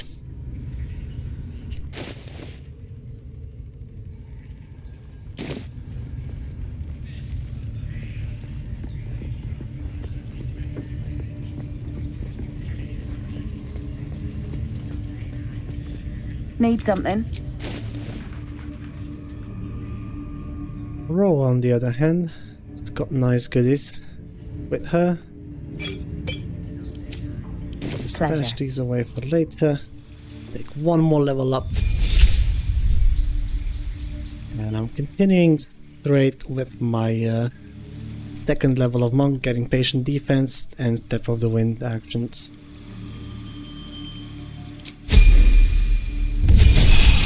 Thank you. Need something? You can also sell bloodless elixirs this early, that's why I am quite diligent when it comes to this. I think you got the wrong Freytale mod. There's 2 of them, yeah. There's one that gives clothes, but they have like special abilities, but there's also should be another one in the description of that mod that you just where you get just the clothes. Discoveries. Maybe wanna double check on which one you got. But it's this one. Here Taylor's camp clothes.